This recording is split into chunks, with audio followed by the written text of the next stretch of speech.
Old maps, love it. Good. We are started and I can record. You're good? Okay.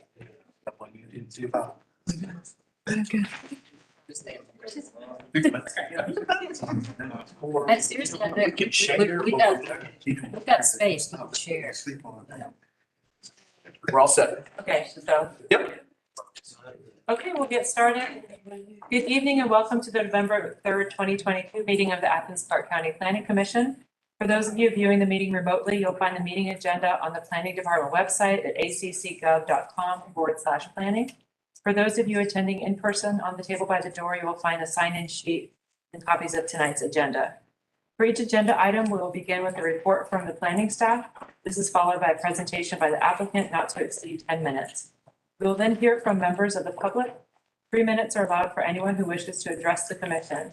If a member of the public is here representing a specific interest group, such as a homeowners association, please let us know. When addressing the commission, please provide the name, address, and the nature of your interest in the project. Please direct your comments to the planning commission and not to the applicants. The audience is instructed to refrain from applauding or jeering the speakers. Exhibits may be displayed by the applicants or members of the public at the podium. Written correspondence received by noon yesterday has been forwarded to the commission and is part of the public record. Any additional written materials to be placed into the record must be read during public comment within the 3-minute time limit. For all speakers, please pay attention to the timing device near the projector screen. The device will display a yellow warning light when you have 30 seconds left and then a red light when your time is over. When public comment is over, the applicant or the representative may request a 2-minute response. After that, the applicant will take their seat in the audience.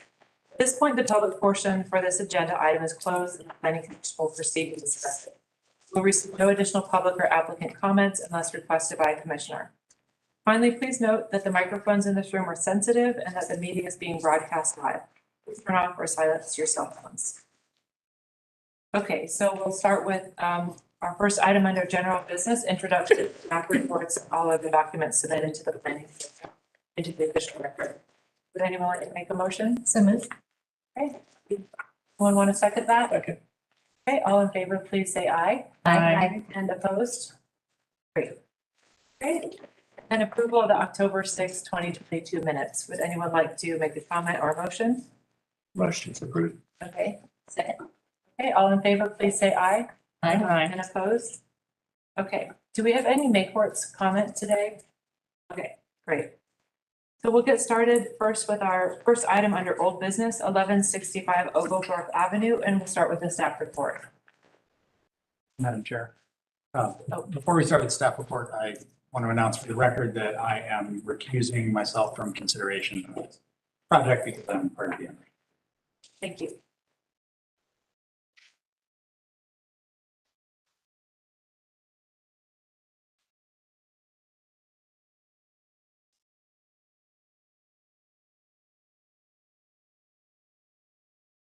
Good evening, Planning Commission. Stated our project is at 1165 Oglethorpe. So the applicant has requested to amend a previously approved plan development. It is zoned as commercial neighborhood PD. They're proposing 38 units, residential units, comprising 90 bedrooms. That's broken down as 11 apartments, 14 townhomes, 6 cottages, 1 triplex, and 1 quadplex. It works out to a density of 10 units per acre or 23 bedrooms per acre, both of which are in code.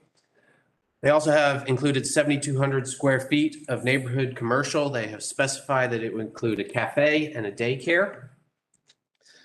Additional elements of the design include a plaza and 2 courtyard greens, 84 parking spaces, 6 to 7 age-restricted senior housing.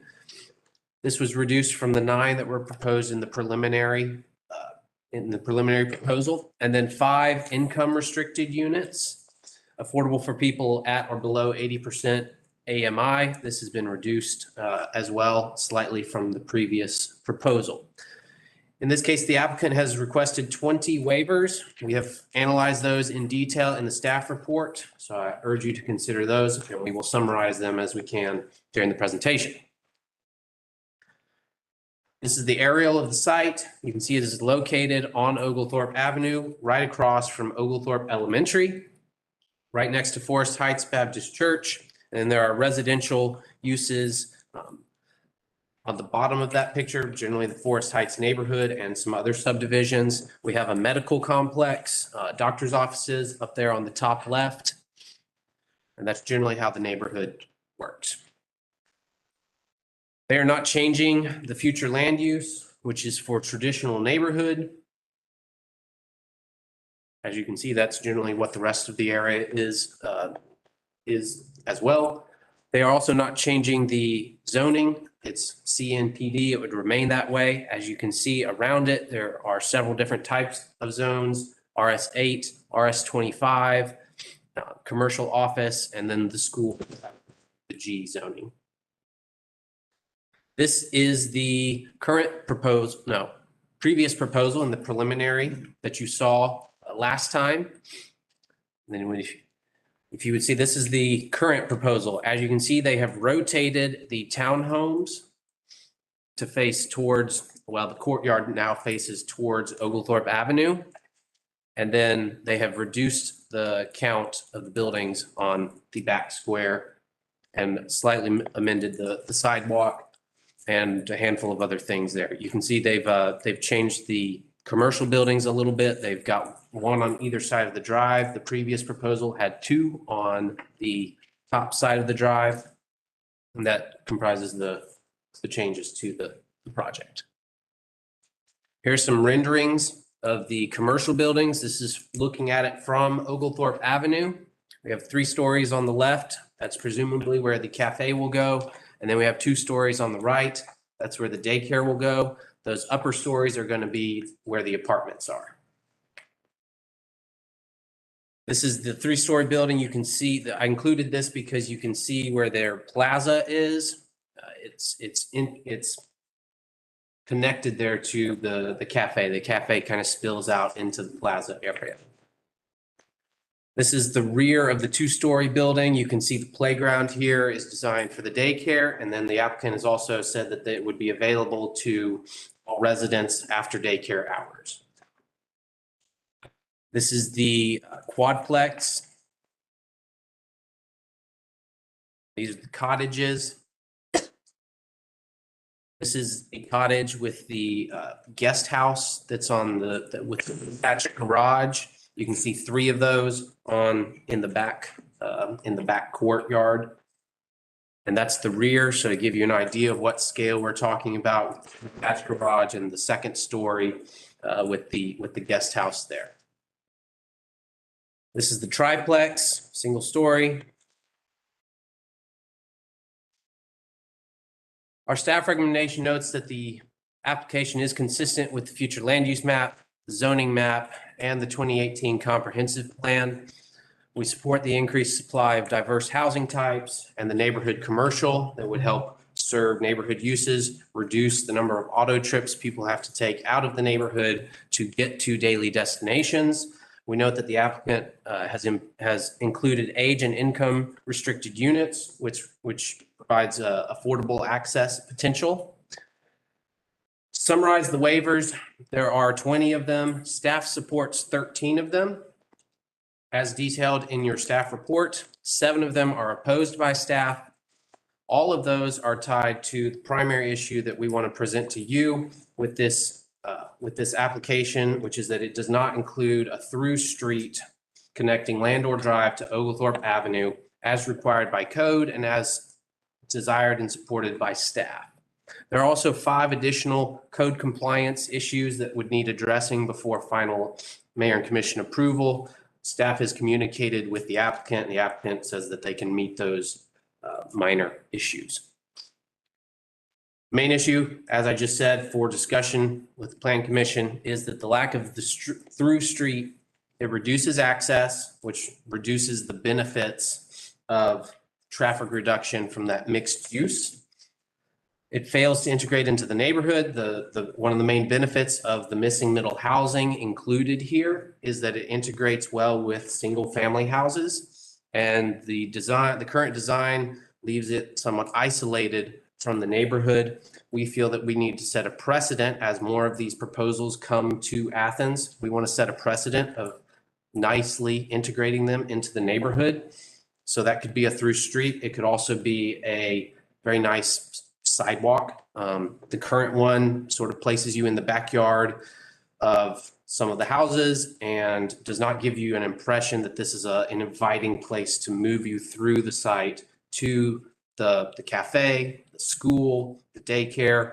So it really lacks that integration. It divides the site into semi-isolated pods. It requires additional waivers. So they wouldn't need as many waivers if they do the through street. So for a variety of reasons, staff strongly opposes the waiver for a through street. And that is why we're recommending a denial. That concludes the staff report. Thank you. Okay, we'll hear next from the applicant.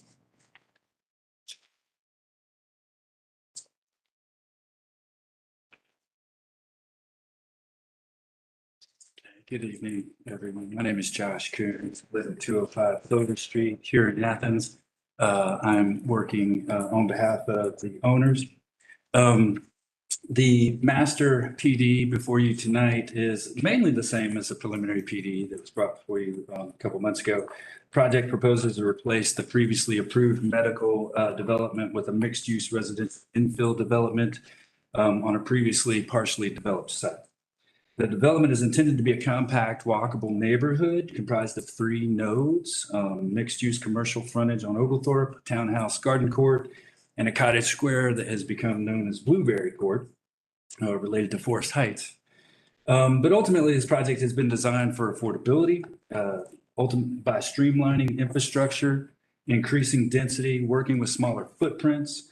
The residential structures proposed are 2 and 3 bedroom homes and apartments ranging from 800 to 1,400 square feet. Ultimately allows us to provide a minimum of 12 housing units that will be affordable and or senior housing. Other units are intended to target the missing middle housing sector price point. These changes, the changes that have occurred since our initial review include the inclusion of a daycare facility instead of the small store that was previously proposed. Additionally, the townhouse garden court, as staff noted, has been rotated to provide a more continuous pedestrian connection through the green areas of the site. And maybe most importantly, the removal of the vehicular driveway from Landor to some of the cottage units in the back. As you heard at the last meeting, the Forest Heights neighborhood has made it clear that they do not want any additional traffic on Landor Drive. We'll be happy to discuss that in a little bit more detail when we discuss the variances. First, I'd like to address a few of the issues staff noted in the report, specifically the code compliance issues. The accessory structure setback of 3 feet is definitely possible with a slight property line adjustment of 4 inches. We can correct that. The parking buffers noted were actually there from a space standpoint. We just didn't note them in the plan. We will add those and note it as a revision moving forward. We believe the architectural variety requirements are being met with the proposed elevations.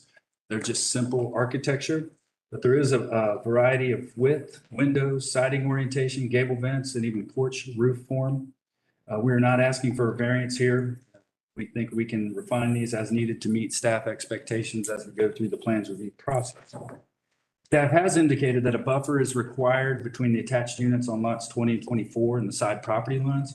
Per code, a buffer is required to separate proposed commercial and multifamily units from single family.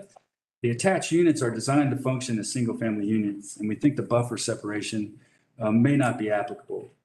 If necessary, we can accommodate this request on lot number 20. However, space is limited on lot number 24. We'd be happy to install a fence along this property line to provide separation as a condition of approval, or add a waiver for a modification to the buffer standard to provide a fence and vegetation within the space that exists between the property line. The other item that is noted in the report that is worth mentioning is the peak traffic count potentially associated with the development, specifically the 104 peak trips estimated, which would require a traffic study. There are 2 items here that we'd like to discuss. First, the previous medical development was approved with a traffic study that showed a total of 1,109 trips per day and a peak count of 124 trips. Our traffic counts are lower and believe that a traffic study will only show that we will have less impact on Oglethorpe Avenue than the previously approved project. We're not opposed to a study. We just don't think it's necessary to determine the feasibility of the project at this time, given the change in use and the decreased traffic counts. Second, the 104 trips noted is using the current version, the 11th edition, actually, of the ITE handbook that calculates this. The largest contributor to the peak traffic is the cafe use. What's really interesting about this is that there's not really an active classification in the handbook specifically for what hinder shots is and how it operates. The current numbers are associated with code number 932, which is typical of what they call a high turnover restaurant. Something similar to a Dunkin' Donuts, basically, in this category. Typically, visitors to Hendershots have a tendency to stay a while. It's a hangout, if you're familiar with it and if you go there. If you were to apply code 931 for fine dining, which anticipates people staying a little longer, the peak trips would actually decrease from 104 to 76 overall. Now, as much as I like Seth, I wouldn't call Hendershots fine dining, but I think after reviewing Seth's operation, knowing that he's committed to the project, we believe the number would be somewhere in between those two calculations. Using an average, the peak trips would decrease 231 for Seth's establishment specifically and to 90 overall.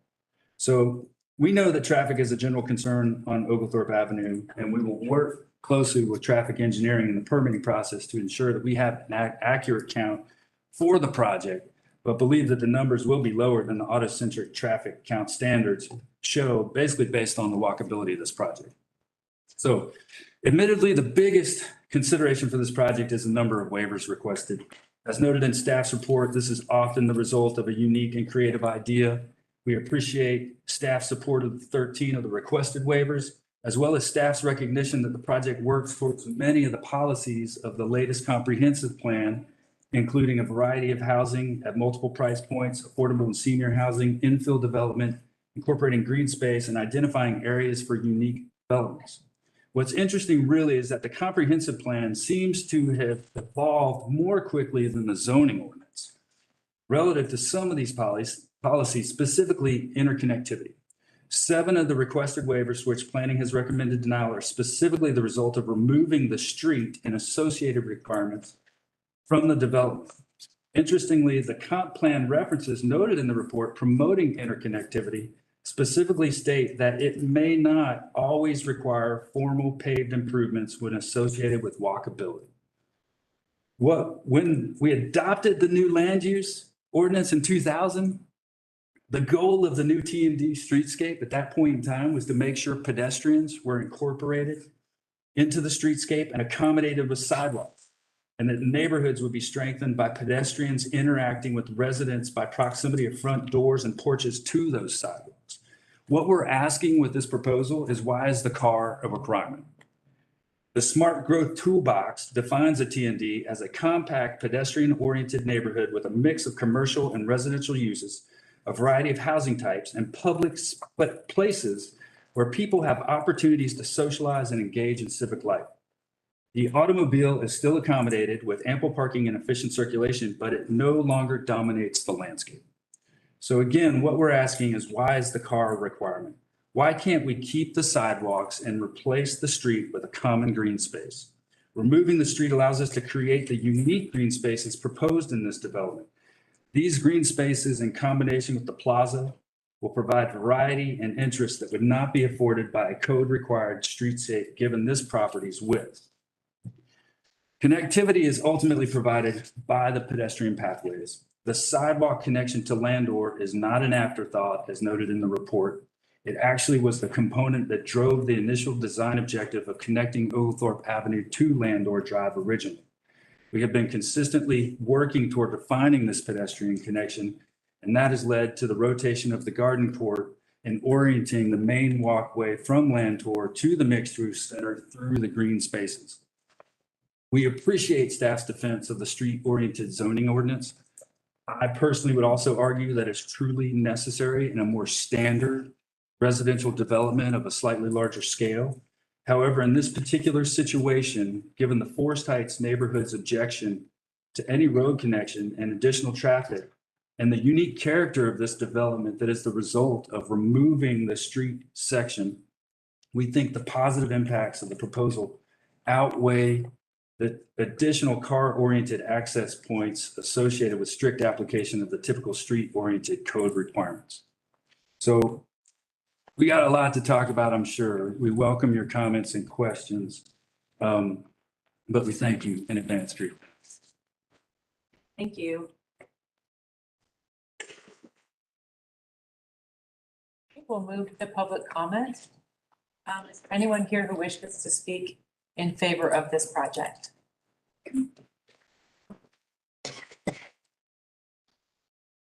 Good evening, Commissioners. My name is Dr. Tawana Smith Maddox. I live at 295 Fairway Drive.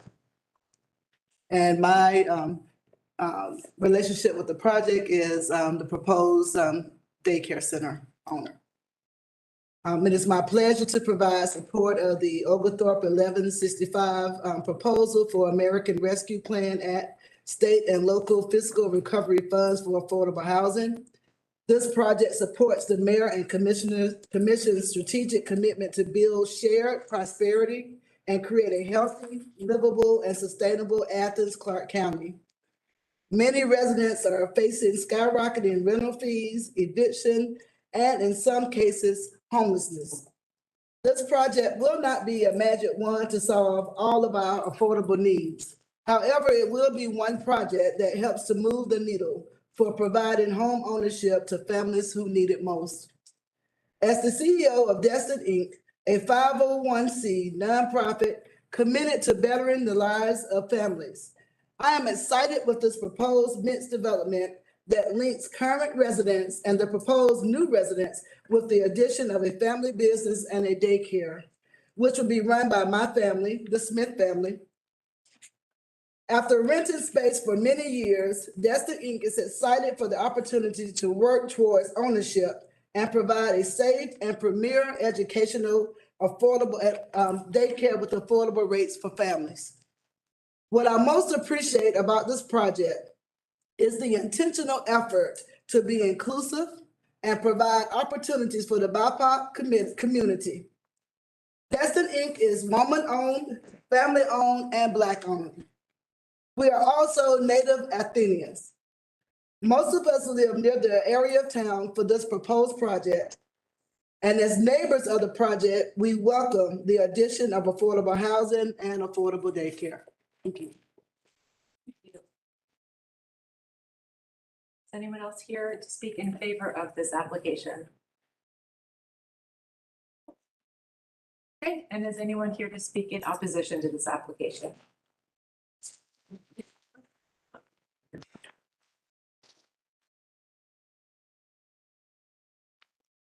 My name is Susan Brooks. I live at 155 Landor Drive.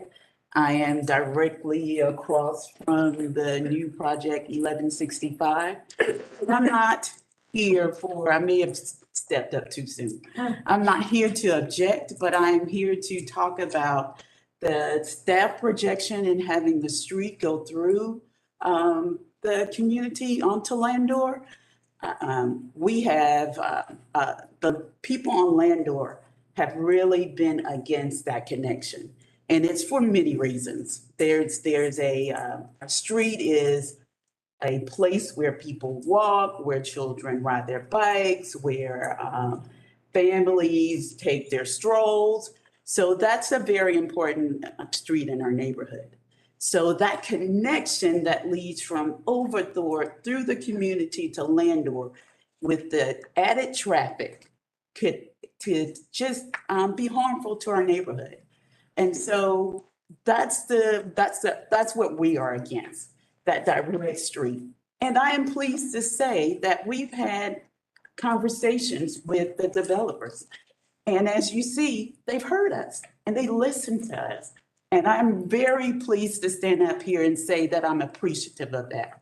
And so when the staff comes back and they completely go against what the developers and the community has agreed upon, then I'm concerned.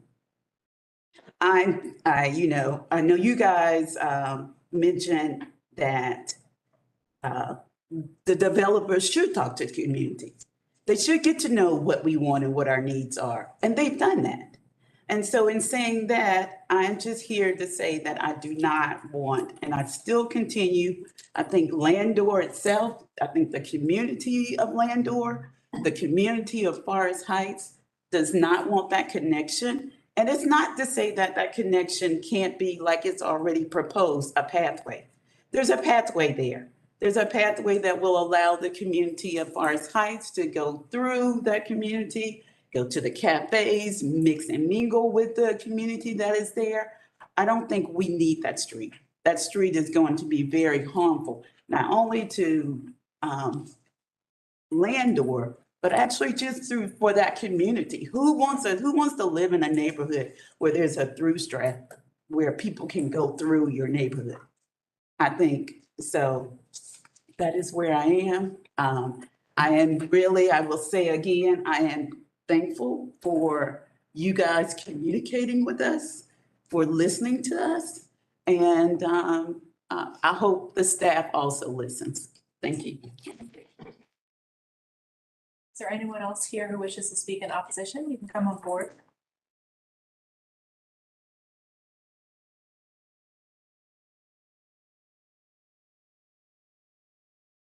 I live at 145 Landor Drive.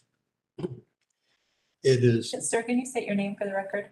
pardon, Can you state your name for the record? my name is Roger Bailey, Thank you. and I live at 145 Landor Drive. It's across from the playground of the church. My next door neighbors. We are nestled in there. Forest Heights is a wonderfully quiet community. And I want to say at the beginning here that I am not opposed to any development across the street. What worries me is the intrusive possibility of traffic coming through there and turning Landor Drive into some sort of perimeter. I think it would be corrosive to the entire neighborhood. And that sort of thing spreads pretty easily over the years. And so my concern is that I want it to remain as much as possible a cozy, quiet neighborhood where nestling in is possible against the city. When I moved there because of, well, think of the name of the area, Forest Heights. And it is different in regard to a diversity of housing and everything as you do the circle around to on the other side of Oglethorpe where it meets near the loop. I don't want this quiet neighborhood to be in any way less livable. A connection, I understand, needs to be there. And I think a parkway access from Landor, from the development, would work pretty well. And I think it also needs to be landscaped and somehow softened. It can't be a direct entrance to traffic. I don't want that at all. Because as I said, it would be increasingly over the years corrosive to the residents of that area. I liked a while ago when I thought of the idea of children. Just today, I heard the sound outside my hedges and the children were coming down the hill with their little vehicles. Now they have to be careful. There is the occasional car that comes on that drive, but it's a very aware kind of traffic. I've never known anything. I've lived there since 2007. Thank you. We're going to have to cut you off your agenda in 3 minutes, but thank you. Okay, I just want you to keep in mind the comfort of children in their lives as they live in that neighborhood.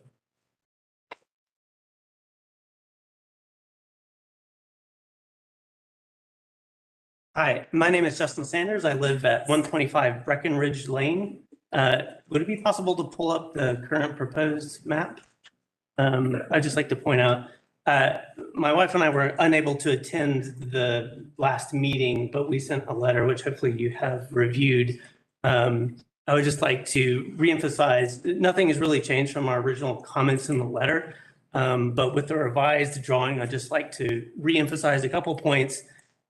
In the developer's plan that they sent out to us in the neighborhood, I still didn't see any mention of a fence along the Breckenridge Lane side. And I'd just like to point out, you can see the daycare and the parking spaces there, and imagine the traffic that's dealing with that, particularly at night. There's going to be significant amount of car headlights that will be shining into the various Breckenridge Lane neighbors.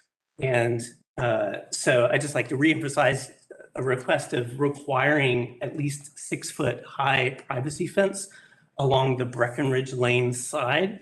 And then I also didn't see any kind of planting plan from the developer about what they would place in the buffer zone between along the Breckenridge Lane side. And again, just requesting tall evergreens to try to reduce the amount of light coming from car headlights and the floodlights that are inevitably going to be on the buildings.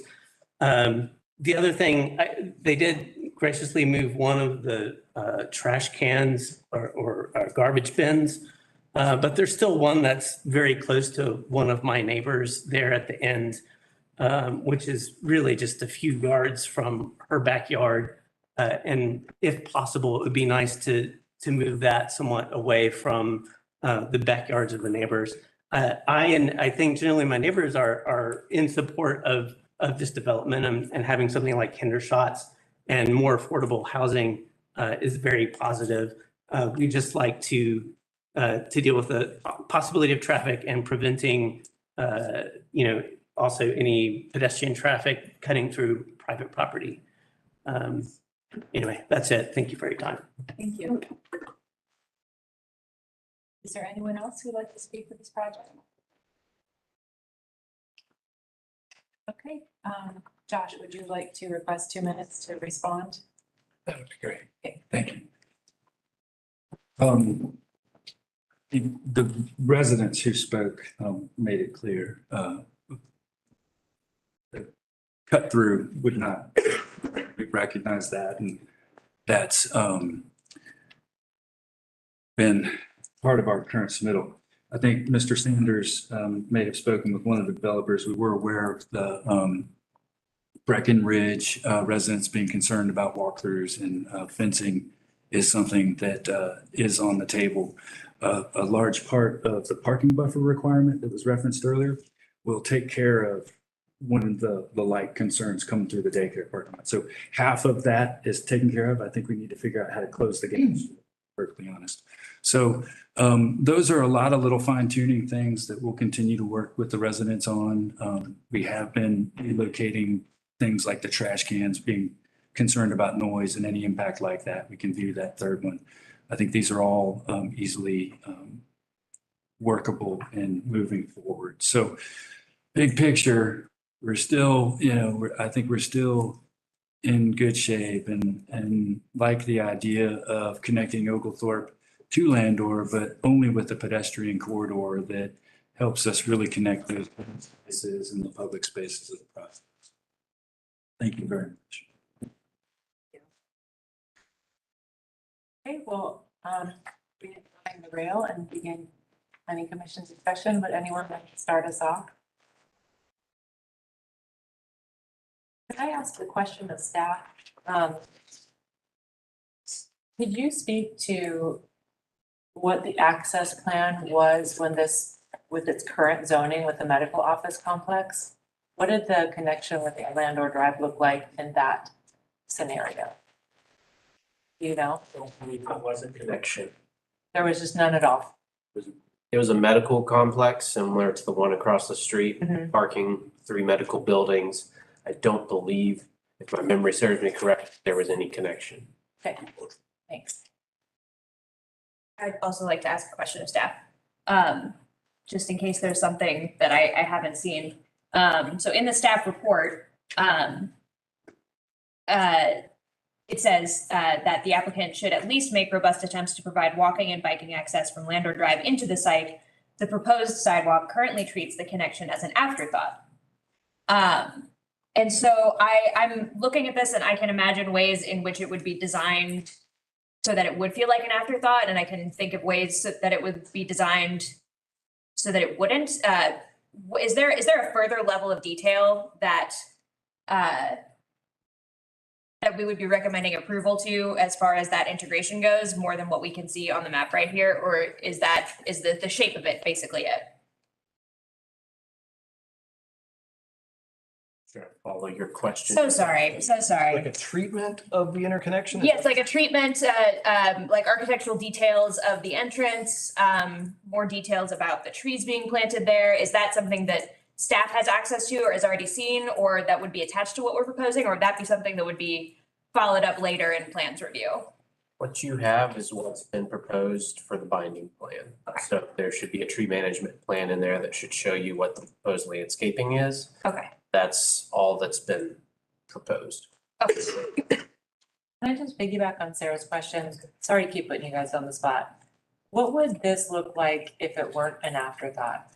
Like, what is sort of the, Are you, so, and I think that's where you're going to, is what would we be expecting if it were more pronounced or if it was integrated in a way to the neighborhood? yeah, And I think the discussion, and Stephen, correct me if I'm wrong on this, but when we talked about it, what we talked about was something that was a pronounced entryway, something that was maybe a little more robust in terms of bringing people into the development.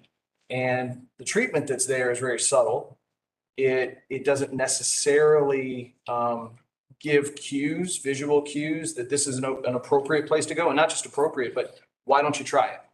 And so, not that it would have to have any super elaborate treatment with masonry walls or something else, but that's where we were headed with it is I think it's just as subtle as a normal street sidewalk. Is that correct? Right. But particularly when you look at the orientation of those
sidewalk that springs off of a normal sidewalk and leads to a green area does not read to me like walking through someone's side yard. That reads to me much more inviting to me than something with big masonry and arches and is very pomp and circumstance. That makes me feel like I'm walking into a strip mall or a subdivision, that makes me feel like I'm walking onto private property, trademark, and I need to be careful where I step. Whereas a normal sidewalk makes it feel more integrated than some big announcement would. So I like this, and I think that it does serve the goals that staff indicates. I'm fully in support of recommending approval. Thank you. Joey? As been previously stated, hearing the connectivity, I think back on what we're doing in our community. We reduce streets for bikes, we reduce and make things more walkable. We talk about less cars on the road. I'm looking on the plan for like bike parking, and it might, on the actual drawing, it might be here. I don't typically see it. I can see it on the master plan. Okay. Oh, okay. That's it right there. So I like the connectivity because to me, I wouldn't want to see a street. I know the neighborhood I live in personally, it's connected through the back, and we are constantly working on traffic speed bumps and ways to slow traffic down. And with and if it was more walkable, we wouldn't have some of that issue. So I like the way this looks with the walkability out the back. To me, that makes it connected. It connects it to the neighborhood. It gives the neighbors an opportunity to come up. So I don't have a problem with the way this is drawn. I wanted to speak specifically about bike access. I think I see the pedestrian spine, and I think that's a good thing. If someone wanted to bike from Landor Drive to Oglethorpe, I mean, it seems to be like, unless there's a lot of people on the walkway, I'd be blowing by people's front doors at a pretty fast clip. And I would really appreciate that connectivity if I lived anywhere in that half of Forest Heights and was going to say take a left on Oglethorpe Ave. Is this intended to be used by bikes, pedestrians fine? Do you want to respond to that? The width as shown doesn't really promote multi-use. I think like a lot of our sidewalks, if you're on a bike. I can't hear you. I'm sorry. The width as shown right now doesn't promote multi-use. That's an 8-foot minimum, actually 10-foot is where it's at now, kind of like our Greenway Trail. And the scale of that ultimately is a little more than this project would like, or would work with the scale of the rest of the building. It's not what we wouldn't like. Technically, you're not allowed to ride on the city sidewalks. We would probably prefer that you get off your bike and walk with the rest of the people walking, to be honest with you. But that is one of the reasons that we're still maintaining a sidewalk connection over to the drive, still providing sidewalks along the drive. We're not omitting some of those other features that would allow you to, say, skirt the main pedestrian thoroughfare if you still wanted to ride your bike. We're providing a number of bike parking spaces, even covered parking, and lockable parking in the community shelter, just FYI. Because that's a lot of what we're promoting. This is making sure you have that alternative transport. But spatially within the garden court where the townhomes are, yeah, we would want you riding by at a fairly good clip. And that's, again, part of the geometry in splitting that walk.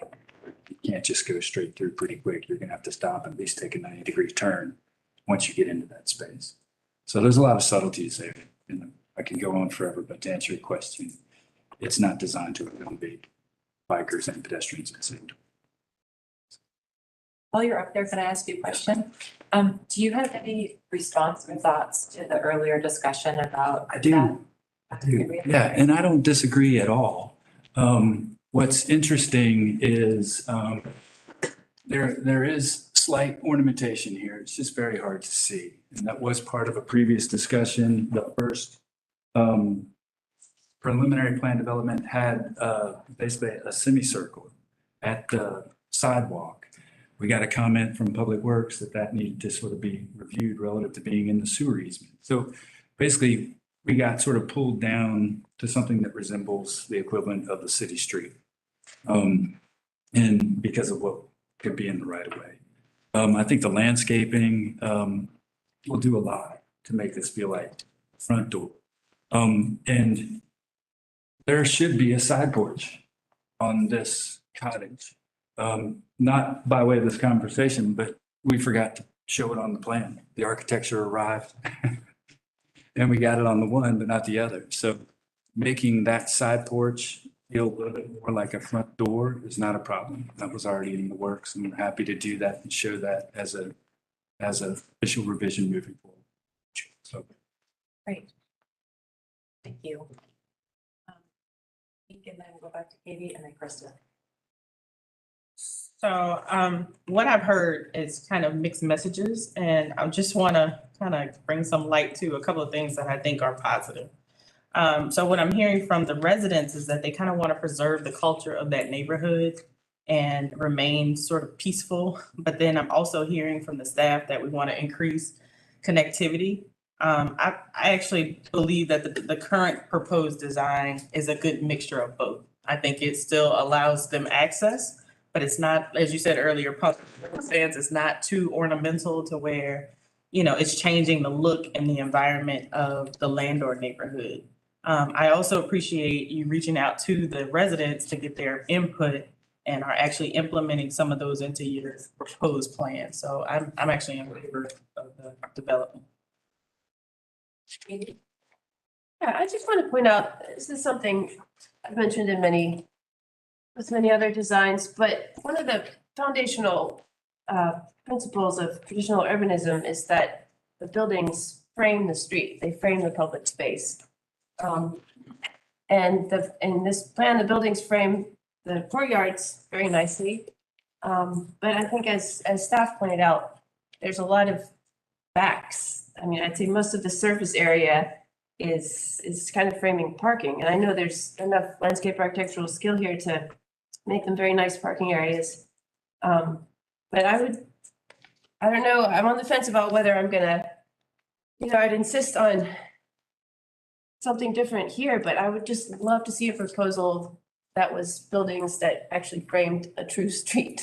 It's not, I mean, it's the way most of the best streets in Athens are. And I wish we got more proposals like that instead of needing to have pods with their backs to the majority of the development. That said, yeah, I think the entrance on Landor looks welcoming enough.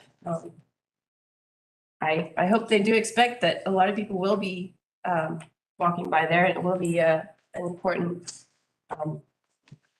thoroughfare by people's front doors again. And I just want to again say that I love the program of mixed use, of smaller units, of attached units, senior and affordable housing. Again, I just love to see more good urbanism where you have clear fronts and backs that really define a public realm that everyone uses. That's it. Kristen?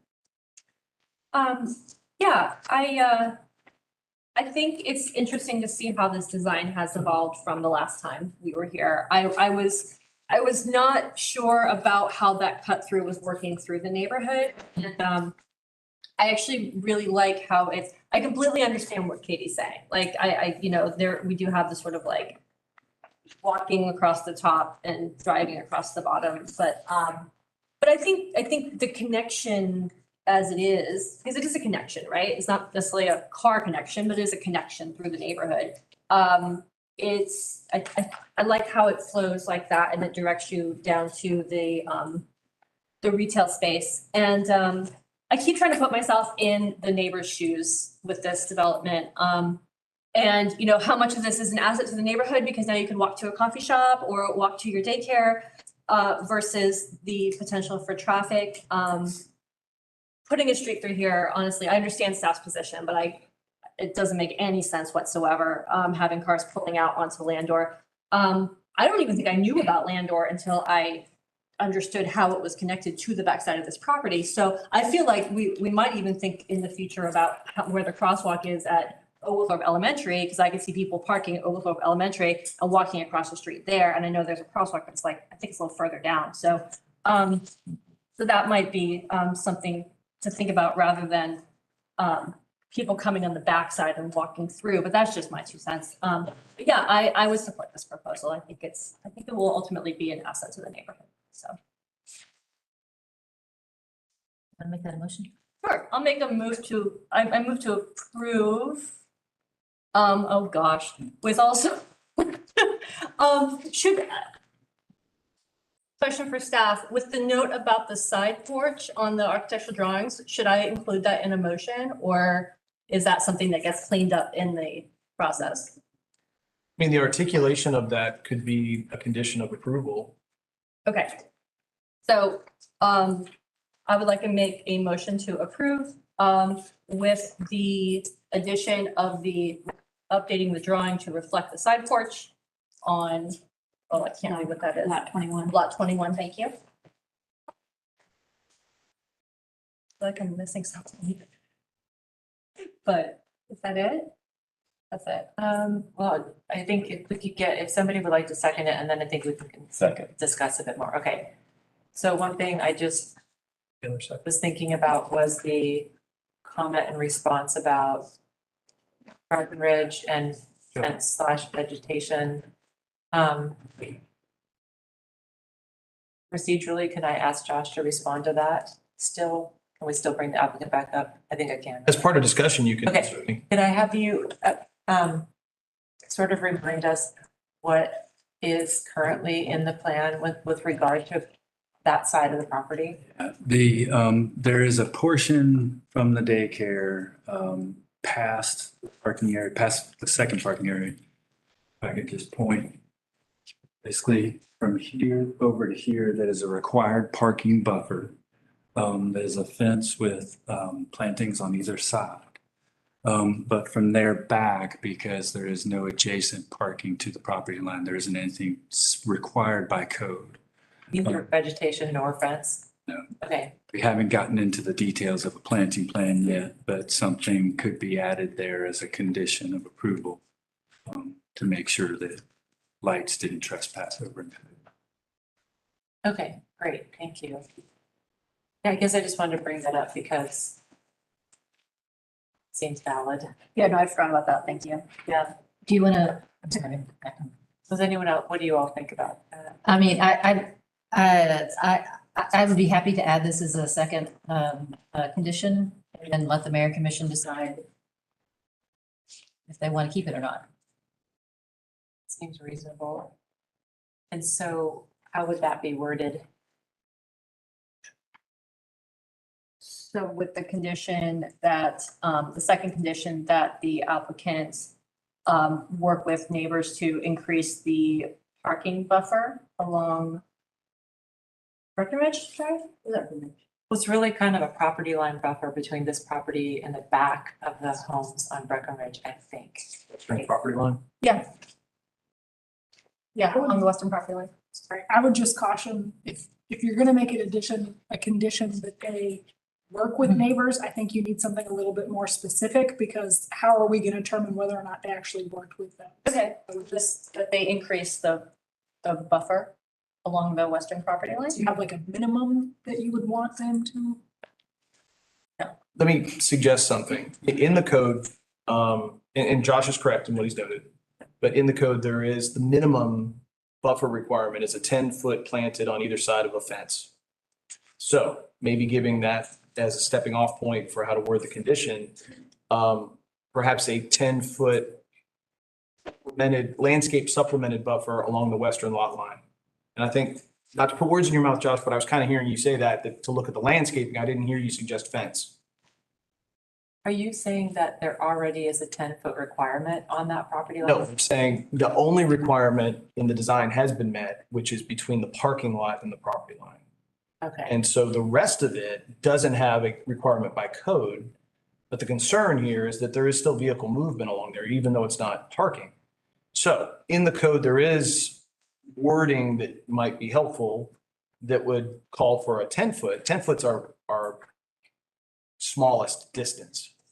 Typically calls for a fence, but a 10-foot buffer along the western lot line with supplemental landscaping to obscure headlights might be, that's wording staff could certainly work with. And then how the applicant chooses to proceed with putting together that design, working with the neighborhood is up to them. You could certainly encourage it, but that kind of wording is something staff could work with in plans review. So it wouldn't force fence or vegetation? It would just, or does it force one of those two? It's up to you. What I heard in discussion was no fence. Yeah, I think the intent of my comment was maybe to not be super limiting on what that is, but that it should be, that there should be that buffer. Yeah, there should be something. I don't want to say that it should be a fence and or vegetation. So, I'm sorry, I'm out of order. Is vegetation better than a fence in your view? For that little piece right there? Yes. Yes. I think vegetation goes a long way over time to creating a better buffer. I think in this particular situation, if I could recommend where a fence isn't required, maybe the wording is and or. I think what we heard from the neighbors, they're also concerned about people cutting through their yards into the development, and a fence is going to be an immediate sort of buffer to something like that. I think we would like to have the opportunity to sort of work with each individual neighbor and the other ones who aren't here tonight to see what they might prefer. I know I have a neighbor that just put a fence at his property line. I would have rather seen plants personally. If outside of what's required and what's required specifically within the code, if we could make that a 10-foot plant or fence, I think that gives us flexibility that we might need and the neighbors might want, but yet Coney, I've lost the ability to speak. The county planning is what I was trying to say. County planning, Coney could use to make sure it's met. Okay, great. Josh, can I say something? I'm the applicant, whatever I am. Joe Palahninsky, 265 Snapfinger Drive. I live here in Athens. I think the big concern that we have is that we do want to make sure that you don't get people straggling through their yards. We hear you loud and clear. And I wouldn't want that. I mean, they say fences make great neighbors, and to have a fence go a certain way and then it becomes shrubs and then fences, people will learn where the fences are and aren't. We're 100% behind you on that. I just want to let you know. So, and then real quick about the afterthought and the whole pathway thing. I completely believe that that is a really peaceful street and a very calm way to make your way through that peaceful street into the new project. I think would probably help that back, the Blueberry Court actually sort of integrate with that peaceful feeling in there. I think have people coming through, and you could make that thing this wide and that entire Forest Heights will find it because they're going to know it's there and they're all excited about it to begin with. So I don't think it needs to be that wide. Thank you. Thank you. Okay, so Kristen, do you want to try again? Try to muddle through here. All right, so a second condition, for the applicant to work with the residents along the western property line to create a planted and or fenced buffer at least 10 feet wide. Take out the work with the residents. That's fine. Yeah, that's fine. Yeah, I think we just require them to provide either a fence or shrub 10 feet wide. And then obviously they're going to work with the property owners too. So do I need to get another second? If Joey's comfortable with the amendment. I'm fine with that. Okay. Does that amend the motion, Lisa? Is that? Well, that's fine. I'm just, because I know I'm gonna have to write this ordinance later. When we say 10-foot wide, are we talking about and we say and or fence and or vegetation? To me, that means the fence is 10 foot wide and where the vegetation is 10 foot. Buffer is 10 feet to be Right. 10 feet wide. Right. with treatment of landscaping and or fencing. Yes. I've heard that too.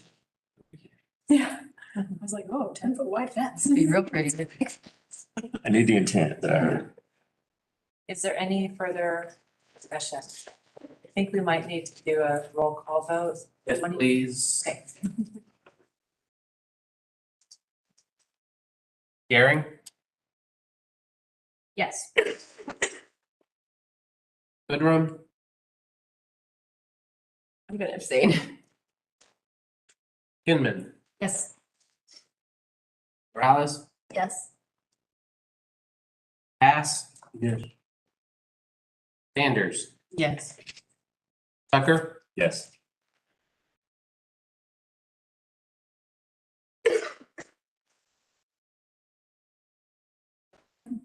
Pass. Okay, great, motion passes. Thank you.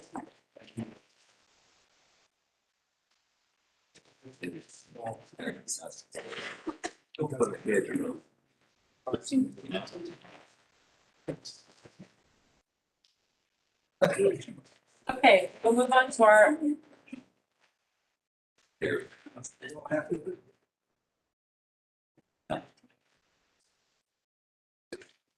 might want to remind them They need to. oh, you might want to remind them. I think they're. Make sure I. Go ahead and start our second item under old business. What? Matt, it's still. Oh, Matt. sorry. I did not. Well, No, I was trying to tell you to tell us. Awkwardly sitting there. She's been watching the live. So he's still out there. You can hear that. That's why they're missing. Yeah. Oh, is there somewhere else? He's got to. I mean, on the right hand sitting. Yeah. Was telling me, like, I guess it was concerned that he can like this sitting. Right, right. okay, I mean, I did get it back here. we'll start with our second item under old business, 3321 and 3331 Lexington Road, and we'll start with the staff report. hello there. All right, so this is for 3321 and 3331 Lexington Road. It's an amendment to a special use. This is for the Whataburger over on Lexington Road.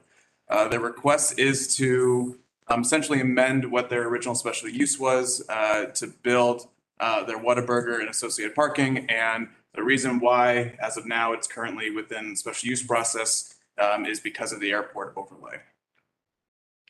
So this is the aerial of our location. You can see the Lowe's to the north, Walgreens is over to the east. The main throughway is our Lexington Road.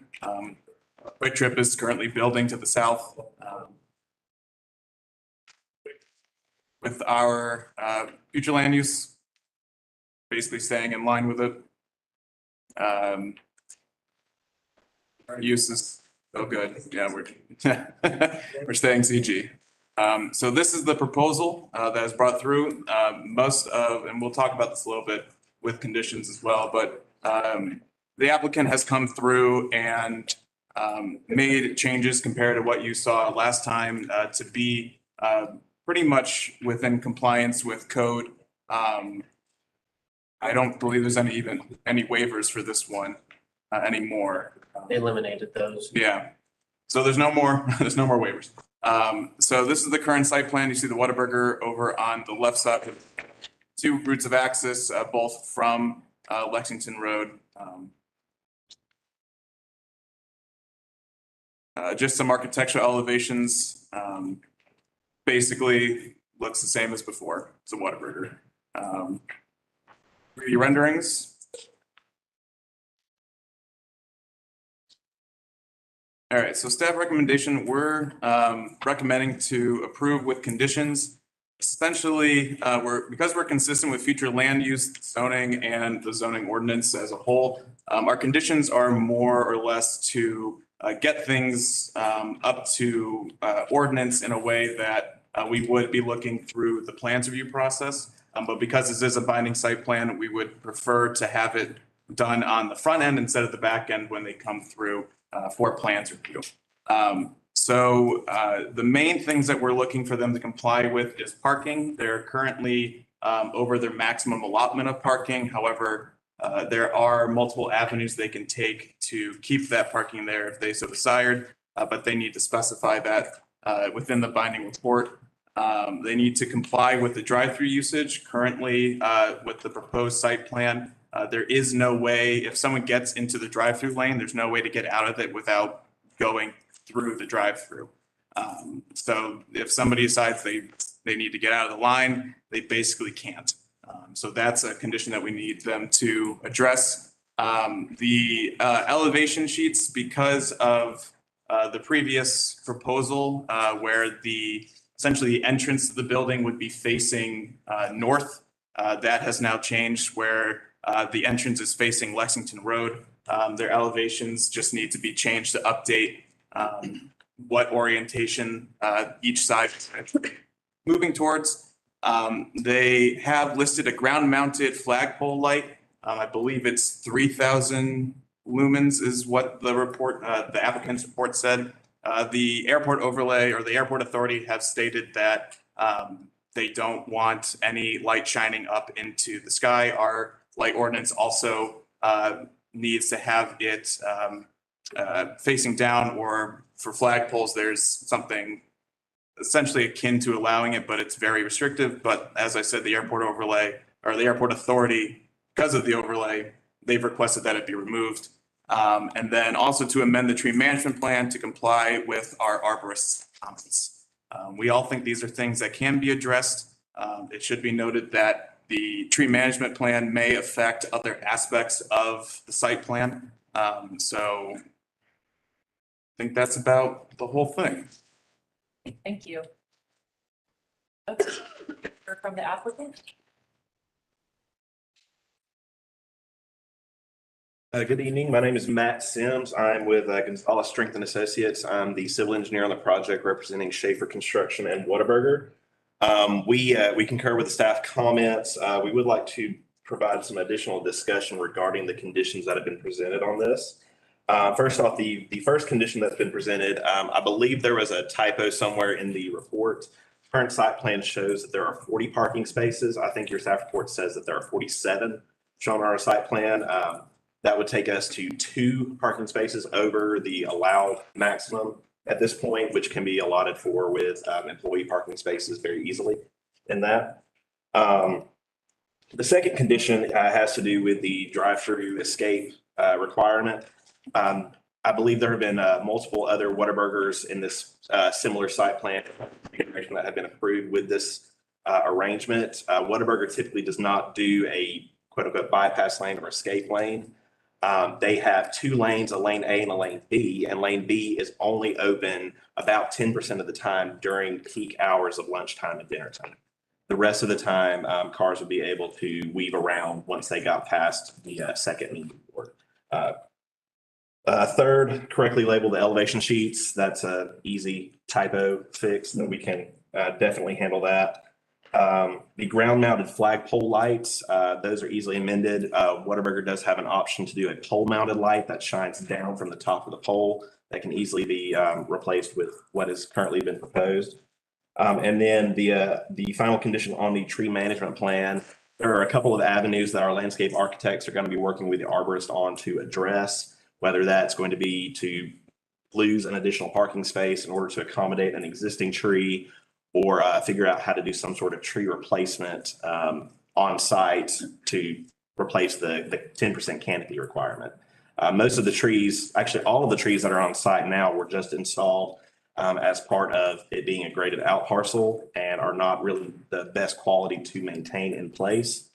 In addition, they're not located in any kind of landscape buffer area. They are well within the site, essentially inhibiting a lot of the potential development that could happen on the property if we were to keep those in place. So happy to answer any questions you've got. Would you state your name one more time? Matt Sims, Gonzalez Strength and Associates. Thank you. Hey, is there anyone here in the audience who wishes to speak in opposition to the project? Okay, if anyone here to speak in favor of the project? Okay, great, we'll start our discussion. Start us off. I understood the applicant to say that the two-lane setup does provide an escape lane except when lane B is in use. Is that right? Like lane B functions as an escape lane 90% of the time? Correct. Okay. And is there any way to, I take it that that still doesn't comply with their ordinance, right? The other, the 10%. That would still be a waiver request, yeah. Okay. Would there be any room for precedents already being granted for other Whataburger developments that have already been approved with this similar layout? Thank you.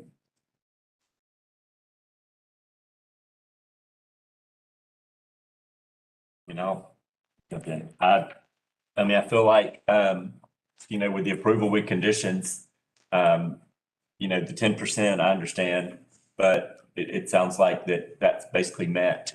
So, I mean, I'm in favor.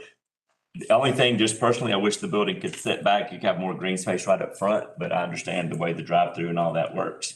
But I'm in favor. If we need more discussion, we can, but I can make a motion at any point. Okay. Would anyone else wish to say anything before that happens? I have a question.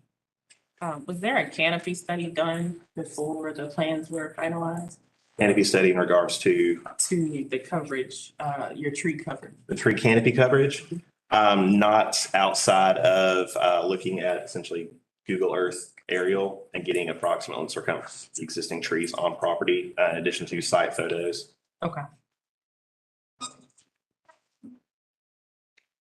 I have I guess a question about the last condition, which is trying to, shed light on the notion that in order to comply with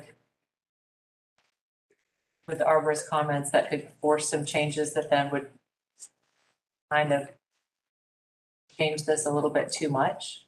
Is that kind of what you're trying to say? Is that how short are they of the required tree canopy?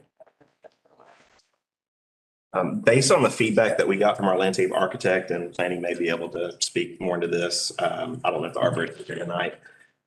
There are 8 existing trees, and all running along the portion of the property along Lexington Road.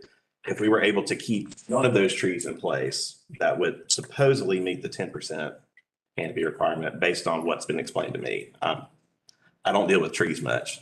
Okay. I don't have to. Okay, great. Does anyone from staff have something to add to that? My understanding is that the arborist comments were things we felt were of a workable scale. That I think the comment from staff during the presentation was just an awareness comment. Okay. That if something more radical had to be done to address the tree standards, there could be some ripple effects into the site plan that would then eventually have to bring it back to you again. So, I think in looking at that, I think the sense was there are some solutions without having to do that. Okay, great. Anyone else?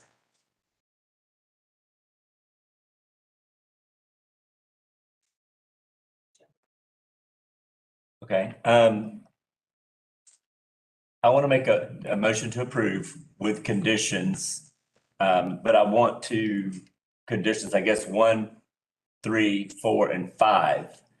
I feel like that, and I've numbered them sorry, they're not numbered. Number 2, I feel like I want to go on record to say I think that's met. And of course, this is up to the mayor of the commission for final approval and for them to discuss, but I'm going to make it with the approval of conditions 1, 3, 4, and 5. Can I do that? Or can I just do it all and then go on record to say that? If you're making a motion, I think it's fine to go on record, but if you're going to make a motion and if you want the ability for the project to not have to comply with that requirement, I think that needs to be said explicitly. That you're comfortable waiving that requirement. Okay, make a motion 1, 3, 4, and 5, waiving the comply with section 92511. Anyone like to second that? Okay. Any further discussion? I have a question about number 3 or number 4, the light.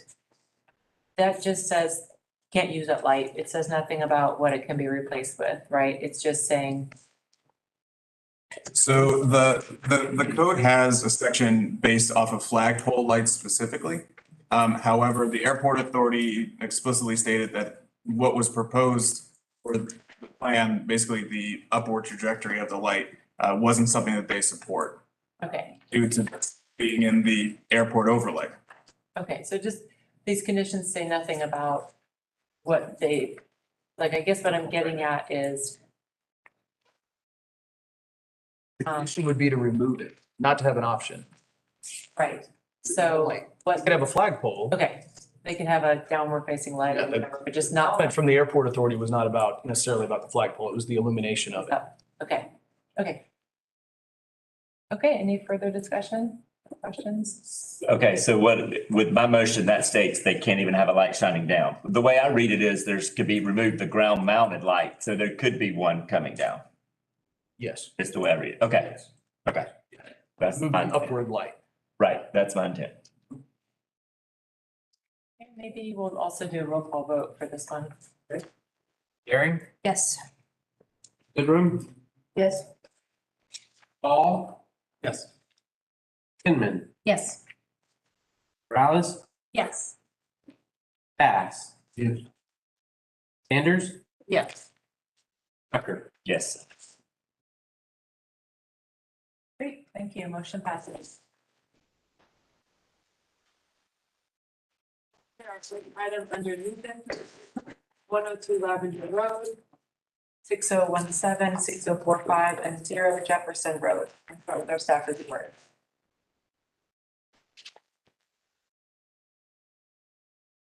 Evening, as previously stated, this project is part of the Oak Grove plan development at the various addresses. The applicant has requested to amend a previously approved plan development. This site is zoned commercial general with a plan development on it. They are specifically asking to shrink the front buffer from 50 feet to 35 feet. And when I say front buffer, I mean the one bordering Jefferson Road. And they want the opportunity to add monument signs. They are both shrinking the buffer and thinning it out, and then adding some monument signs, 4 of them, for the out parcels that are along that property line.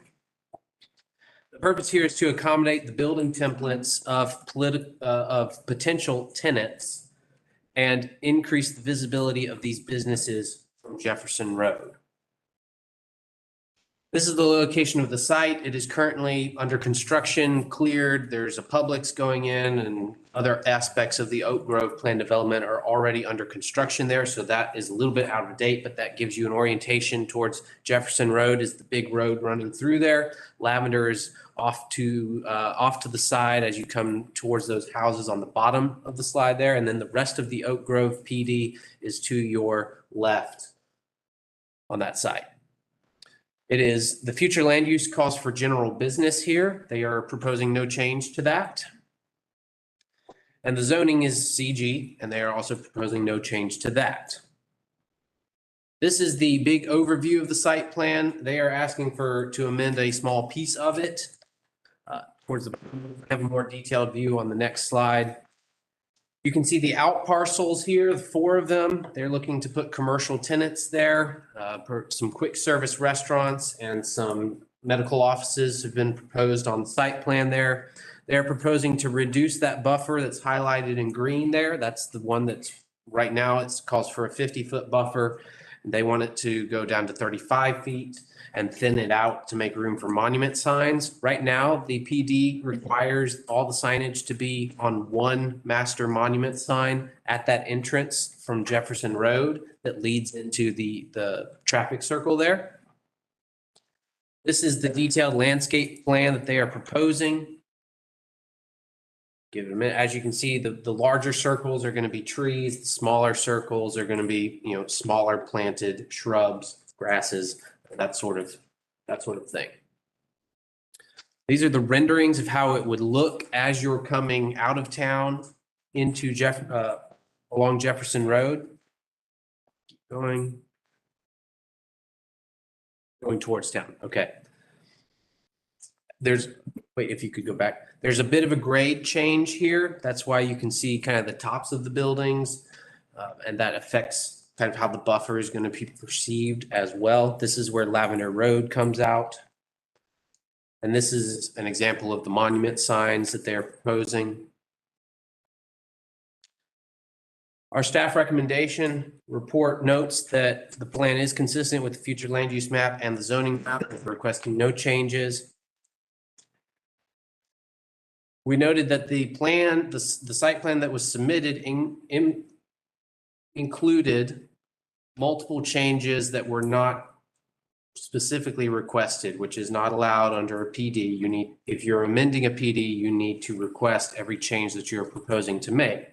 For example, they've proposed removing the sidewalk from the plaza on the plan that connects directly to the bus stop. Staff does not support this, particularly because we want to increase multimodal access in the community, so that is a major loss. They've also added parking and building square footage for multiple out parcels. The medical offices are bigger, and the parking for all four of those lots has been increased beyond what was called for in the previous PD. Generally, we think that this is inconsistent with the 2018 comp plan, which calls for a reduced multimodal access and encourages green infill development. This is more of a greenfield site.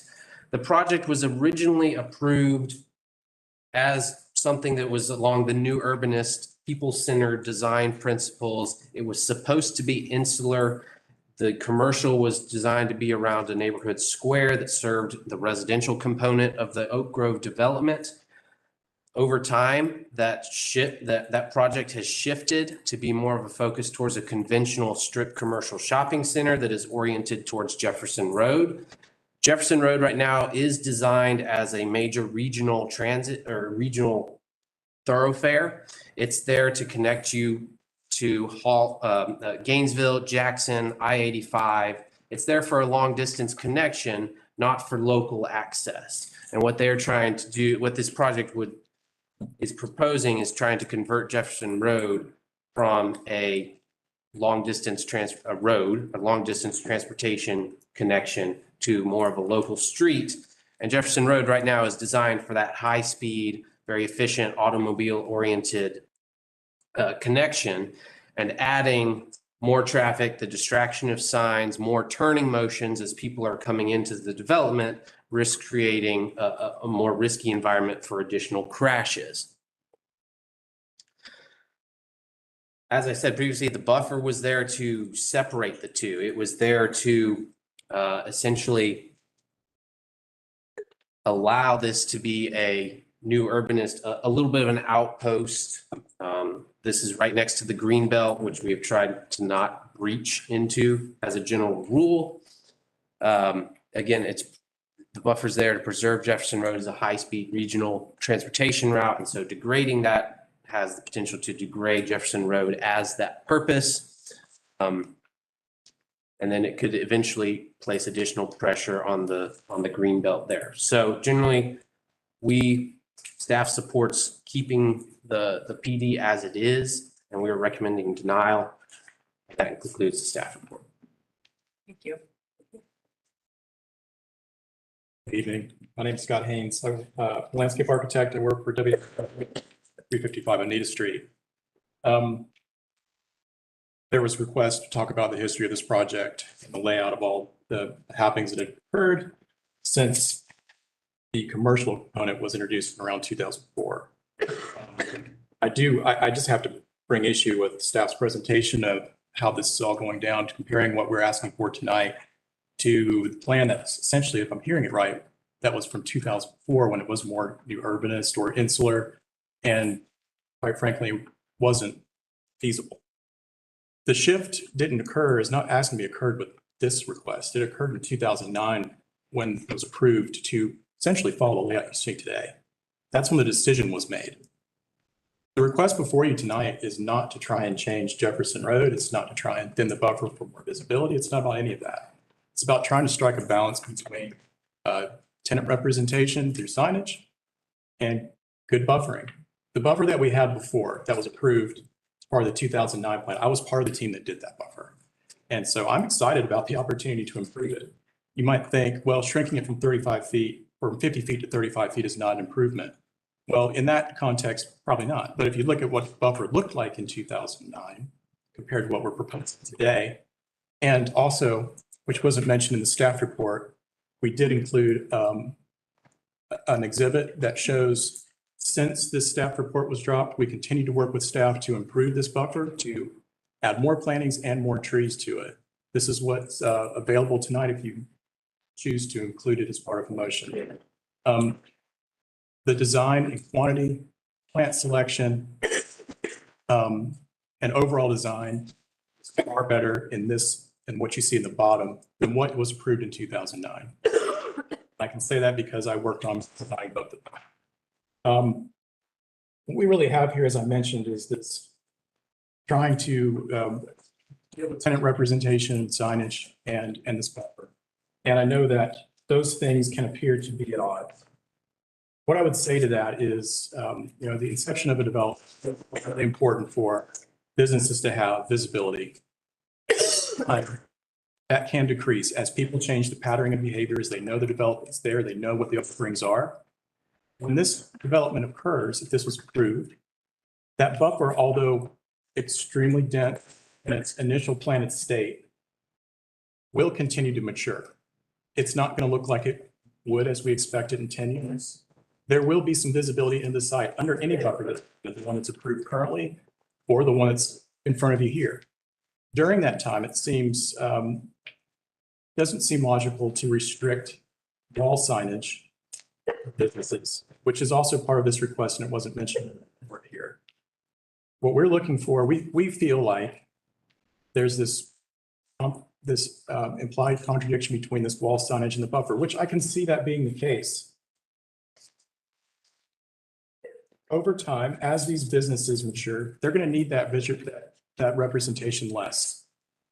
I know what you think. You're like, well, what are they going to do about that? They're going to go and they're going to prune that buffer. That's what they're going to do. And I think you'd be right. That's the natural progression. Those businesses will want to keep their visibility. But the fact remains, in the original approved plan, there are provisions that restrict that kind of pruning. We understand that that puts the burden on staff primarily to try to enforce that. So as part of what we have submitted in our application, we included a copy of draft covenants that would be required to be part of any lease or sale of out parcel that gives the owner of the shopping center the ability to place lien in the most egregious types of circumstances, but at a minimum to go after these tenants or these parcel owners to correct their actions. These would be recorded documents that could be used if the issue was brought to the shopping center owner, or if they proactively go after it. They have tools to deal with this. And this isn't something that staff has to go and try and track down these owners and try to enforce. We understand that that is not an appealing thing. And so we've offered that tool as part of this to ensure that that buffer will not be diminished. This project, when it was originally approved, when it was amended in 2009, I have to believe that the people on that board wanted it to be successful. We all know what commercial property looks like when it is not. It is definitely not a community benefit. There were design choices made to ensure that the pastoral and the rural landscape out there would not be completely diminished by this commercial node, which it is. It is a commercial node that was established in 2009 when this large grocery store, multifamily, and other retail and office uses were approved. We know that purpose of the buffer is still to try and get some of that back and to keep it from being just purely a strip center as perceived by many of the comments that we've seen in letters from the community and in staff's report. We believe we can strike a balance in those two things. And we believe that what we're showing you tonight is that balance. A good buffer, proper signage, so that everybody wins. Visual is screened and protected, and the businesses have a chance to be visible and thrive. That's what we want, right? I think that many of the things that we've heard from staff, I take issue with. I'm not about to try and get into all of that. But I feel like this is not of the scale of change that's being made out to be. We are simply slightly reorganizing some out parcels.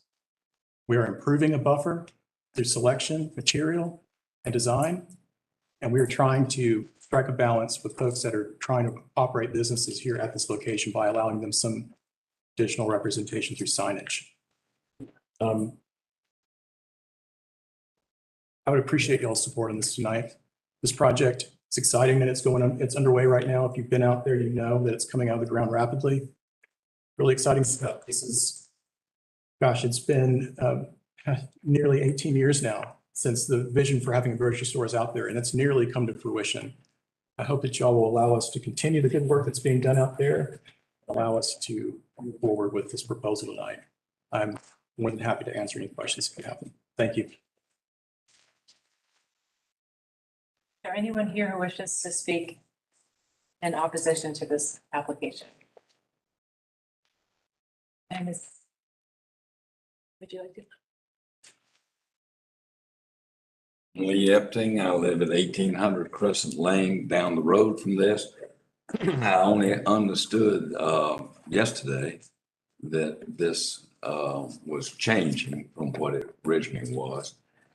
My problem is, I think the first developer that came up here and talked about Oglethorpe, worried about the neighborhood, worried about the future of Athens, our entrance into Athens, and was conscientiously building a neighborhood that this was designed for originally. Oak Grove was a neighborhood. It's putting a lot more houses in there, a lot more apartments and things like that. Now that they've got it through, they want to change the concept of what it was for future tenants. That they want to add some future tenants, some more of those. I would assume that the McDonald's and the things like that you need access to the highway. Well, I would say bring in the right kind of businesses that would keep with the neighborhood thing, like your local restaurants and things like that, instead of putting it so it needs that Jefferson Road, come off the highway, come in, grab your fast food and move on. But if it's a neighborhood thing, you don't necessarily need that kind of business. It's to make, we don't all need to make more money just to make it bigger and better for ourselves. We need to look at what we're doing to our town and our community. So changing that, as he said, that buffer from 50 to 35 is going to, yes, it's going to open, and yes, they're going to trim it, and yes, they could put some rules in their staff. We don't have time to enforce the things that we've got now, the sound ordinances and things like it. We can't enforce those things that we've got now because we don't have enough. Why not make it what it was, block it off, make it a neighborhood? They're going to find the grocery store. That's great. It's not a problem. They're going to find that. So bring in the kind of businesses that don't need that signage on the Jefferson Road. They started building knowing that this project and what it had. And now that we've gotten this far along, it's a little late to be changing the concept for me. I gotta hurry up. We just bought a piece of property on the Jefferson Road right next to Jones Petroleum. I paid a hell of a lot of money for that. Next week, I will put 35 acres and 6 historic houses known as the Hill into a trust. It cannot be sold, cannot be developed. It will be passed on. My kids can't say, nobody else can, to say this. If it ever falls through, it's passed to the Georgia Trust for Historic Preservation. That's on this road. And I am leaving that frontage, a very, very expensive frontage, as woods, to protect this for future generations. And I think 50 feet, 35 feet, it should be left like it was planned. Be grown up and thick and nice and develop what you want to behind it, like you originally thought of. Thank you.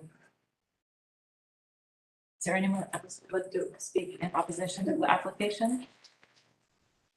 And is there anyone who wishes to speak in favor of the application? Okay, great. Bring it back to. Oh, I'm sorry, Scott, please. Just one more point that I failed to mention there. The connection to the plaza to the bus stop that's on Lavender Road, that was an omission in our plans, unpurposeful. We did not intend to that we're neither asking for the removal of that nor are we proposing that. It was simply an omission when the plans were put together. We had no intention to sway people from other means of transportation to access this development. So I just want to make that clear. That will be included in the current construction that's happening right now. Thank you. If I may, before deliberation begins, there is another piece of information that was shared this afternoon along with these planting details, which is a site triangle on the signs. We don't have it up here. I apologize for that, but it is essentially, if I could ask the applicant to describe that for you and the dimension of the distance off the back of the sign, I think it is different than that. But if you could, Scott. Basically what we're saying is that from the back of the sign, creating a 45-degree angle out towards the right of way, we're allowing a site triangle. According to what we proposed here, that would be, the same distance in either direction of the depth of the sign plus 5 feet, but stand off from the right of way. Thank you. And I apologize that I wasn't. Okay, thank you. I just wanted to make that clear. So what you're saying is that information came in today. We do have that information and it was the intention of the applicant and it was Brad Griffin's conversation with the applicant earlier today to include that information to show essentially that site triangle coming out as described 45 degrees from the back of the sign. That would be the extent of the clearing of vegetation that would be allowed for visibility of the sign. And then Kristen. Yeah, I have a few questions, and I think probably Scott, you're the best one to answer at least a couple of these. So one thing, and this wasn't addressed, but I'm just looking at the site plan here and looking down at Jefferson Road, and I see all these proposed, left turn lane, decel lane, blah blah blah, and maybe approval required. What is that? Is that happening right now? Is that? It is. So you're waiting for GDOT approval for these things? We are not. No, those have all been approved. Okay. So. Including the traffic light there at Lavender. Okay. So then, and then my second question is, from what I can tell from the site plan, the signs that you're requesting would be down, they would be in front of these out parcels. So they would go down Jefferson Road toward town from the entrance way. That is correct. Yeah. Okay. I think that's all that I need, to clarify with you. So thanks. I just as a matter of comment on that, I've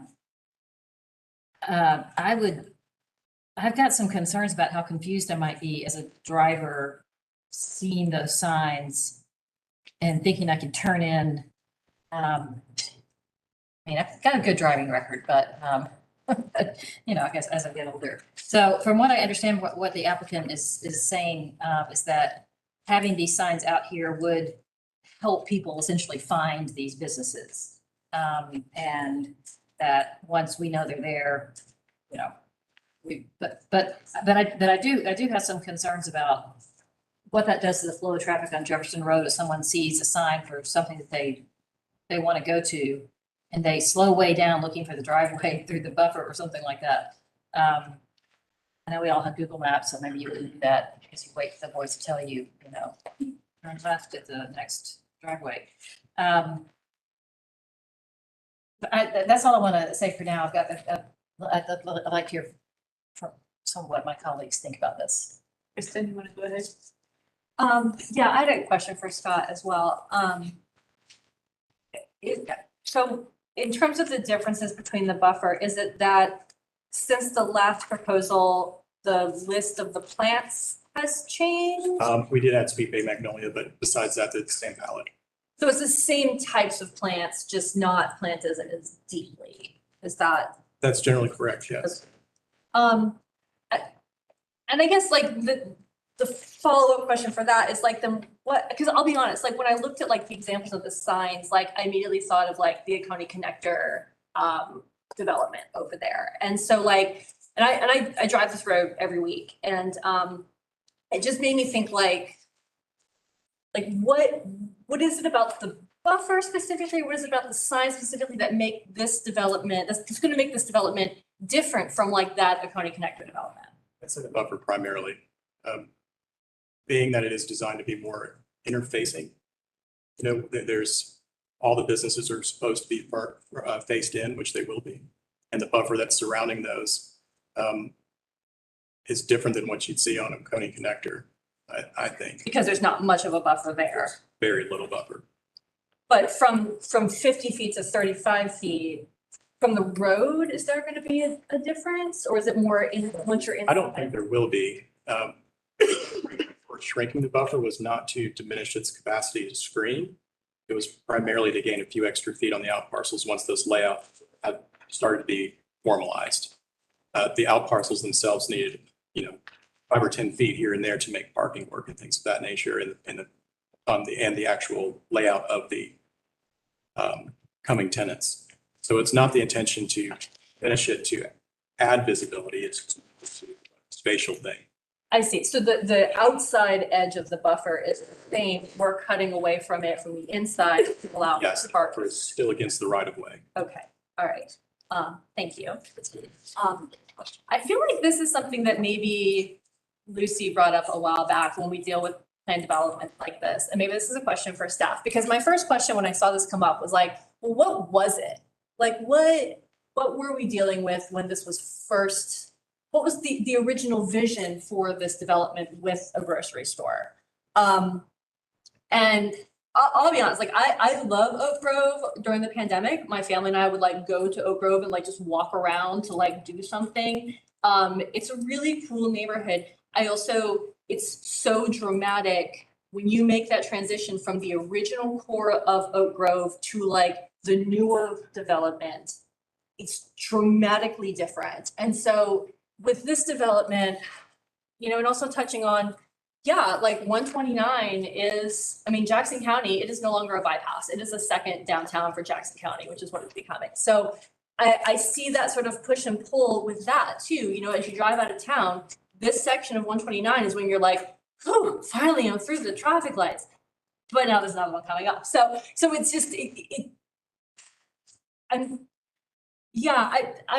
on the fence because like I want it to be a successful development, but I also hate that it's like death by a thousand cuts for this Oak Grove neighborhood, because like it was there based on these concessions that we were going to create a specific development. And now with every pass, we're like cutting away from what that original plan was without even like giving it a shot. And so that's why I'm just kind of like, I don't know. I feel like I've reached my limit with that, but I don't really know what that limit was to begin with, because I kind of wish we knew what it was to start with. Yes. If that would be helpful. In 2000, when the original Oak Grove PD was approved, this area, that corner area, had, as described by Rex Gonson, who was the designer, it was a European village design, and it was meant to have walkable lanes, and it was not auto-centric. It actually was built with the topo and kind of built up on itself. So kind of this Tuscan village idea, and the architecture was sort of reminiscent of that. And as the project, and the applicant is absolutely correct, they've talked about the migration and the adoptions of subsequent iterations of how to handle that corner. And so in 2009, and it's on page 2 of the staff report, I think it's accurately depicted. There was an adoption for that to move from a commercial neighborhood-based zone, which by its nature kind of tells you the scale that was anticipated. It was neighborhood scale, it was insular, to a commercial general base zone. And so in 2009, it was a pivot towards something that was remarkably different than the original PD, but it was anticipated that it would still be a service center for the neighborhood, but then would also have the potential for more regional commercial use. Part of the discussion in this area was the lack of a grocery store at that time. And bringing in a grocery to an area that had to travel great distances to get to groceries was seen as an asset. So in order to maintain some clear sense of the original design, that's where we had the conditions about no wall signage. And that's where we had the condition about the buffer planting to retain some of that sense of the original intent, knowing that the commercial center was growing in intensity and it wasn't just for the neighborhood. It was going to be something for the surrounding community as well. If that's helpful. That gives you some context. Yeah, that is. I mean, ultimately, I don't know if 15 feet of landscape buffer is going to get us back to pre-2009.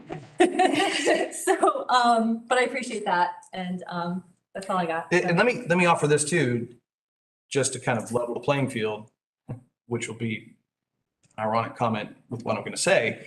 The topo was not represented in 2009 to the extent that I think we're beginning to understand it now. So the grade change from the roadbed into the site is clearly understood now. And again, as the applicant noted, accommodating the out parcels and that development that was allowed for in 2009 called for a change to accommodate the grading, to make it work.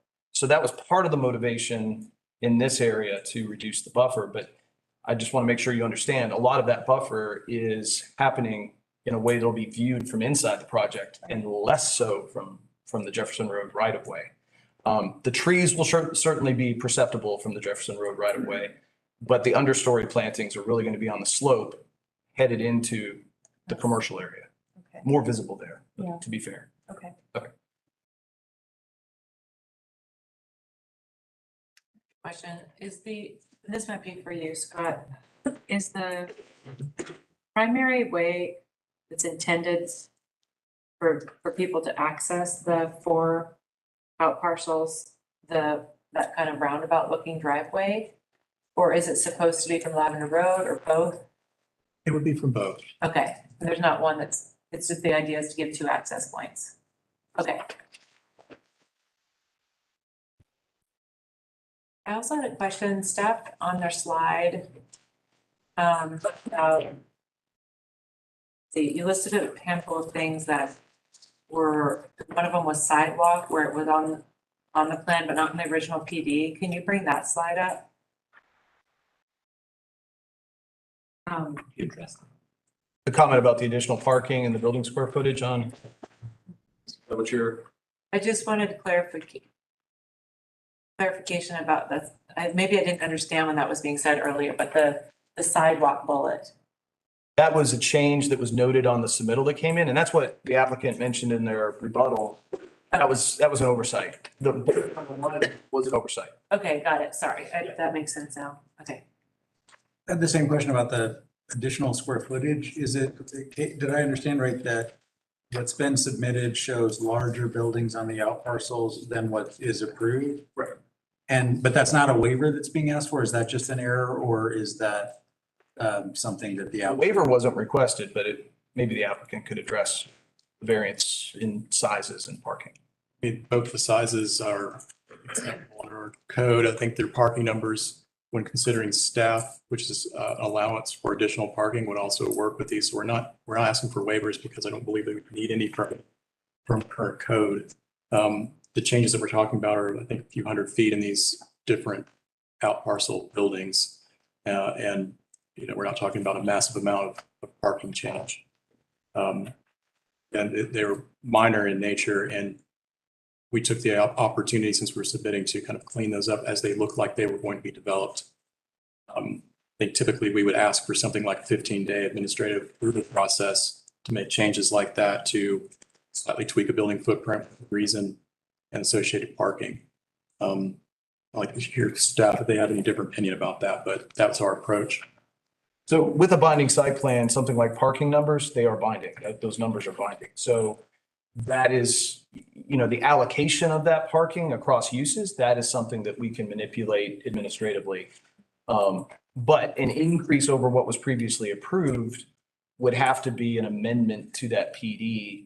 So that is not part of staff's analysis of what was submitted. We did want to draw attention to the fact that we were noticing that. But an approval of what was submitted would not include an approval of the additional parking because it just wasn't requested. And would it include an approval of is the same thing true of the building square footage? So building square footage, if it is called out specifically by use, it is binding. If we have representative footprints of buildings that don't include any reference to a square footage, that gives us some administrative latitude to work within general arrangement as it was shown. We've certainly done that with other projects where if we have a series of rectilinear images and they don't have a square footage associated with it, if something comes in and it's 100 square feet more or less, or it's in a slightly different configuration, we're okay, unless there is something in the submittal that would tell us otherwise, like a binding architectural elevation that shows that it can't be changed in shape or height or whatever. So anything that's been quantified is fixed in the PD, like parking numbers and things like that. Okay, but you don't measure, you don't get out a ruler and look at the site plan and say, this is a square and now they've submitted a rectangle and that's right, unless it's specified that this is the square footage it's going to be, or if let's say it came through planning commission and you were concerned with your image that didn't have enough architectural articulation, that it needs to have movement in those planes, well then obviously we would work with that as part of the review when it comes to plans review. So I just want to make that real clear that if we have a number of, and I know we do, we have a parking number that's a part of that original PD, it's fixed unless requested to be considered for alteration. The square footage is fixed. That number has been called out? That number was called out in the previous. So similarly, yeah. Okay, thank you. Another question for Scott. Can you, and kind of staff, can you really very clearly clarify for us exactly where the proposed monument signs would go on that? Sure. Maybe on that drawing? Sure, the sort of peach colored monument sign labeled there is pointing as leaders that are pointing to those locations. Okay. Yeah, if you wouldn't mind. So just two, is it 2 or 4? So one for each storefront or business. Right, and then this one is currently approved. That's already approved. And that is one that would be like a sort of a Common tenant sign. for everyone in there. Okay. So I know that they're hard to read, a lot of choice in color representation, but there's a tiny little tan box there. That's one there. Okay, and then can you guys explain to me, I understood the 45-degree angle from the back of the sign, but you said something about 5 feet. What was that? Sure, the signs can't be any closer than 5 feet to the right of way. Okay. Which is code. Yeah, or okay. code. Okay. So it's the sign setback plus the depth of the sign. And last question, hopefully. Presumably this body could either recommend exactly as you proposed, or could approve or recommend approval of one or the other, the buffer or the monument signs. Do they have to go together? They do. Yeah. You really need the buffer to be reduced in order for those monument signs to have visibility. Is that the idea generally? The buffer not to be reduced for the monument signs. The buffer reduction is purely for the fit of the out parcel tenants. Okay. So it's really asking for the condition that we actually placed on ourselves in 2009, the proffered condition for prohibition against wall signage and monument signs, those out parcels essentially facing 129 and facing Lavender. Okay. So we're asking for exception for the condition that we proffered. Okay, great. Thank you. I'm going to speak in favor for a couple of reasons. Number one, I think the grade of the property, the 35 feet with, we know things approved in 2009, we look at and we discuss, we wish we could see it now, we would have made changes, or things approved in 95, we wish we could have made changes to stuff. So something approved in 2009 to me doesn't have a lot of effect when I'm trying to look at this from a today's perspective and for the future. When I originally look at this, first thing that comes to my mind is Peachtree City, where the signs are low and you can't, there's a lot of buffer, a lot of trees, and it's hard sometimes to see them and see the buildings, but it's good to have them. And knowing there's already a median, there's a concrete median put in there already for left turn. And it's not a highway speeding out of town, because if you go above, I believe it's 45, you'll get a ticket and they will ticket you until you get past that sign. Because I was looking at the sign and got a ticket. I said, it's right there. And he goes, nope, you got to be past it and to go above 45. So, I will say that it's more of a part of the city, as opposed to, I know you're getting out and you're like, hey, we're out of town. Let's 4-lane all the way to the interstate. But, I look at this, that these signs would add to it. I think the sign that is already approved setting back with the current buffers, it's going to be even harder to read. When these trees get bigger, the big sign telling you where Publix and everything is, it's going to be more difficult to see. So I don't have a problem with what is being proposed to us, and because of the way it's being proposed and the land and the way it sits. So I'm in favor of this. Anyone else? Yep. So,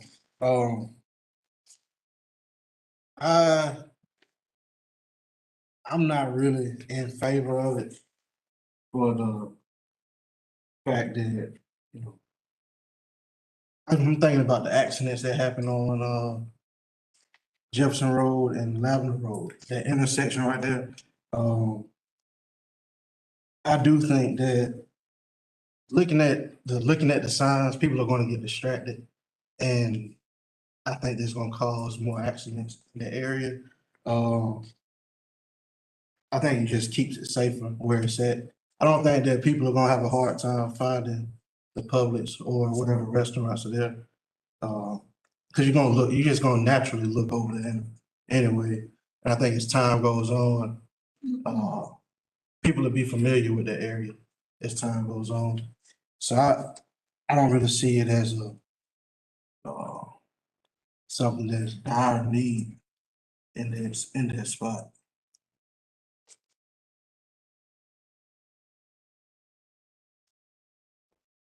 I'll just make one more comment as I'm thinking this through, and I appreciate hearing everyone's perspectives. And this is a little piece of a very big development, but I really am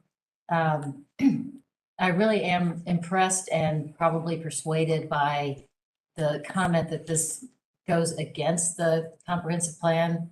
And I guess I'll channel my inner Lucy right now, but I hear what Joey said. We plan and then we kind of look back and we say, maybe that wasn't the best idea of the plan. But in this case, the people who live, I guess, in the old Oak Grove that we're mostly hearing, well, that's because that's all that's there right now. But it sounds to me like they still expect this kind of community that is not suburban, that's not greenfield development. I'm going back and trying to remember how I voted on this back in 2009. I remember being torn about it and thinking and having, on this commercial thing. If I voted yes, it would have been because I could see a sort of commercial node there at Lavender and Junction Road, and obviously the need for a grocery store there. If I had voted no, it probably would have been because we specifically don't want this kind of greenfield development. However, here it is. However, I voted.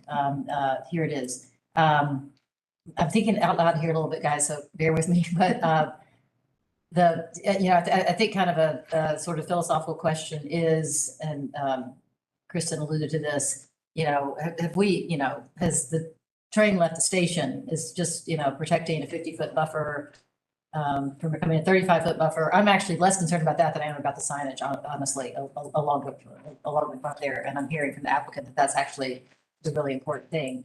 I'm sure that has to do with, what commercial tenants expect. But we had this in place, especially the buffer, so that it would still maintain that you're not reading suburban strip mall as you're going down Jefferson Highway. I know you can get here pretty fast I live in Normal, so I can get there quite fast, but I do feel like that when you get out to this part of Jefferson Road, you don't expect to see, you don't expect to see, you want to see what you can see right now. So I think I'm inclined to accept the staff recommendation for denial. But I'd be happy to, I don't think I'm ready to make a motion yet on that, so I'd be happy to hear some more. Let me make the motion and then that allows for more discussion. So with some reluctance, I'd make a motion that we accept the staff recommendation to deny the proposed amendments to the plan development. I'll second it. Okay, any further discussion?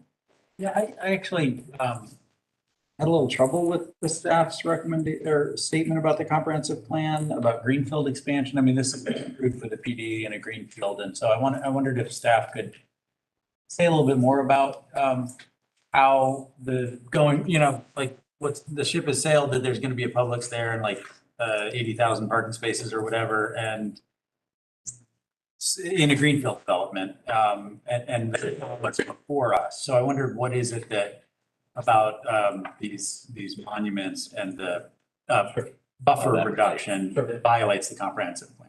So I think the way that we were reading the comprehensive plan, and it was sort of the understanding of the evolution of this project that we've kind of been talking about throughout the course of the deliberation, that where is that line where we feel like we need to hold on that design intent from the beginning?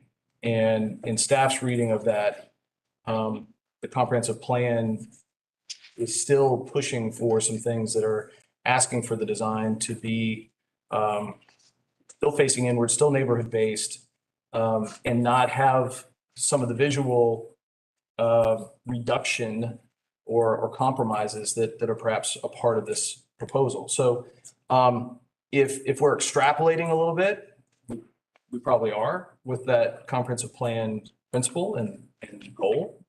But what we're looking at is for the progression of this development. And at some point, I think we're finding a spot where we need to hold firm. So staff's recommendation was maybe holding firm on the signage. I think there's a case to be made for the buffer reduction and the treatment of it. And certainly the submittal that came in today, if we had that with the original submittal, I think we would have done the analysis in the report differently to accommodate and take that into account. One of the things that submitted today, I think by our accounting, is there's some additional tree plantings in the typical for that section. Was it 3? Yes. 3 additional trees. So, and there's more understory, but the 3 trees I think are helpful. Yes. Per the detail. Per that detail, per the detail, not in total, thank you. But yes, it would be repeated along the frontage in that area of the, but it's only in the area of the reduction. It's not necessarily along all the frontage, it's in the area of the reduction. That verticality is really helpful. Having the additional tree plantings, not just some trees, but additional trees to what was in your packet, I think is a benefit. That, taking the topo into account, I think it's meeting the spirit of the visual buffer that was part of that original design. The signage, however, in my opinion, is chipping away at that original intention. So the reduction of the buffer, the increased plantings, probably okay. signage seems at odds with what was originally intended for the PD. If that's helpful. It is, thank you. I think, yeah, I think that's kind of where I come down to. I think I'm inclined to vote against the motion and, you know, but I can see splitting it in a way that here's just described, that, you know, allowing the buffer reduction and not the street signage. And I also want to remind, you know, it wasn't explicitly stated in staff's report, but there is the request to allow for signage at the rear of these buildings, the building sides. And, you know, that's part of staff's analysis that not be allowed either. So I just want to make that. Yeah, and that makes sense to me because, you know, if there are restaurants there with signage on the street facing, you're saying on the street facing side of the building? So the original wording, the wording that we're dealing with right now that's a condition is no wall signage would be allowed on the retail building walls facing Lavender Road and Highway 129. And the applicant is requesting that, I want to make sure I'm getting this right, that they be allowed wall signage in accordance with what CG districts would allow by right, other CG areas.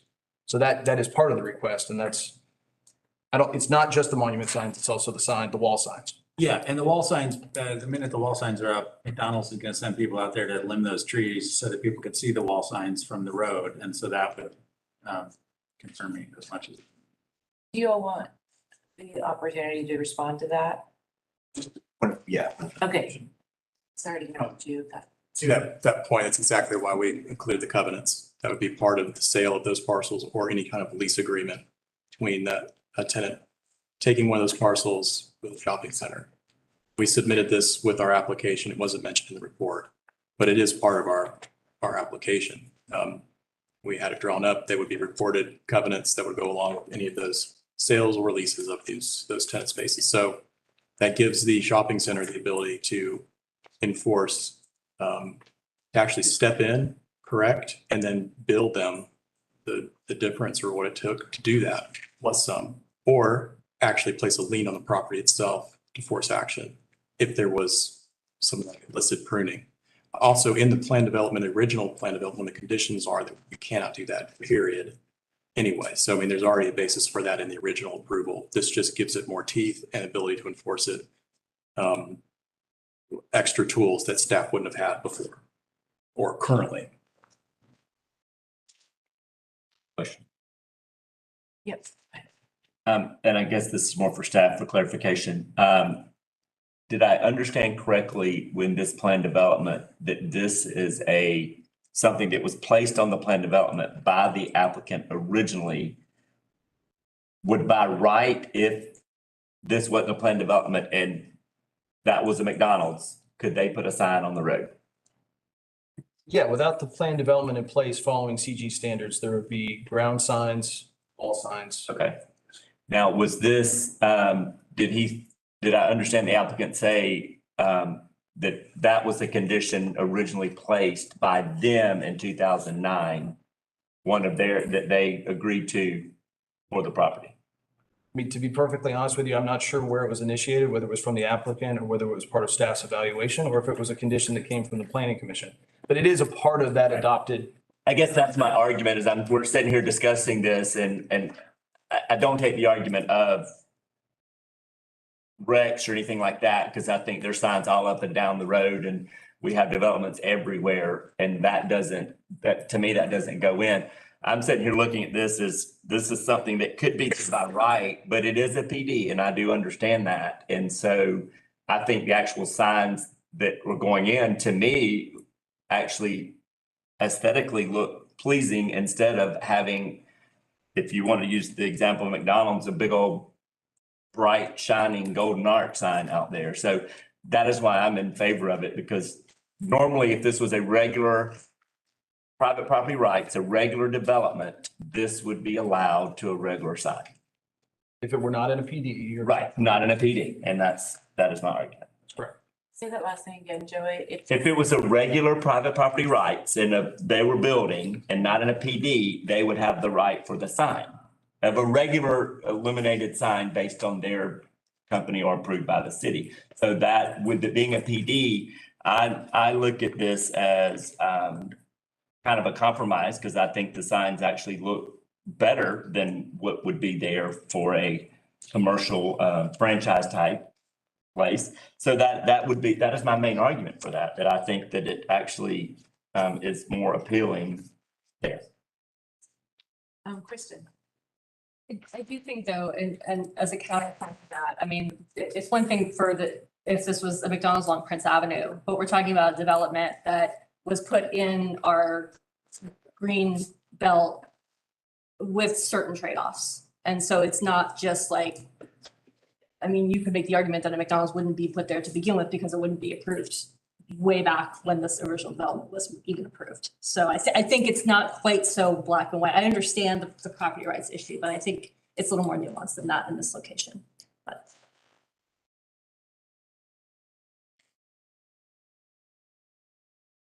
I think somebody has to ask you a question to speak. Sorry about that. Further discussion. So we do have a motion on the floor. I don't mind asking him a question to speak, but I don't know what that question might be, so. What you're wanting to address, something with the sign, if you have to address the sign. Is that technically a question? That's close enough.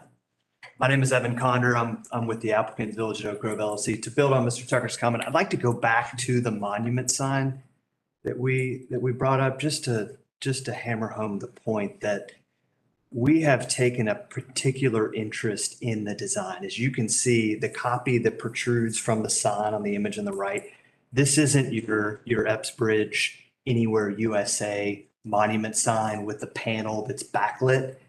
This is tenant copy that's placed on the sign with that halo lit back. So at night, it complements the existing master sign as you enter into the development. So as the property owner, we are conditioning these out parcels to match that overall sign, to give it that beautification that was well thought out when it was originally approved. And then if I can just real quick, speak to the comment about the comprehensive plan and not meeting that intent.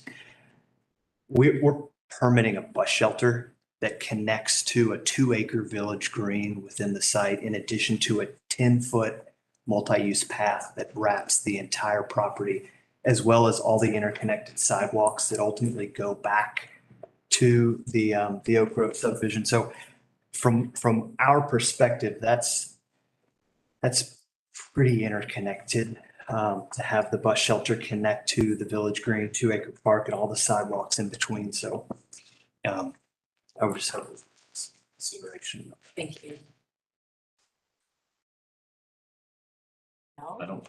I don't want to speak out of too many times, but, and I will say I have no connection to Oak Grove, but at one time, I did. I was the realtor involved in selling the houses, and I know the majority of the people who bought wanted, expected, and hoped that this development would take place in the way that it's going. With all intents of everyone moving in there, that was told up front, as the way it is being There would said. be this commercial. That it would be this commercial, that it would look like this grocery store. We didn't vision a Publix. I think at one time it may have been a Walmart type facility, but that was the intent of every house that I sold in there, that they knew that this would be coming at some point. Okay, so the motion on the floor is to accept the staff's recommendation. The motion. On the floor? Yes, correct. Okay, That's right. that was a confusing way for me to say that. Does anyone want to speak further on that? Okay. So I think we can do a roll call vote. Okay. So just to clarify, if you vote yes on this, then you are voting to deny. Correct. I always get a little backwards in my mind on that one. Herring?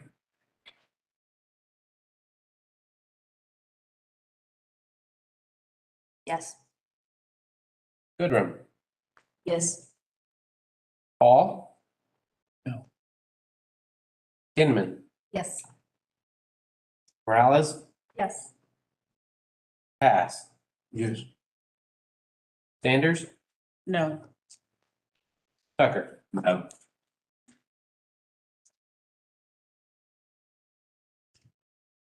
Five yes, 3 no. Yes. Thank you.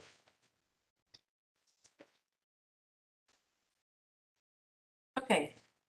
Our next item is 505 and 515 Beloved Drive. We'll start with the staff report.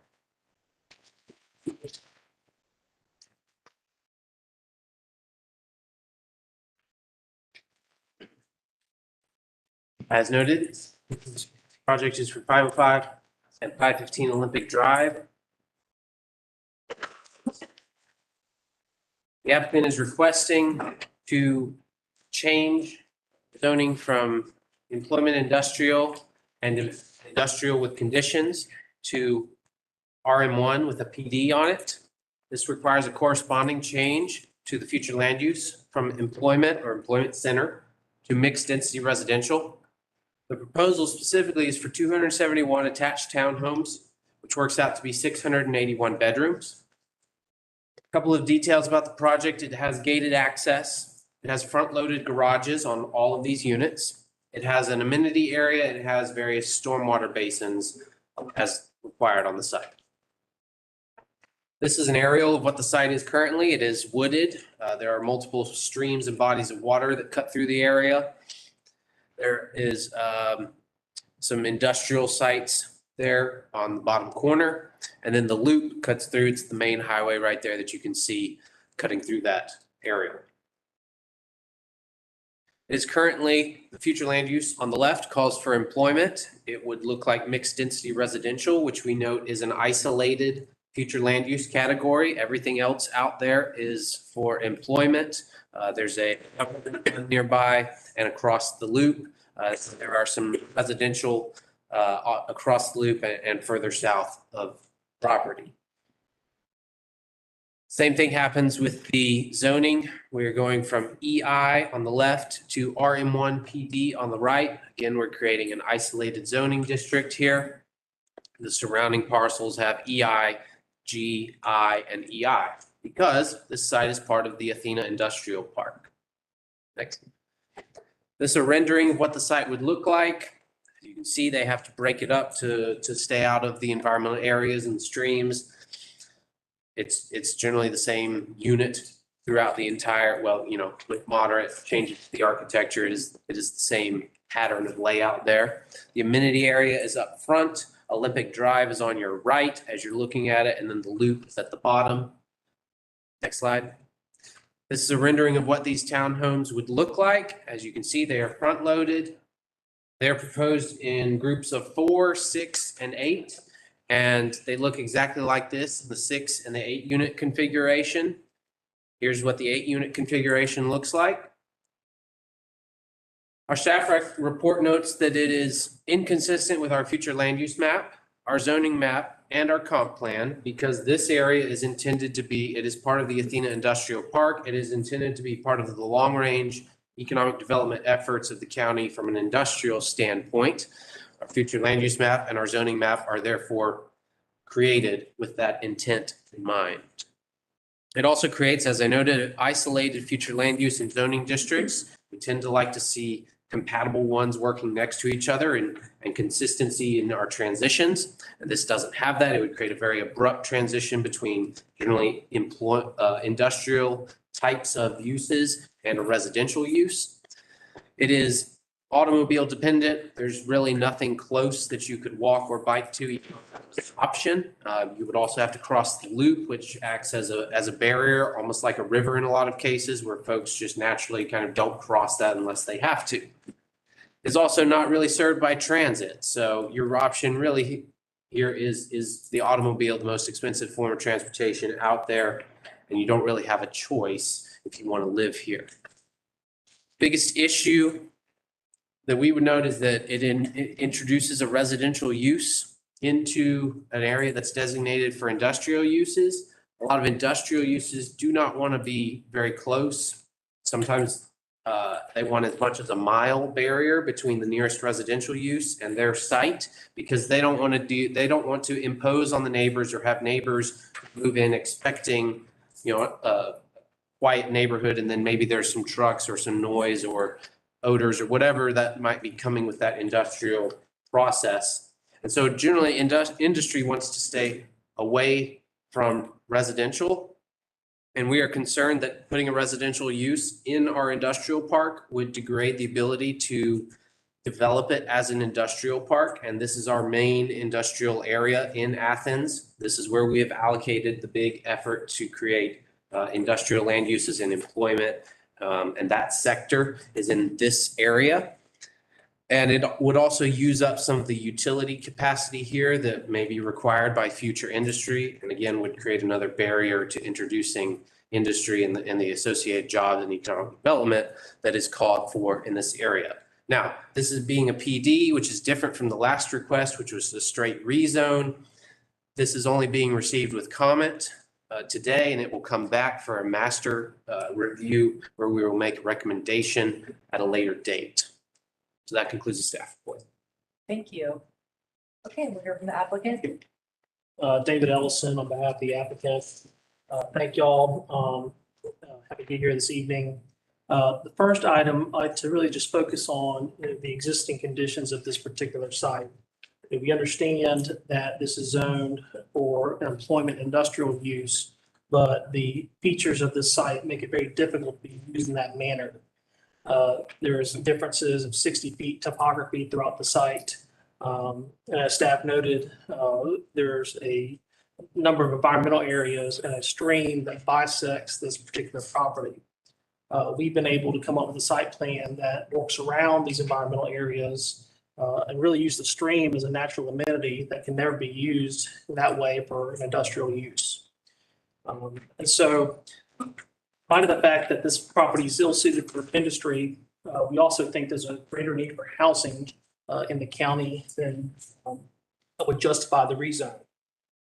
And the 2018 comprehensive plan emphasized the lack of housing in the community. And back then in 2018, the median housing price was $200,000 and now is $337,000. And so this problem that was identified 4 years ago, as y'all come up on your 5-year update, has not improved. And so we believe that it would justify rezoning this particular property because this comprehensive plan notes that there's been a shift away from manufacturing to other sources of employment. And so this would be in many ways an ideal site for housing because it increases the inventory in the community without infringing into the greenbelt. And in many ways, RM has found a natural environment along the loop. There's a number of communities that are being developed, but this project in particular would hit a different market than many of the projects that have been approved locally. For example, some of the multifamily that's been approved around the loop in apartments, this would be ranch townhome style intended for single families. Many of the housing projects that have been approved downtown have been geared towards student housing. And so this is a missing market that this project would intend to bring to the community. We also think it's a good location because it's by the loop, so it's readily accessible to the entire county. It's a short drive to downtown, and it's close to the new development on Highway 29. All things considered, we understand that staff's largest concern is the fact that this may remove some employment and industrial land from Athena Industrial Park.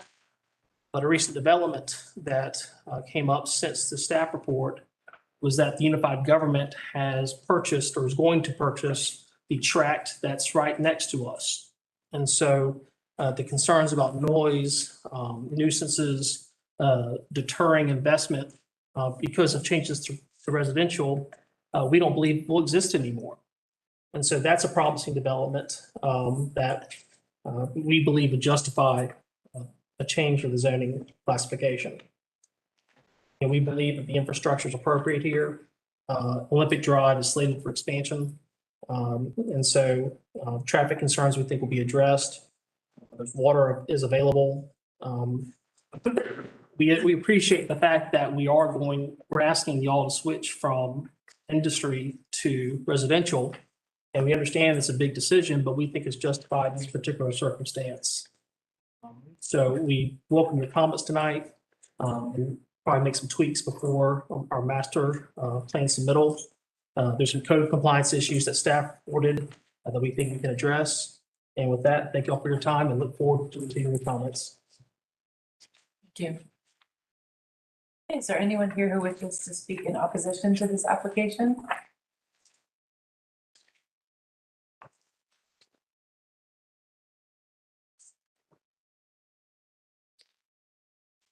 My name is Patricia Taylor, and I live in Woodridge subdivision right off Olympic. And number one concern for us is where it says automobile dependent. We're already congested out there with traffic. And we're connected to Indian Hill. Indian Hill goes from Olympic to Winterville Road and then Olympic Drive. So it's hard for us to get out in the mornings at Olympic and Indian Hill. That will bring in more traffic. And then you're talking about the loop. It's kind of dangerous right there as it is now because you have to go down and get on Loop 10. Then you get on another loop going to north. Loops coming, two traffic areas coming off the loop that comes onto Olympic Drive. And so we are requesting that you did, like you did 2 times before, and deny this because like I said, it's very congested now. It's really dangerous right there at that loop. Because like I said, you can't hardly get on. People don't yield. They just come right on out into the traffic, right there where they're going to put their project. They don't stop. They don't, they just keep coming off the loop. And so it's kind of really dangerous right there in the area. We've had accidents to happen there, but we're hoping that you will deny this because traffic congestion is terrible out there. Thank you. Thank you. Is there anyone else who wishes to speak in opposition to the project? Good evening. My name is Shanice Allen. I live at 130 Meredith Ridge Road. I'm also the president of Inner East Athens Neighbors Association Incorporated. And I'm a little kind of confused with this project. I'm here to support Ms. Pat Taylor because of their neighborhood area, and they are a part of our association. And we had been dealing with this back, I guess, in May or June when this project came up with our past or former commissioner. And Ms. Pat's neighbors in that area in Woodridge had requested to meet with the developer. And we wrote a letter, actually, our neighborhood association wrote a letter to the city's attorney back in August 25th of this year with some major concerns that we had that was going on with the development and the developer and our commissioner. And we still have not heard anything from the developer. I would think that the developer would like to speak with the neighbors in that area if you're going to build a development there. Other concerns in that area is that people are not going to want to get on the loop to go to work every day. People are going to want to go quickly through downtown, as he said. That's going to take them right through Peter Street. Peter Street is a neighborhood area, and the neighborhood has been lost because of the people trying to leave Oconee Street, get into the loop. It is just one of the very smallest streets in the neighborhood.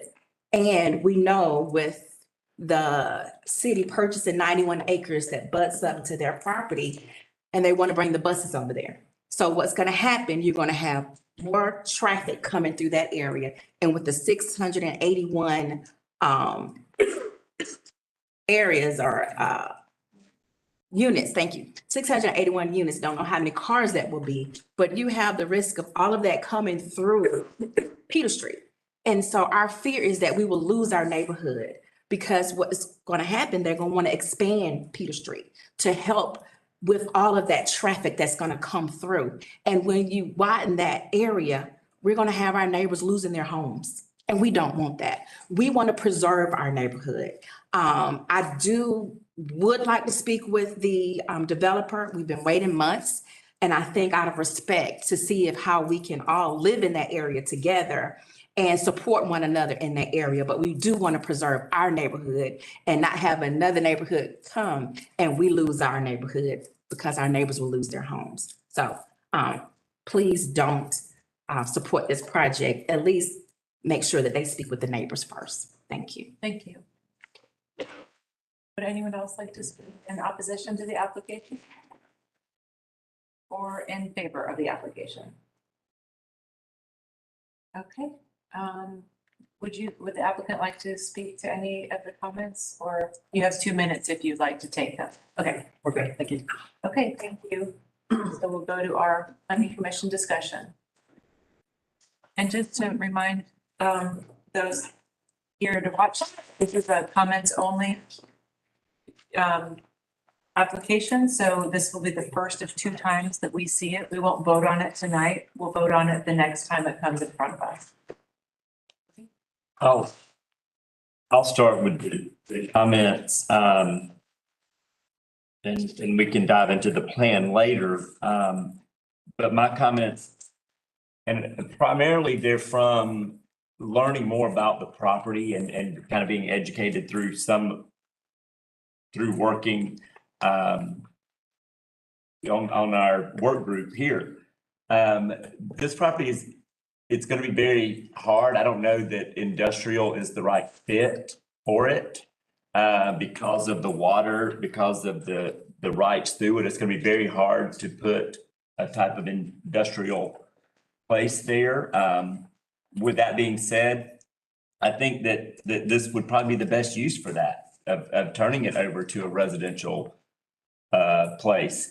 The way I look at the traffic, I hope, and I heard correctly that Olympic Drive was going to be looked at and worked on, because if this became industrial, you're going to have the traffic anyway by right of what could be built there. So you're going to have heavy industrial, more trucks, more, all of that will be coming through. So not diving into the plan just yet, but I do think we really need to look at this based on the land and what the use could be by listening to people who, I guess if by having a commercial agent or somebody who talks and knows what industrial people are looking for, because a lot of times land gets titled industrial and they map it out. We want this section over here to be industrial, but then when you start looking at it, there's no way industrial plant could fit there. There's no way a building could fit there. The best use might be a residential. And where this sits close to the loop, I think that is the best use for this. But I know we're not voting on that today, but I do want the commissioners to think about that as we're looking at this plan to get feedback. So just at first glance, the thing that stands out to me most is the inconsistent future land use map, zoning, and comprehensive plan. I work out there, so I'm there every day. There's a reason that these industries build in these areas. So my concern really for the residents that would be living here is what the environmental impacts might be long-term, from stormwater runoff to air quality. I'd just like to better understand what those studies have been done and what they will look like, because although our emissions are regulated, long-term effects, we can't calculate that. So I think I need more of that to understand why we would want to put a residential area in an industrial space. Chris. Yeah, my main red flag is actually the industrial zone directly next door to this property. My understanding for staff is, so like employment industrial is kind of like office buildings, like light manufacturing, like that kind of thing. light manufacturing, employment is more office park. Employment industrial is more light manufacturing, whereas industrial is like the heavier manufacturing. That's right. So by removing that buffer of employment industrial, we're now just opening up a development to be right next to heavier manufacturing. And that's, I mean, I actually appreciate that employment industrial is here because now we have a buffer for something that might be more noxious or loud or whatever it might be further back. By making that residential, we're now turning that industrial lot next door into a big question mark for anybody who might want to go there too. So yeah, I would have a hard time with this. Katie? Yeah, I think, but the first thing for me is referring to the CC Economic Development Department, you know, saying they don't recommend that it go residential and that it does have a rail spur, which is one of few parcels, potential rail spur, sorry, preliminarily identified one. So that I think is the biggest thing for me is to defer to them. I'm totally aware we need more housing that's targeted to small households. As many of you probably would guess, I would never vote yes on townhomes that are fronted by two-car garages. Unless there's some really other good reasons. And I think that covers it for me. Sarah? Yeah, I am going to be the first person to say that we need more housing at almost any turn. I was here the most recent time this came to us as a rezone, and I voted against it then, and I'm still, I mean, it's exactly the same thing.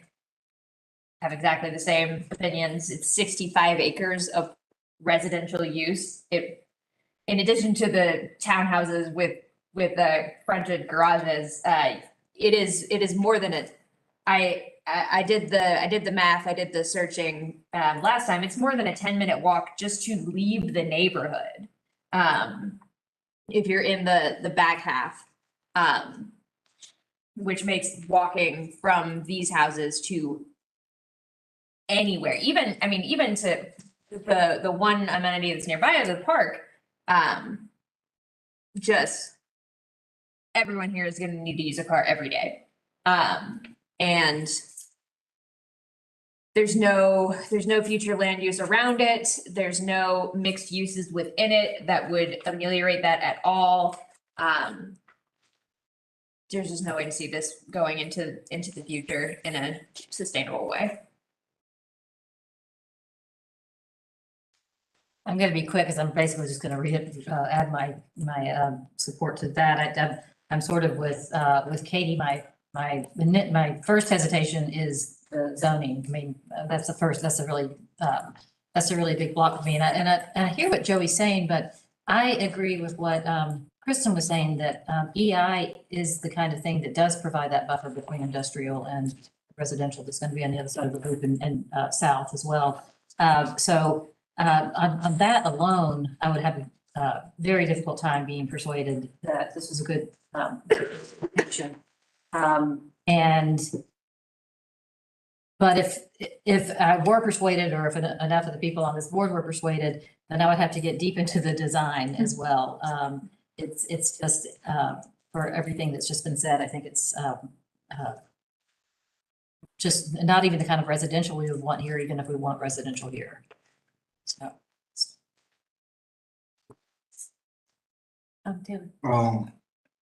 Just piggyback, I think everybody, said enough. But I do think that Peter Street will be affected. A lot of people do travel and it's easy to get towards downtown, versus getting on that loop, especially if you're going towards North Athens. It's terrible getting on and off over there. I really just can't see another 681 people coming through that area just like that. And it disturbs me because I would hate to see another Lexington Road, Lexington Heights play out over there. in this area, especially the area that close to me. So I do think that that particular area could be used for something, but I think it could be used something beneficial for that community, in that area. But that's not it. Thank you. I just have a question. What is the price point for the housing that's proposed? You want to answer that? Price point. Or even a range of what the anticipated cost of these homes would be? Sure. I'm Jason Wadsworth, Mule Creek. The community would be, we have not changed that. It would be a rental, all rental community. Oh. So, we would own all of them. And roughly what would the rental fees be? They'd be somewhere based on our last market study we had done around, I think, 2,000 or so a month for a 3-bedroom. Thank you. Any further discussion? Okay, thank you very much. Y'all.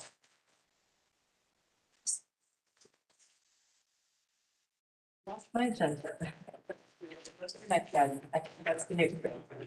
Number 25.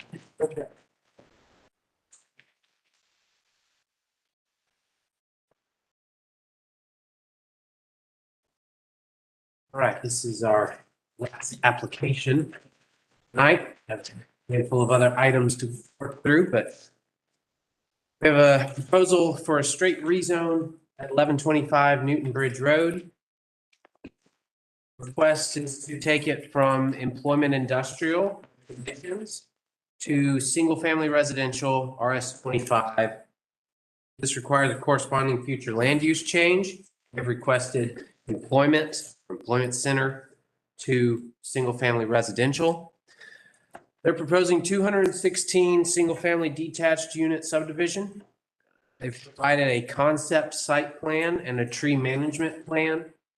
This is a type 1 rezone application, so it does not require a binding development plan. So what you're seeing on your paper is just a concept. They could go and do something else if they wanted to, even if they got the rezone. Side. This is what the property is currently. It is wooded. It's along Newton Bridge Road. You can see there's some residential neighborhoods on either side. There's the park there on the bottom of the screen, and then Newton Bridge, of course, has some various industrial uses as well as some undeveloped property along there. It is currently on the left, future land use calls for employment. It is sort of a leftover parcel from where we had originally proposed many decades ago to put our industrial before we laid out at Athena Industrial Park. So it still calls for employment there. They would move it over to single-family residential. Could you go back? Which is still an isolated district. We noted that it would be, they could use the traditional neighborhood, which is what all of those subdivisions around there are categorized at, and still use the RS 25 zone. So that we recommended that they go with the traditional neighborhood rather than the single-family residential. And then the zoning, again, it's EI with conditions. And then they would take it to RS 25, which is the zoning codes of the adjacent residential subdivisions. This is the concept plan. As you can see, they've highlighted the trees that they want to plant along the street there. It's laid out very much as a conventional suburban subdivision. There's a little bit of an amenity area. Again, this is a concept plan, so they could change this as they go to approval. Our staff report notes that their request is consistent with the zoning map and the zoning ordinance. Residential is an appropriate use for this area. It is inconsistent with the 2018 comprehensive plan and the future land use map. Our future land use map, of course, reserves this area for employment. Comp plan calls for a diversity of housing at multiple price points, multiple types of housing. This is going to be just one, conventional single family type of product. Our comp plan also calls for infill development over greenfield development such as this. There's really no mixed uses here, so everybody's going to have to get onto Newton Bridge Road and travel along there to get their destinations. There currently is a lack of infrastructure to support the development here. We would note, first of all, that there's a lack of sewer, so what they are proposing currently would require a sewer extension and a lift station on top of that to make it feasible. They could develop this site with septic systems, but that would require lower density than what they have proposed. There's also other infrastructure issues as far as there's not a lot of multimodal access out there. And these kinds of subdivisions can sometimes create excessive cost burdens because the cost to maintain the street and the other infrastructure here is going to exceed the tax revenue that comes with residential properties. So that is the big concern, not just with the sewer, although the sewer is an important consideration, but in general, we see that this project could potentially impose an excessive burden on ACC, Athens-Clarke County, in terms of maintenance expenses down the road. If you look on the back sheet of that staff report, you notice that that is one of our considerations when we're going through proposals, is whether this is going to have a positive or negative impact on the public balance sheet. The proposal is non-binding. I emphasized that a couple of times, so it only shows one of multiple possible development scenarios. But as currently shown, we are recommending a denial on both the future land use request and the zoning request. We think at some point we could revisit whether this should be an employment designation, future land use and zoning. But the current proposal here is not worth changing based on what we've seen so far. So that concludes the staff report. If I could, I think there's a typo on the screen. I believe it should read inconsistent with the zoning map and the zoning ordinance. Just want to be clear. Okay. Sorry. Thank you. Okay, we'll hear from our applicant next.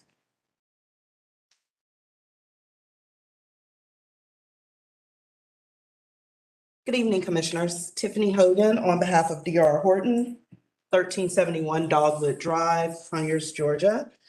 I do want to begin by addressing the first thing that will be the most important throughout this. So it was human error on the application to request the future land use of residential. It was intended always to be traditional neighborhood that would be consistent with the neighborhoods in the surrounding area. And we did notify staff of that once the staff report came out earlier this week, and we were advised that we could not amend the application, but that I could make the verbal request to the body that we instead request that you approve it for future land use of traditional neighborhood, which is consistent with the surrounding communities. If staff wouldn't mind going back to the site map now, I will start my presentation, official presentation there. So we are seeking to develop 137 acres located off of Newton Bridge Road into a 216 unit, single family detached community. There will be 2 entrances, both full access, located off of Newton Bridge Road. We are seeking to change the future land use to traditional neighborhood, which is consistent with the surrounding neighborhoods, as well as RS25. And I will be fully transparent. Initially, it was contemplated to go with a more aggressive plan and to apply for RS15. But we want to come into the area and be consistent with what's there and be a good neighbor. So we did look at the plan again, discussed with staff, and determined that we would seek RS25 as the zoning for this project. One of the extremely unique things about this piece of property in particular is the placement of the public park to the south of the property. It would be a great enhancement to the residents of this community and a natural amenity that's already existing. So one of the things that we've already proposed, just at the end of that creek there, you can see the little walkway, is a walking trail that would connect the community to the existing park. In addition to that walking trail, as staff mentioned, there is an amenity area. We would contemplate on a community of this size that perhaps there would be a pool or a splash pad. Sorry, can't get that out. A cabana area for changing restrooms, that sort of thing, and possibly some play fields as well. We are still in the early phases, obviously, so the amenities are not fully designed, but there will be an amenity The lighter green strips that you see there are also additional open space that we will use as open space, because there is some other open space there that I'll talk about in a second. Those areas would potentially include some benches, some picnic tables, that sort of thing, to provide other smaller gathering areas throughout the community. We are looking at 60-foot lots, 60-foot wide lots for this community. The other open space is the white space that surrounds the project. That's the more symmetrical rectangular shapes. All of that area would remain wooded. On October 27th, we did offer a voluntary community meeting, and we sent notices out essentially to the same residents that the unified government requires, the planning department requires with the rezoning. We had one household that chose to attend that meeting and was represented. Their concerns were primarily what would be the buffer area between Saxon Woods and the new development, and also whether there would be any potential light pollution.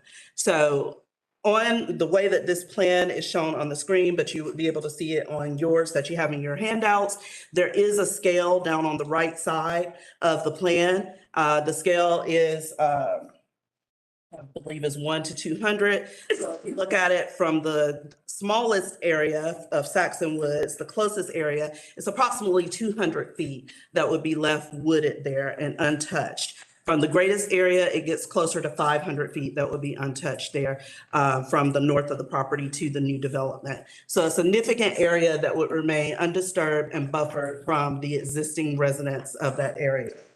I would like to also point out that this property has been for sale and marketed as industrial under the current zoning of EI for more than 30 years. And there has not been an industry that has attempted to purchase this property. So we believe that the best use for this property in conjunction with the existing neighborhoods that are around it, that are traditional neighborhood in RS 25, as well as the amenity that the government built, and that's wonderful, to the south of the property of the park. The best use of this property would be to change the future land use to traditional neighborhood and the zoning to RS 25 in order to be consistent with the area. I would reserve any remaining time for any questions that the board may have. Thank you. Is there anyone who wishes to speak in opposition to the application? Or in favor of? Okay, thank you. We'll start our discussion.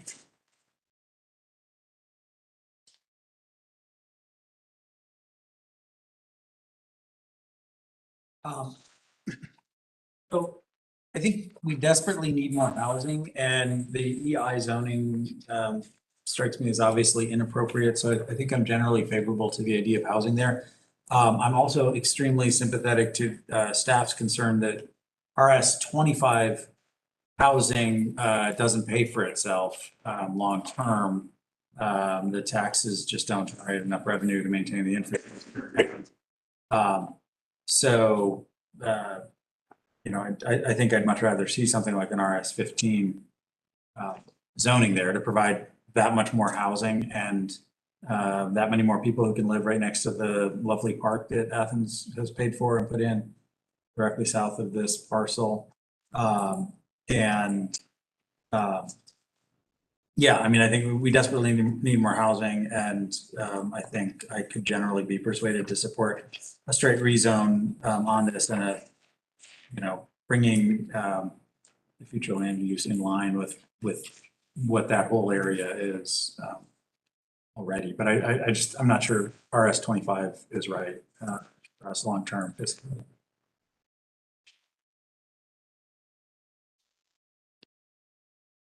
Yep, go ahead. Yeah, I would agree with everything that Matt just said, and excuse me. My concern about doing a straight rezone, especially to RS 25, is that this is kind of you know, zoning by development as opposed to, you know, a more holistic look at the area. I suspect that probably people in Saxon Woods would not be happy about a denser, you know, straight rezone to RS 15. So I appreciate the restraint going to RS 25.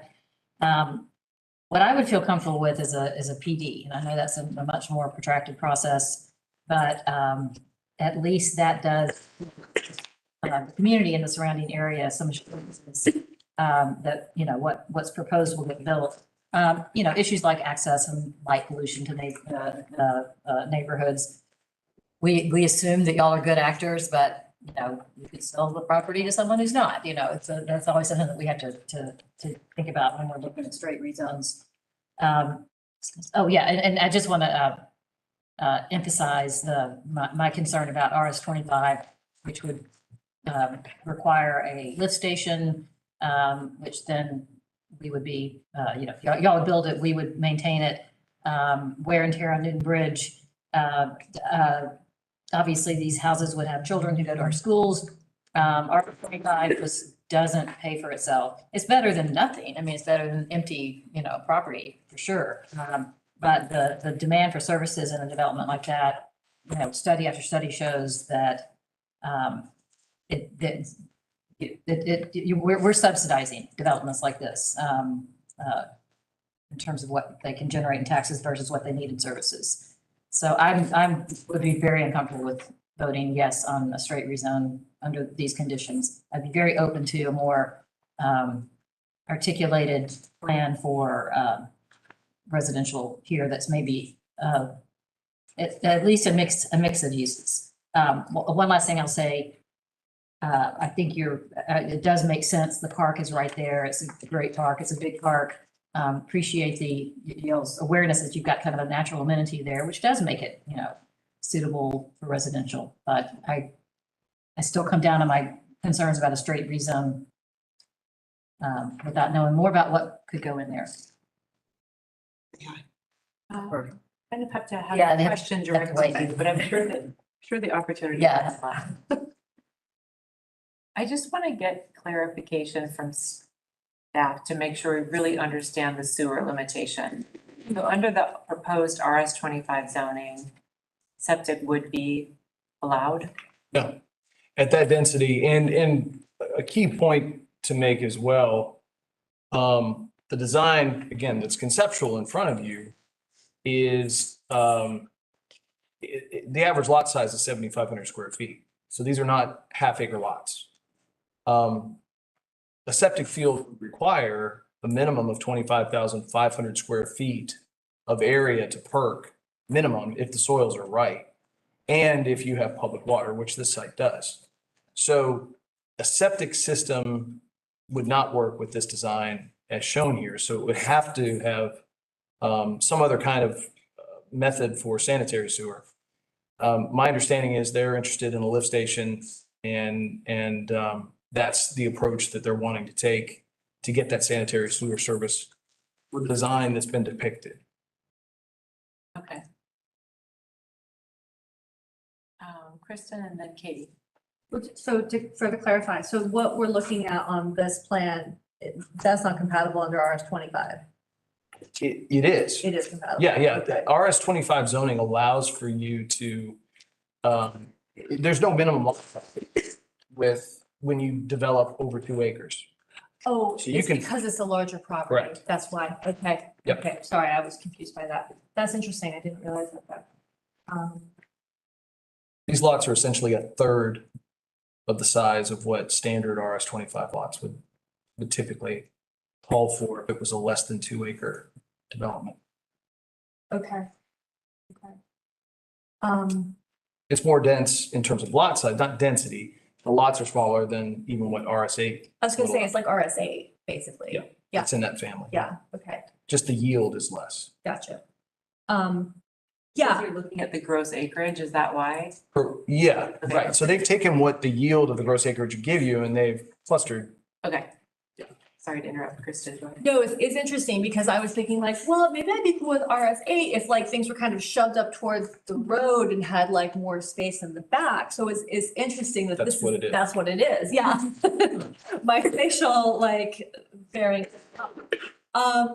So yes, in terms of for the applicant, I think I just need to understand more about what this neighborhood looks like. I like to go down these streets. I'm I'm not opposed to residential, and I also think it's funny when we have, it seems like we always have this happen where we have like industrial questions that come up in like pairs. And like in this case, I think it's a great example of like, look, it's employment industrial surrounded by single family housing and there's no industry there. So, so yeah, it's, you know, this kind of how this part of New Bridge Road is. I get it.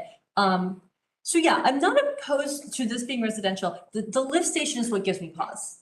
That's really, so did we just ask this before? Are the other neighborhoods around there served by septic? I'd have to dig into that a little bit because there are different basins represented in that view. Oh, I see. But I think some of these subdivisions are served by septic, to the north. Okay. I believe there is sewer to the south and the west. Okay. Yeah, but I don't know that to be 100%. That's fine, yeah. I think that was really so like seeing a little bit more detail, and the lift station were really my two big areas of pause, so. Katie. Since Lucy isn't here, I'm pretty sure she always says we should never build new lift stations. Does anyone have that same memory? I believe that's correct. In fact, I think what she says is it will never happen. Okay.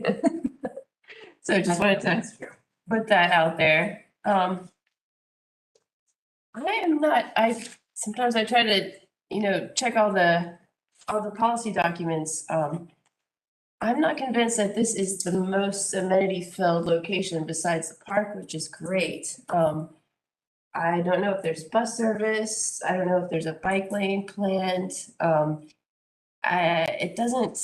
is a lot of development around there, but I would rather not see a greenfield development, when we have places that are closer to shopping, downtown. Obviously, it's not that far out there, but it feels pretty rural and it is adjacent to rural right now. And I would argue that, Saxon Woods probably should never have been subdivided.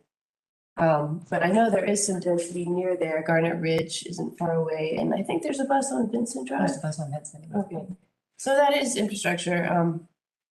I'd like to see more of that big picture of whether it makes sense to make this, more of a complete traditional neighborhood where there are places that you could walk to besides one park. And yeah, same again, it'd be great to have those calculations of the density that we would need to pay for the services that this development would demand. I like the parks and the block structure, just putting that out there. Yeah, I'd like to see how this fits into our wider plans as a community. I'm gonna add a couple things. I think it's interesting that we have the guidance from development in our staff report, which is, I think, really valuable. And we have our director here even, which is super valuable, in that, the economic development statement regarding the prior application was in opposition, whereas this one sort of poses no particular objections. And I agree with whoever said that to me, the problem has a little bit more to do with sewer. But it's funny, when I first saw this application, I thought like, no housing development right there, that doesn't make sense. And then you start to see like the matrix that's embedded in, and then it makes sense. And, I know there's planned improvements on Vincent Drive coming in terms of sidewalk and something else. Anyway, that's going to get better. And it is really interesting what the applicant said about how long this property has been for sale. And so, but I think that I agree with a statement Alice said, which is that I would love to see a little bit like a PD that shows a little bit more. I don't know. I mean, I think this parcel's in the TAD, right? Okay, so that's kind of interesting too. And I just, I've spent a lot of time at Holland Park, and it's hard to imagine. It's kind of hard to imagine an employment industrial use between Holland Park and then that subdivision. It does seem like maybe, I mean, it would be interesting to do this, have this conversation in 1.5 to 2 years when we've done the future land use map update and kind of see what we're thinking about this. But to me, like I brought up the public utilities viewer just to see where the closest sewer is. I mean, I don't even know. Yeah, I know we talk about in this county that we sort of use our sewer and other utilities to sort of curb construction, curb development. But we don't have any sewer to that site, and then we had it zoned EI, like that seems, I don't know, tell me. If it helps, and it is kind of an odd story how we got there. I don't know the exact year. It definitely was 30 years plus, and this was given a designation of research park, RP, under the zoning that was in place prior to 2000. And the intention behind it, which is very similar to what we're going to talk about later, was to attract a campus kind of development for science research, for low impact, not a traditional industrial use. In 2000, when we had that sort of odd conditional zoning on there that didn't exist anywhere else on the zoning map, the decision was made to convert that to its closest cousin in the new, at that time, new zoning code. And that's how we ended up with the zoning that we had. So it was more of frankly, it was kind of legal guidance to do so. And it had less to do about the availability or lack of sewer at the time. It was kind of in recognition that this was the upper reach of the historic Newton Bridge industrial corridor. And this was to be a site that would sit nicely against residential because it was going to be a research park. And because EI allowed for research parks to still be developed, in addition to a bunch of other things that were probably less neighborhood friendly, it was put on the map that way. And the lack of infrastructure was sort of that placeholder to say, if somebody comes along, we are going to have this discussion about infrastructure. That sort of guaranteed that it would make it to the mayor and commission for a discussion to provide infrastructure for whatever it may be. But the thinking was that it was going to be a research park. Okay, that's interesting. Make sure I understand sewer infrastructure. A lift station or pump station is required when just simply extending the sewer main won't be enough because of topography or just Gravity, the lack of gravity flow for the sanitary sewer to function, you have to artificially create that flow. And typically where it happens, it's a lift station to get you to that ridge line to then tie onto a gravity system. Okay. And I think that would be the angle that would be taken with this development. Sometimes it's a pump station because you actually have to pump it uphill for a while. That's exactly the point. You have to get it up so that it can then just naturally flow. Yeah. Okay. I don't know where to go with that, so you go ahead. Okay.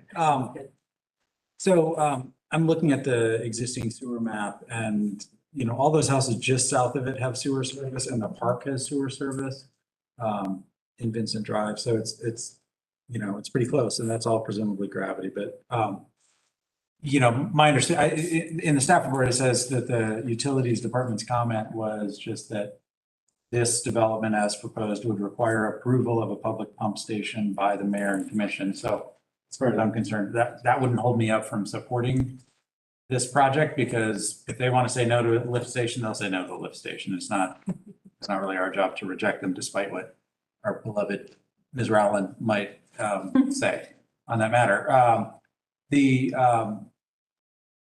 In terms of like infill development, greenfield developments, et cetera, I'm a huge fan of infill development. At the same time, residential in this location makes perfect sense. I'm not sure that anything else does. And Tim Denson said at an event that Alice and I were at about a week ago, an affordable housing event that he was hosting, that I don't know where the source of this projection, but the projection was that in the next 17 years, by 2040, Athens needs at least 11,000 new homes. And we're not gonna get there by filling in the vacant lots with infill, close in, and so, I think we need some developments like this, and I'd like to see this with far more housing units on it, honestly. And in terms of other amenities near there, I don't know how far it is, but it's not that far from General Time down Newton Bridge Road, which is going to be a very amenity rich area. I mean, good points were raised about like, is there a bike lane and stuff like that. But there's going to be stuff near there that more residents will make that stuff more successful. And so I like the idea of residential here. I would have no problem with supporting a future land use change to traditional neighborhood. But I also agree completely with what Alice and I forget who else said that a proposal here that was a PD would be especially attractive. That is a bit more of a series of hoops to jump through than a straight rezone for an applicant, but it also gives us and the mayor and commission, the ultimate deciding body, more assurance that what you see is what you get, as opposed to just, straight rezone and then maybe someone else buys the land and does something quite different with it than what we thought we might get. And I guess the last thing I would say is just on the comp plan, like one of our policies is that we like to, we want to encourage development of like housing, different housing types, different unit sizes, et cetera. And this, I take it, is pretty uniform. I don't know how much diversity of floor plans and sizes the applicant had in mind, but just sort of by way of comment, I think if this doesn't get approved as is and it comes back in a different form, I would just suggest the applicant might consider, more of a mix of different housing types, smaller cottages, maybe some single family attached, and also some single family detached, because all of which is in service of the goal I described earlier of just having many more housing units on that property to help, not only to help the applicant pay for the infrastructure they got to put in, but to help the county pay for the infrastructure that we take over.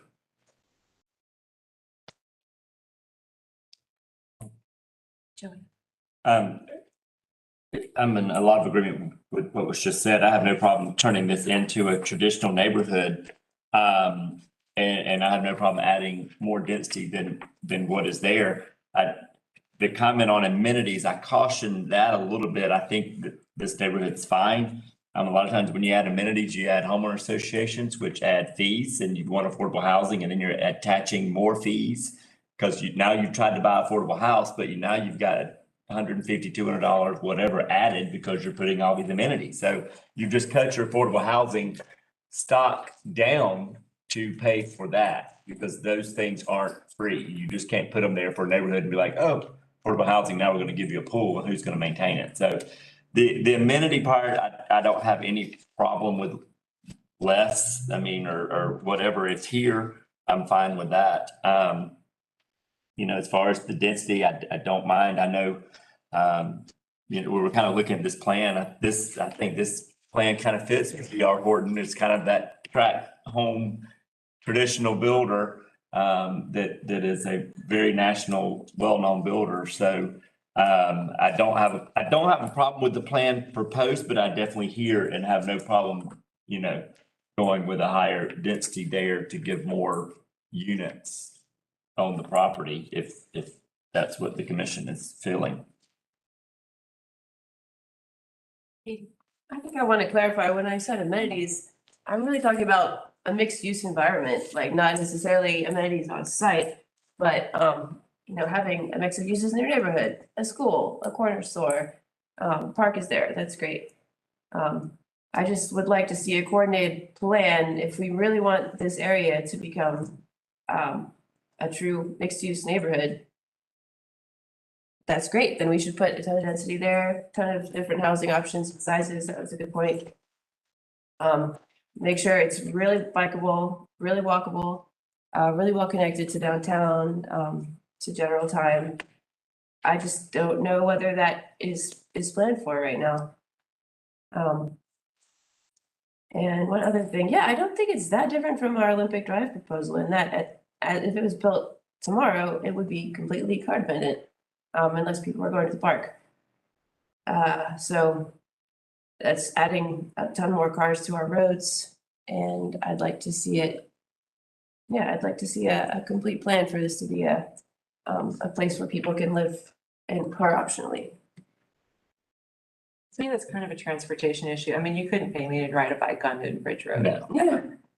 But it would be cool if it got there, like, you know, because there is so much, especially, I mean, that was one of the things we, on the SPOS committee talked a lot about that Vincent Drive proposal, because there's pretty high density residential out there and a lot of people who are walking on a pretty unsafe road. Vincent itself is pretty sketchy, so.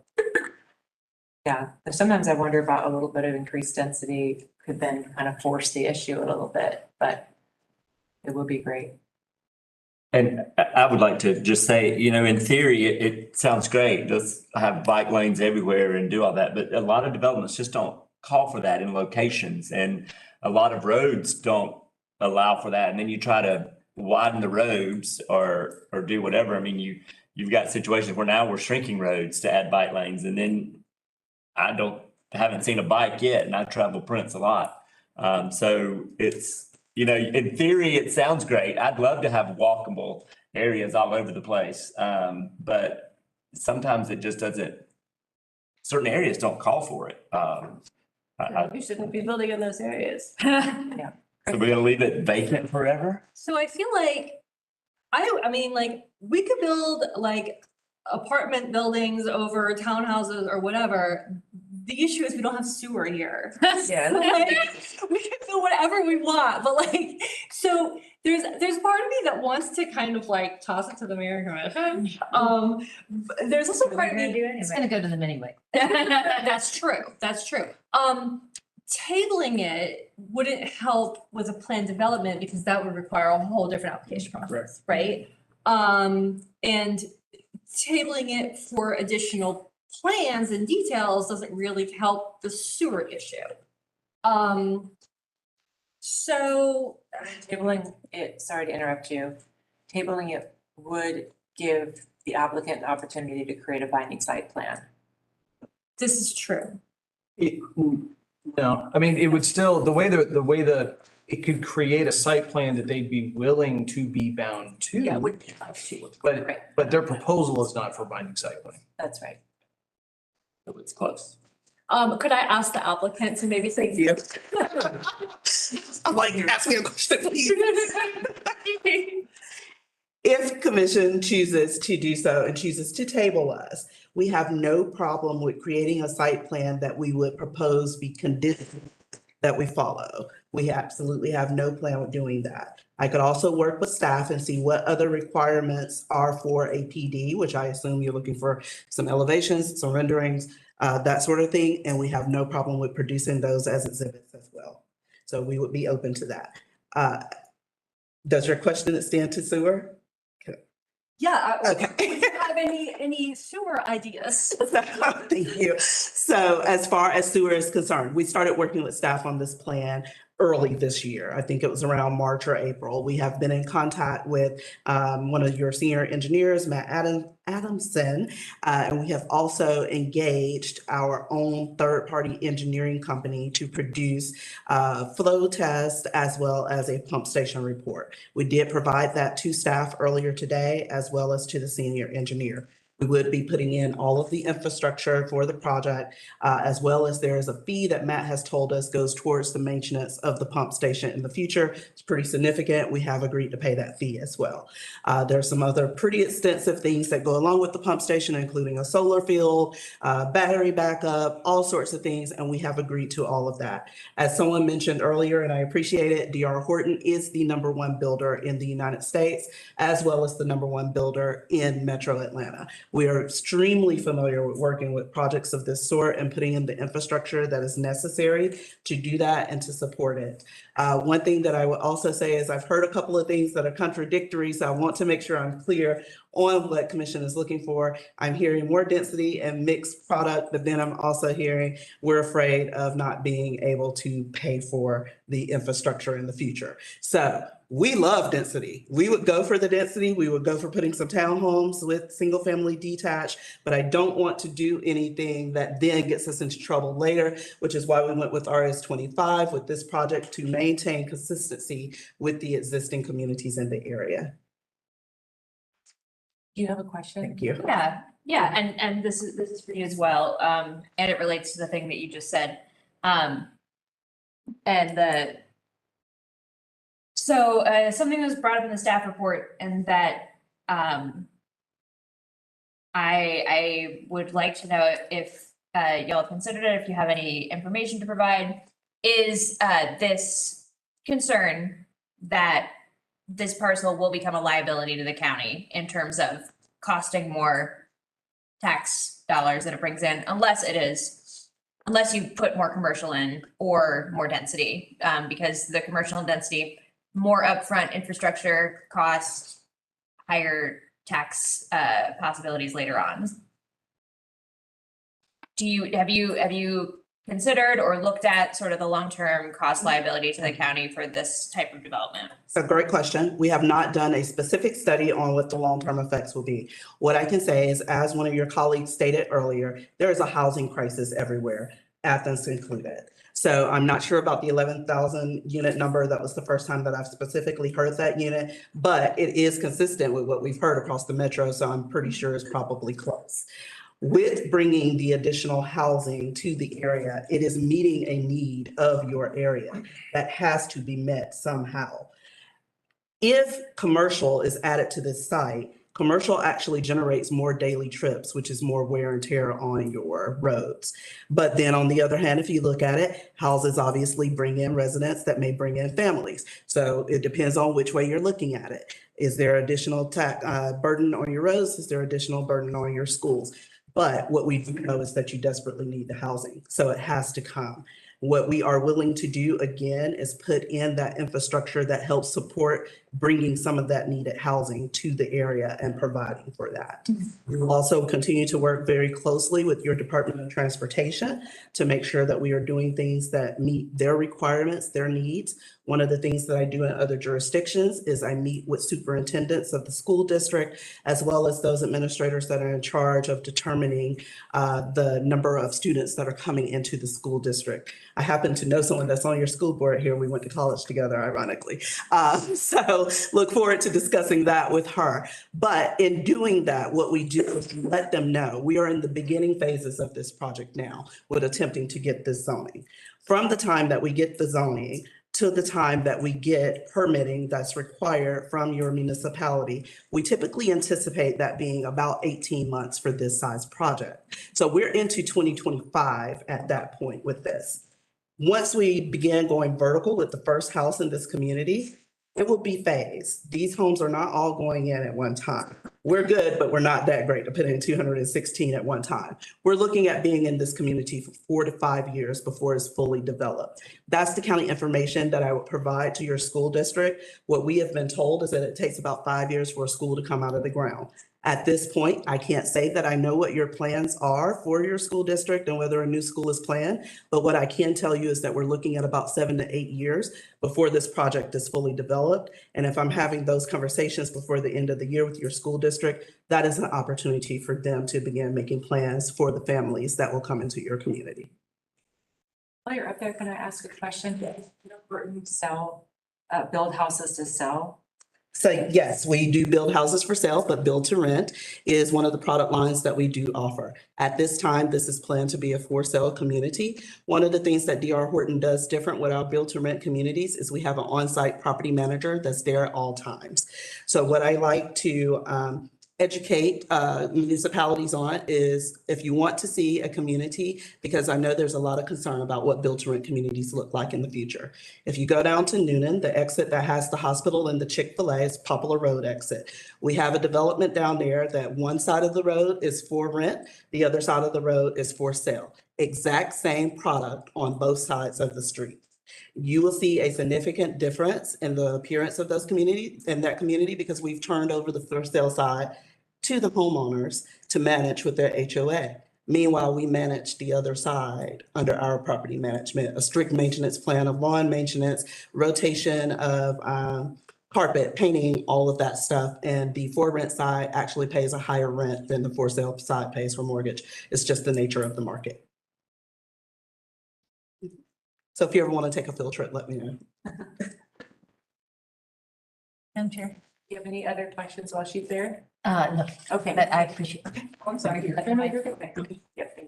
just to move it along, I really appreciate that information about what you can do with the table, and I'm comfortable for putting forth a motion to table this for, is that going to be 40, up to 45 days? How does that work? To 90 days. I mean, the earliest they could come back would be for the January cycle. That would be the very earliest. So that would be a table. You asked me to do math at 9:30. I don't do it well at 5. I mean, I assume I need to specify it up to. Yeah. If you tabled it for, say, up to 60 days, that would give them the window to submit.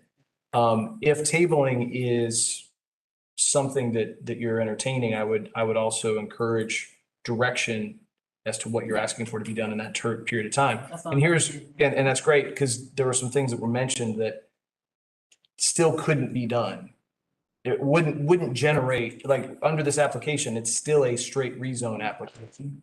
This is not going to turn into a planned development application. This is going to turn into some other kind of thing. So as long as the guidance that's being given is something that's going to relate to a straight rezone request. Gotcha. Okay. Yes, okay. I'm sorry, if you're going to give a motion, I'm asking a clarifying question. Do you want to do that before I make the motion, or? Sure. So you said this couldn't turn into a PD, but isn't that, if we were to table it, wouldn't the applicant be entitled to withdraw this and submit a PD? Fair enough. That if that choice is made to resubmit on a later cycle as a planned development, absolutely. Okay. But what they could, as an alternative, as the applicant suggested, they could come back with a straight rezone, but with a condition that the site plan they bring us is what? They have the opportunity to provide information and note that they're willing to X, Y, and Z. That's an atypical process. Obviously, you see lots of these. But yes, they could offer that up. Okay, well, that helps. So I would like to make a motion to table for up to 60 days with the goal that the applicant comes back to us with a binding site plan that could be made binding through a condition of the rezone, or come back at a later date with a plan development. Does that work? I mean, they can do that. They can do that anyway. So we don't need that second part. It's just up to 60 days with the request that you come back to us with a site plan that you're willing to make binding as a condition of approval of the rezone. And Joey seconded it. Joey seconded? Okay. Let me clarify one other thing, as long as we're on this motion in the line of thought. What they can offer up to be bound to has to be consistent with the zoning category that they're asking for. So unlike a PD where you can ask for flexibility and waivers and do things differently than your base zoning, you couldn't do that with a straight rezone request. So I just want to make that real clear. But if we approve this tonight and the mayor commission approved it next month, this could be built there, what they're. We would, I'll say this, we would go at the staffs and that would dig in deeper, knowing that that's part of what you're instructing them to do. Certainly we did look at it, but we looked at it as a concept. We didn't do a deeper dive into could this be built? Yeah. Well, I'm sure that the applicant can work with staff on that. Issues. Did you want to, when you talked about giving a little bit more direction, I mean, do we want to discuss that for a minute? Is that what you're thinking? Or is the direction that Alice included in her motion enough?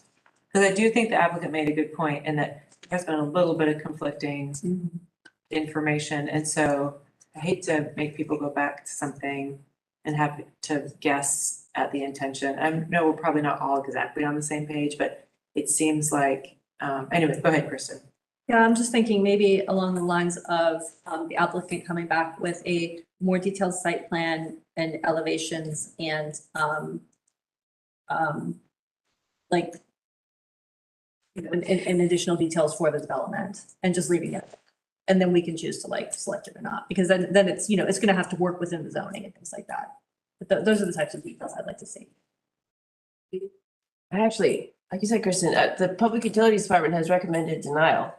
And that's the key issue for me. I'd like to, if I was gonna vote on this, I would want to see evidence of, The sewer.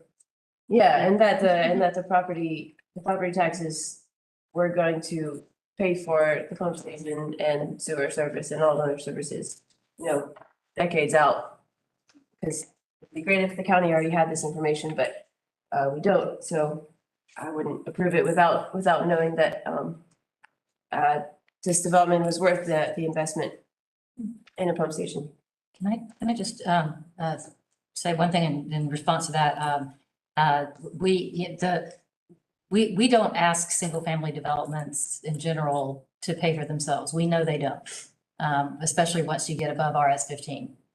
What they do is they create rooftops that attract retail, and that's kind of how we assume that they pay for themselves. So I don't know that I need a ton of detail. I would like to know some of the, you know, you talked about the maintenance fee that you're required to pay. And, you know, I think it would be helpful for us to know that, you know, if I'm going to put a single family development with this many houses where it's already connected to sewer, then I know that, you know, the county's just going to pay for the maintenance that it's already programmed for. This we don't have sewer program for, we don't have pump stations program for, or septic fields or anything. So just having some understanding, either from the applicant or from staff, about what that arrangement looks like. Other possible conflicting information, if this site was gonna be developed residential, I would absolutely support higher density. And I wondered if everyone could, that might give some clarity to the applicant. Like if it was gonna be developed. Yeah, just wanted to clarify that from my point of view, at least. And I think higher densities raises just some of the infrastructure questions we talked about, sewer, the roads.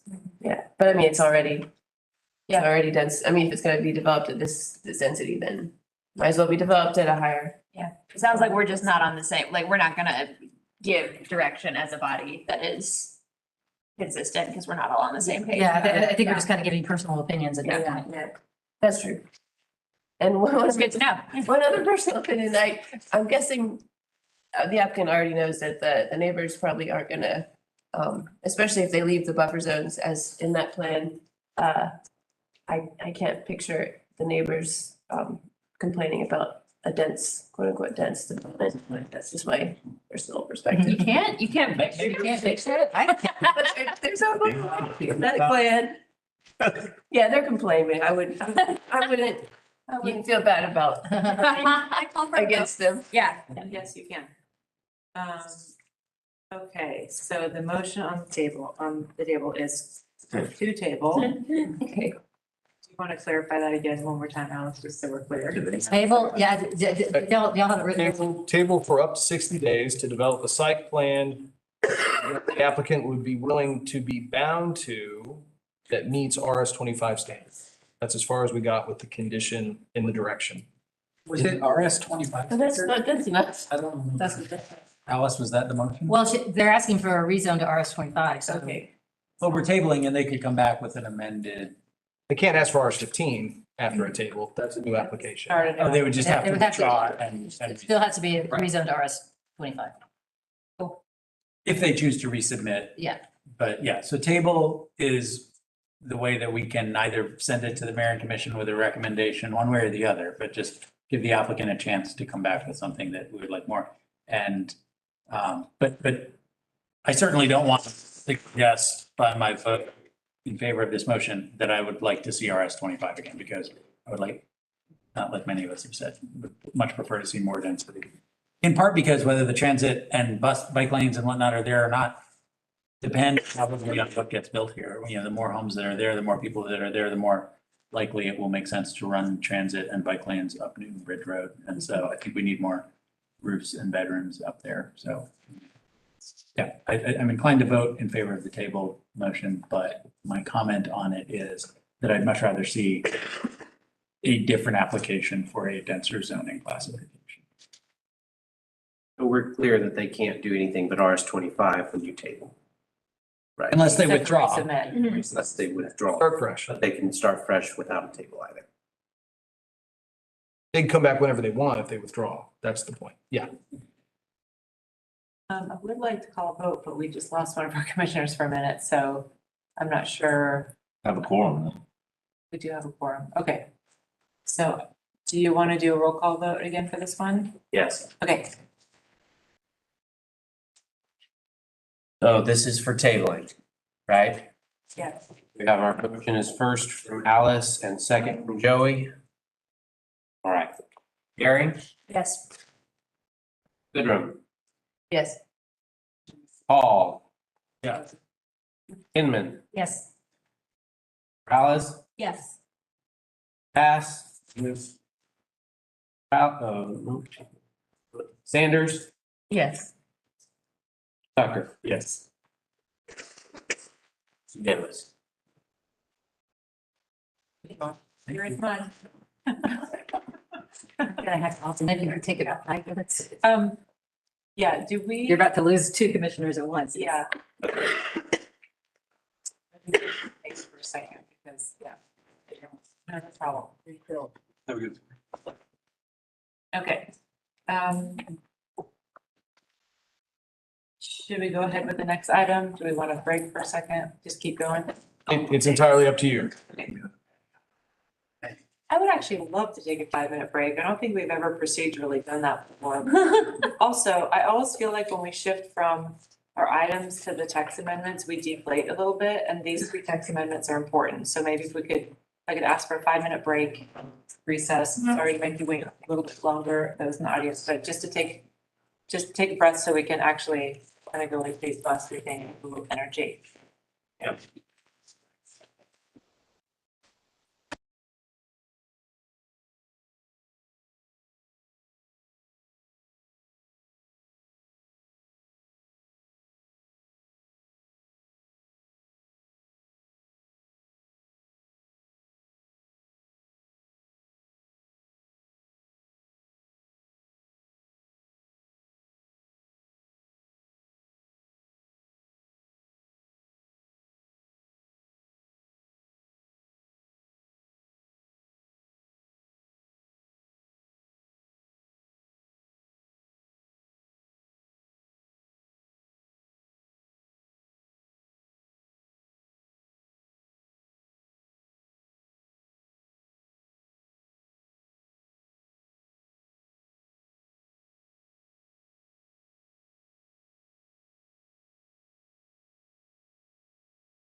That's how we're starting. Are going to begin with for item number 6, the text amendment of the research and development facility use, and we'll send it over to you, Ilka, is our economic director. Welcome. So, good evening. I'm glad to be here before y'all this evening.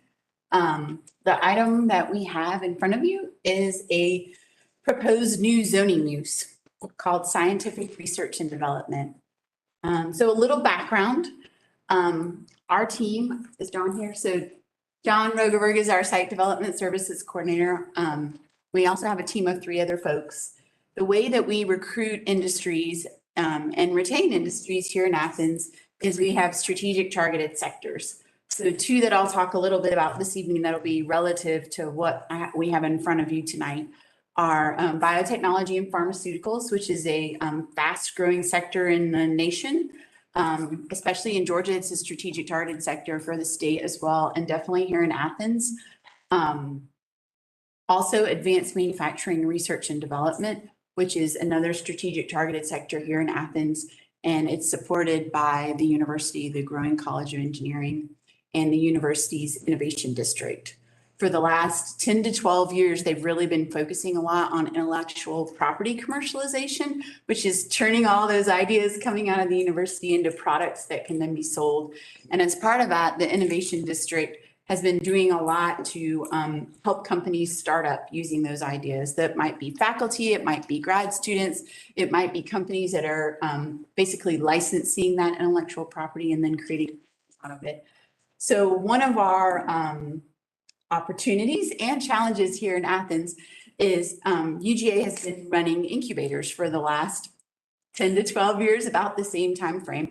And those incubators are filled with companies that are creating not only just amazing products and breakthroughs, but they also create a lot of jobs for our community. And they have the potential, as they continue to grow, to continue creating jobs and more and different kinds of jobs for different levels of education, One of our challenges is current zoning uses, admin research is right now not a very sharp pencil. And so over the past year or so, John and I have been talking with the planning team, Brad and Bruce and their team, and saying we have a challenge because admin research is an allowed use in EO, but it is straight research, right? No production at all.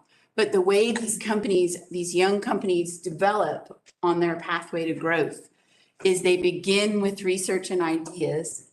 And then they sort of shift into a zone where they're doing some very limited production and prototyping as they're developing their product that will be saleable at some point. And then when they've proven their model, then they sort of kick into what we might consider to be light industrial, which is more of a primarily production mode where they have a product, they're creating it and able to sell it. So what is happening right now is these companies are falling within a gray zone. They don't really fit into admin research because they are doing some prototyping and they're not quite as intensive a use as light industrial. So one thing that we did was a lot of research on other communities like ours that have large research universities and growing bioscience clusters to look at how they're handling companies when they're in that sort of in-between zone. And so that is what we've proposed in front of you, which is this science research and development use.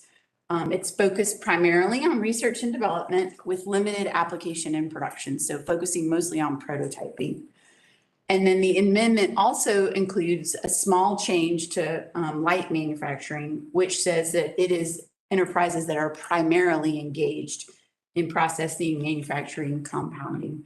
So this creates a new in-between zone. So admin research, this new proposal would be to add science research and development and then light industrial. So I'll shift a little bit to the chart that you probably have in front of you. We'll talk a little bit about why we've proposed the layout that is here. We have suggested L3, which for this will be an amendment as well. So for L3, which will apply to CG, which is commercial general, Uses are limited to no more than 10,000 square feet of gross floor area per lot, except grocery stores, science, research and development facilities, and colleges, which may have 36,000 square feet of gross floor area per lot, and then the rest you can continue reading. Commercial downtown, L4 remains the way that it is. It's not amended.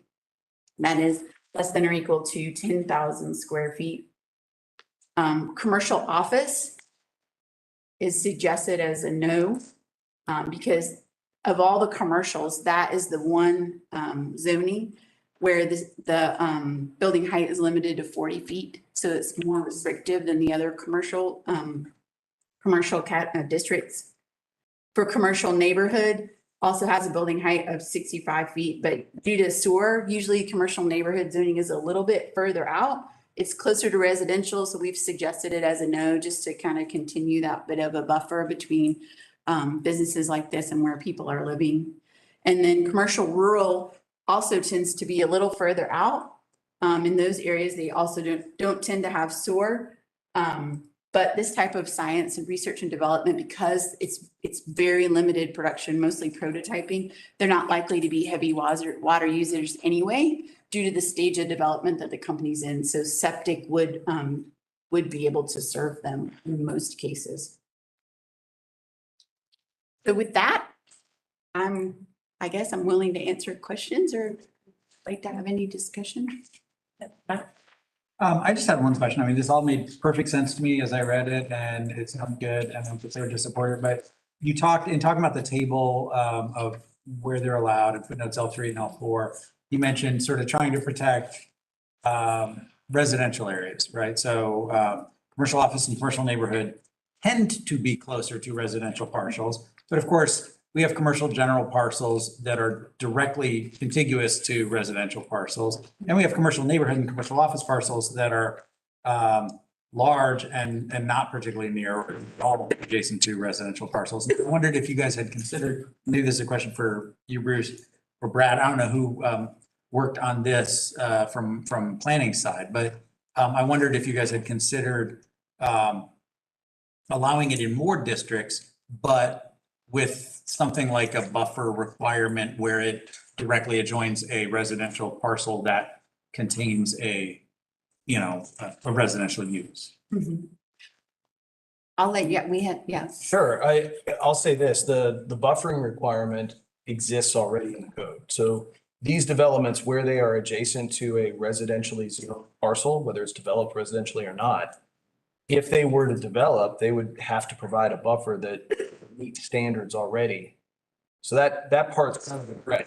As far as opening the door for additional zones to be considered, we talked a lot about which zoning categories seemed appropriate, which zoning categories were opening up the necessary amount of opportunity, and in locations that seemed marketable for this type of use.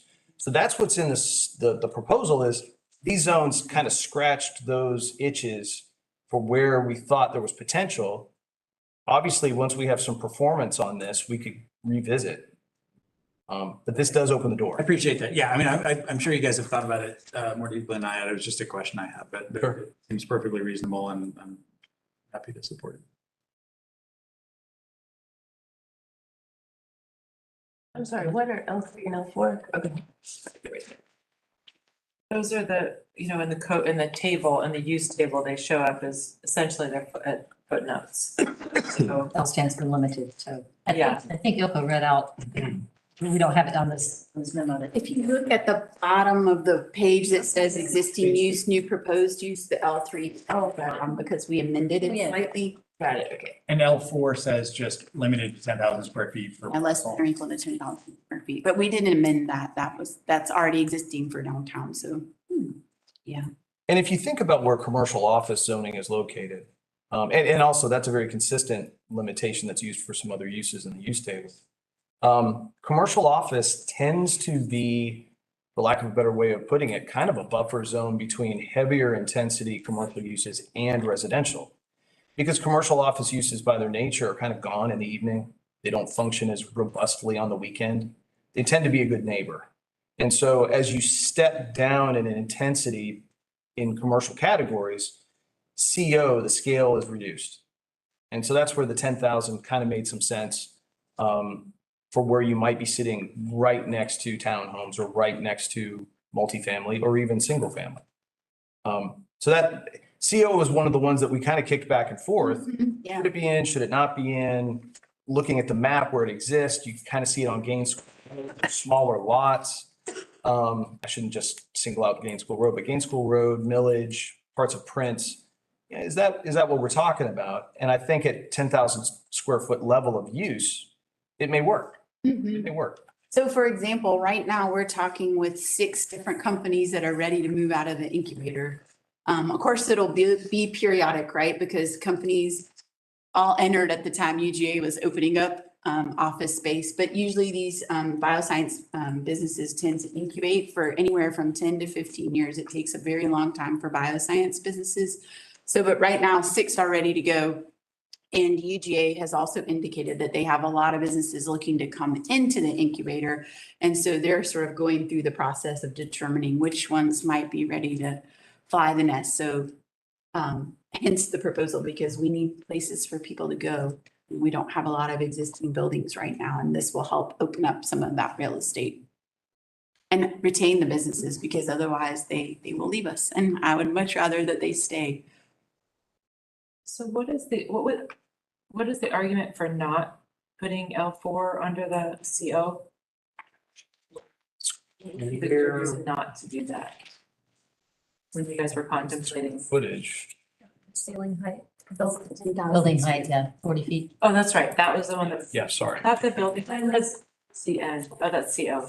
Again, it's higher. Yeah, so if it's the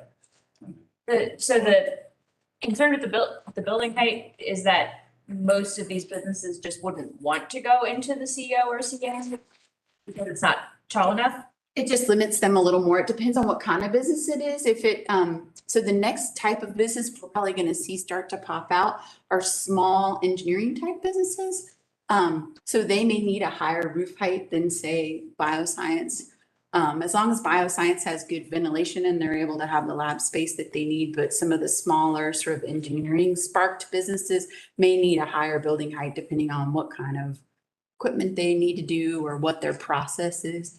And so you're saying that, like, the reason that we don't just put an L4 in these anyway is because you want to kind of concentrate and specialize where you want to funnel these businesses? That's true, but it was not the reason for the CO. The CO was just that it was, as Bruce described, that it tends to be a buffer between a heavier use and a residential area. And so we were trying to be respectful of the more residential areas around town. I think, I was completely twisted on what I just said a minute ago. So let me revisit again. All right. When we talked about it, we did go back and forth. That statement is true. Where I landed a second ago was that we had put it in. We did not put it in. The reason for it was to test it out. Let's have some performance on this, and having CG and CD properties, and obviously all of the flavors of light industrial, and EO, opened up enough acreage and enough opportunities to satisfy the needs that you were hearing already. But I think CO, we could make a case once we see some of this happen, that maybe that scale could work, and maybe our buffering requirements are sufficient to allow for some of those things to be revisited. And the heights may not be a big deal because generally we're steering companies to what suits their needs anyway. You know, for one company, a 40-foot height might be a problem, but for others, it'll work just fine and we can steer people. But the nice thing about this is we have existing buildings within these classifications, whereas EI, we have nearly 0 existing buildings. So there's just not a place to put people. I would say too, vacancy rate on office space right now is rather high, correct? It's a little higher. Okay. Yeah. Grant says that. Not a lot of it, but there's more than EI buildings for, we don't see as many office projects because we tend to be working either these startups coming out of UGA or we're tending to work very large ones, Yeah, so we're not usually working with companies where we're putting them into office space. Yeah. Could be. Katie. Sarah. I was just going to make a motion to approve the text amendment as submitted. Second. What else then? Yeah, I'm totally fine with it. My question would be, why not expand it? And specifically, what are the potential detrimental effects, noise, traffic, vibration? But we don't even have to go there. If you're happy, if you think you have enough space in these two zones. Who seconded? I'm sorry. There was Alice. Alice, thank you. Okay, and then Sarah, did you still want to make? I was gonna say literally the exact same thing as Katie, right on down to, I can leave it for right now. It's fine. Okay, any further discussion then? Okay, I think we can probably just do a voice vote on this one. So all in favor, please say aye. Aye. And opposed? Okay, great. Thank you. Thank you. Thank you. Okay, next one, item 7. Yes. Mr. Dwelling Unit. Okay. I'll introduce this real quickly and then I'll hand it off to the members of the mayor's working group on inclusionary zoning to add in where I've left something out or to clarify. So what you have in front of you, I feel like Ron, what I prepared for you is a text amendment for accessory dwelling units. This would be a text amendment that we're putting to you tonight that you can either accept for comment or you could take action to forward it on to the mayor and commission. This came out of discussions with Commissioner Tim Denson specifically and staff, and procedurally was taken to the mayor's working group for consideration to try to do something on a shorter time frame to address accessory dwelling units, while there is attention given to a more comprehensive view of accessory dwelling units that maybe aligns closer with the missing middle housing scan, responds to the work that we're going to do with the comprehensive plan and the future land use mapping and looking at our future land use policy for a 20-year window. We may want to do some things that are requiring a little more regulatory take to set up properly. But Commissioner Denson and the working group, I think, felt strongly, based on their discussion, to not wait the 12 to 18-month window before taking any action. And in working with staff, with Brad specifically, thinking through what the code already allows for and making some modest adjustments to the code language to open the door for accessory dwelling units to be permitted by right. So let's walk through it really quickly, because it does vary. The approach varies by zone. So I just want to draw some things to your attention. The very first thing is a definition change that was necessary to fold in accessory dwelling units under single family dwellings. So that's what you see being proposed for section 9-2-1. In the ag zone, the AR zone, agricultural residential, we currently allow for accessory dwelling units, but they come with the caveat that you have to have at least a tract of 10 acres in size, because that is the minimum lot size for ARs, 10 acres. So the standard has been, if you're going to have 2 dwelling units, you got to have 20 acres. And so this proposes to strike that requirement and folds in some language that gets repeated elsewhere, that we have some standards in section 9-15-12 that we'll get to that have to be met. It also strikes the requirements that currently exist in the code, not just in AR, but in RM, multifamily, that the accessory dwelling unit be located entirely in the rear yard of the principal residential structure, and 2, have a gross square footage that is 50% or less of the habitable square footage of the principal structure. Those 2 would be struck, and that is repeated throughout this proposal. The third standard about having fewer bedrooms than the principal structure remains. And then there's the opportunity to provide a parking space for the ADU, but it's not a requirement. You have the opportunity by code to do that. So that is the text amendment for AR. In the RS, slight tweak, because we don't have that 10-acre issue that we've got to deal with. In this situation, we created a new limitation, L5, and the wording for it calls for 1 detached residential unit designed for and occupied by 1 family only. So we still have our definition of family that is baked into this. Calls for the structure, the ADU structure, to be accessory and subordinate to the single family dwelling, conform to the other standards in the title. The ADU must meet all requirements in 9-15-12, like we said, for AR, have fewer bedrooms than the principal residential, like AR, and the parking allowance, that one additional space. That's it. So when you think about RS zones and the amount of it that's on the map, that's land that is zoned for RS, all these zones are treated the same, from the super low density to the highest density we have, which is 5,000 square foot lots or less, depending on, but this opens the door for the potential for that as long as they're meeting the development standards associated with RS zones. So setbacks, lot coverage, all that stuff would still apply. So it opens the door for somebody to creatively look at their land and see how they might be able to achieve more development capacity within the setbacks and lot coverage and other things that the zone would allow.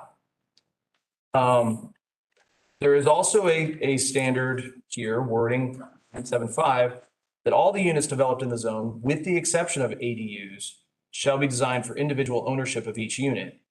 So we had to say that because once you have two families living on a lot, it's no longer single family by our zoning definition of single family, because you now would have potentially two family units on one parcel. That's more than a single. So we had to add this language here to kind of address that. All right, in the RM zone, our code right now allows for ADUs in the RM. What this text amendment would do is remove the requirement for the tract of land to be at least twice the minimum lot size for the zone to be able to do an ADU. That would go.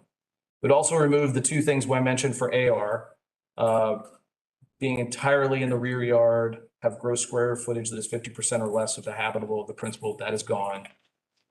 Compliance with 915.12 is in there, and having fewer bedrooms than the principal would remain. And then the parking allowance would be in there as well.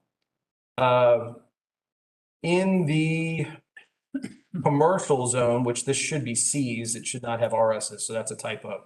Chapter 910 is all the commercial district flavors. We'll fix that. This is a new limitation as well, L17. Why do we have the commercial zones for ADUs? Here's why. We have subdivisions around town that are zoned CG, which is baffling, and they exist. So what we wanted to do was even the playing field and allow for those subdivisions like Putters, like Firefighter Court, Jennings Mill, correct. Allow them the same opportunity for ADU development that all the RS flavors would have. All right. It does require that they be accessory to a single family residence. So you couldn't do an ADU behind a laundromat. Okay. And then the last is some wording that needed to be in there to include accessory dwelling units in our 915.12 language about accessory buildings and structures. So all of that said, this is a relatively straightforward set of amendments that would make possible, I think, what we all are interested in seeing. The time frame to develop and study future land use growth concept and think about regulations that may evolve out of that study. You know, if it's 18 months, that's a pretty good test. That's a pretty good test run. I can tell you right now that as long as I've worked here, we have issued permits for accessory structures with all kinds of creative explanations of how they're going to be used. And the privilege that we've had as staff is to go and look for gas lines and electrical service for that cooktop and make sure it's not there, so that somebody's art studio is not somebody's apartment, that somebody's library or personal study is not somebody's apartment. And so staff time is spent going out looking for that physical indicator that this is actually going to be not used as purely an accessory structure, but it is going to be an ADU. It's probably hundreds of those around town. Adopting this would provide the opportunity for those to be legalized. So that's not an insignificant thing. And we're interested to see how it goes. ADUs are not a new topic. This was something that came up in 2000, and the political will was not there to look into it and make them a reality. But this wording is not that divergent from what we were talking about 22 years ago. So I'm very pleased that it's in front of you, and I look forward to hearing from the comments of y'all. So I don't know if Matt and Alice, if you have anything you want to add. I do. One little tiny thing, y'all have us in this memo from Brad as working group on inclusionary zoning. We're technically working group on inclusionary housing. And I do think that's an important distinction because we are working on inclusionary zoning as one of the ways to get more inclusionary housing. I don't know that it makes that little acronym any better if you change Z to an H, but I do think that's an important change. Just a little bit of background, and I know everyone's tired, so I'm going to try to keep this really simple. You all may remember, well, some of you weren't here. 2 years ago, there was a affordable housing subcommittee that of the Planning Commission. Matt chaired that group. I was on that group. Sarah was on that group. Picture his face, but I cannot call his name right. No. But anyway, I feel bad because he's a great guy. It'll come to me in a second. But we actually worked through this body, and it went up to the Mayor and Commission, a memo about recommended code language for permitting ADUs. That was one of the things that we were charged to do. So that memo still lives on. In fact, it lives on my computer screen right now. We with the very simple language changes, we're pretty much achieving almost everything that we recommended in the more comprehensive code language that we were suggesting that would, set some design standards here. Almost every single thing, including if you look at the very last page, no more than one accessory dwelling unit, and structure shall not exceed 800 square feet in size. So we really wanted to make sure that these were not going to be 3-story, if you have a big house. So we did want to do something like 50%, or, we really want these to be built as units that would be more affordable for the type of housing we're trying to create here. The one thing that we weren't able to capture in this in these text amendments, and planning staff had some very understandable concerns about this. In the original memo that we all approved, we did have language about utilities and allowing accessory dwelling units to use the same utilities as the main structure. So, which you naturally would want to do if it's going to be your mother-in-law suite or your or even if you're going to rent it out and you just decide I'd rather just go ahead and charge them some sort of fee for water and sewer, and I'll pay it on my own meter. Right now, public utilities policy does not allow for that. If you're going to, from what we understand, and that's in Matt's memo, if you're going to so much as put a toilet in your garage, but certainly if you're going to build a guest house or an ADU, you have to have separate connections to the water and sewer line. The way that we understand that is that the staff's reasoning for that has to do with concerns about future subdivision of lots that have an ADU on it. And they don't want to get into this, complicated situation where, somebody subdivides a lot, maybe it's a corner lot, and they are able to sell the ADU separately. And then we find out, oh, you're actually hooked up to the water in that house, that bigger house in front. As we talked it through, we felt that, and I think planning staff agreed with us, we felt that this was not really a consideration for this type of development.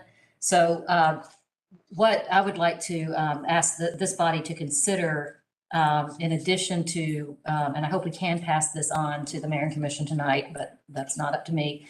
We would like to pass this on to the Mayor and Commission, along with a recommendation that the Mayor and Commission ask staff to review the policy that requires separate water and sewer hookups. And the reason for that, I'm sure, is obvious to everyone here. You're adding, probably tens of thousands of dollars to the development cost of an ADU. And so if someone's going to do like a long-term rental, they may well want to do that. They'll recoup those costs in plenty of time. But it seems like an unnecessary barrier to put up for every single situation where you might want to put an ADU in your backyard. So again, just to recap, and then Matt's probably got some things to add. The working inclusionary housing group supports this document. We voted to send it to this body with also a request to the Planning Commission that we include a request to the Mayor and Commission, or a recommendation to the Mayor and Commission that they revisit the public utilities policy that requires separate water and sewer hookups for accessory structures. Yeah, Alice covered pretty much almost everything I wanted to say. I just wanted to make a couple of quick points just about the scope of what we're doing, and then also say a few words about the utilities thing. The first thing that Bruce mentioned is guest houses are legal now. Any of us who owns a home could build a guest house in our backyard. It can have a bath, it can have a kitchen, but no stove, right? I mean, it cannot have kitchen cooking facilities. So you can have the world's nicest wet bar, you can have a dishwasher, a full-size kitchen sink, cabinetry, an island, etc. And many Airbnbs that you see on Airbnb have basically that, like a mini kitchen. So those are legal now. So this change is really fairly minor. It allows a stove in a building like that. They could already otherwise be built. It also does two other things. One of which is it expressly says that you don't need to add a parking spot for an ADU, although of course most people adding an ADU will because they don't want to get blocked in their driveway. But you know, we didn't want to require it because that would certainly make it infeasible to add an ADU at all on some parcels that are, you know, just don't have the configuration to add a parking spot. And also our streets often have lots of available on-street parking. And the last sort of implication of this that I think is worth, you know, this group ought to be conscious of is that in the multifamily part that Bruce went over in section 9-8-2,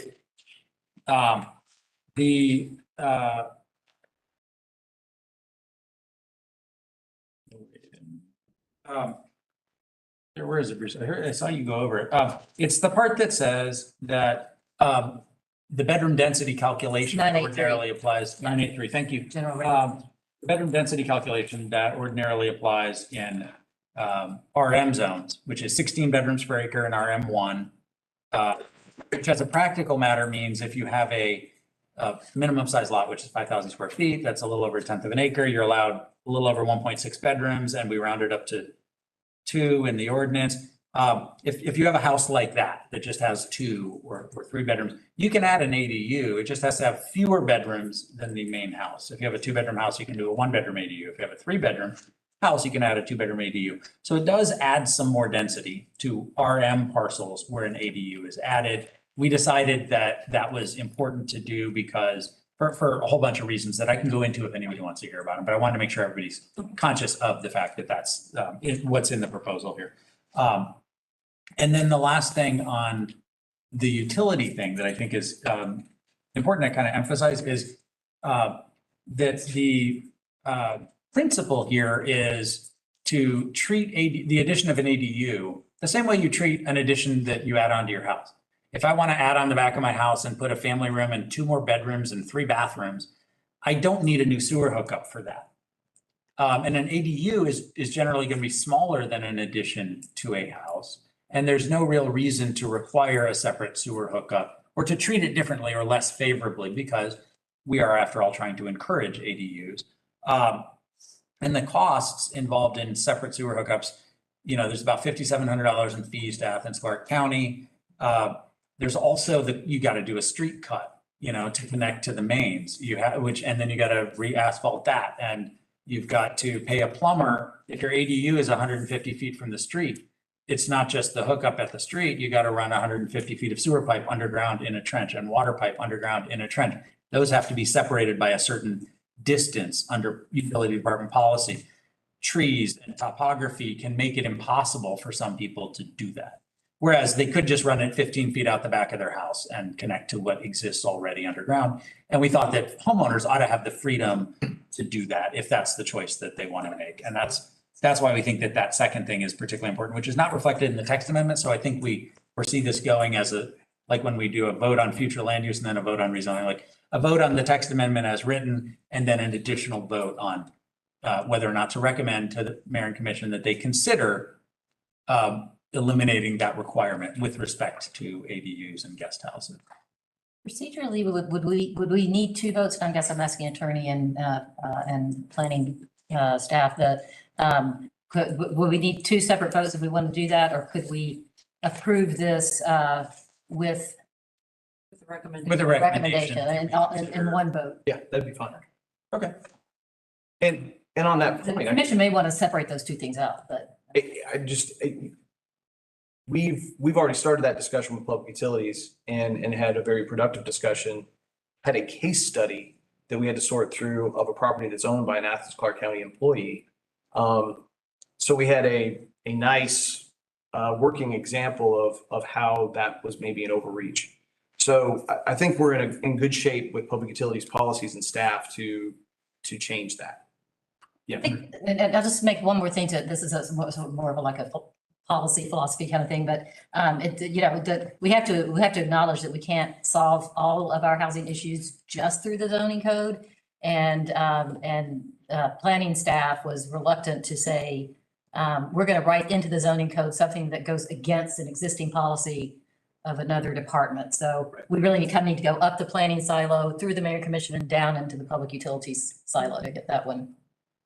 Well, we've already put a pipe, a little Yeah, habit. we know you do that behind the scenes, but. Right, and I just wanted you to hear it. Yeah. We're not waiting. We've already started that discussion, so that's. Appreciate that. Yes. Oh, go ahead, Kristen. Just one little question.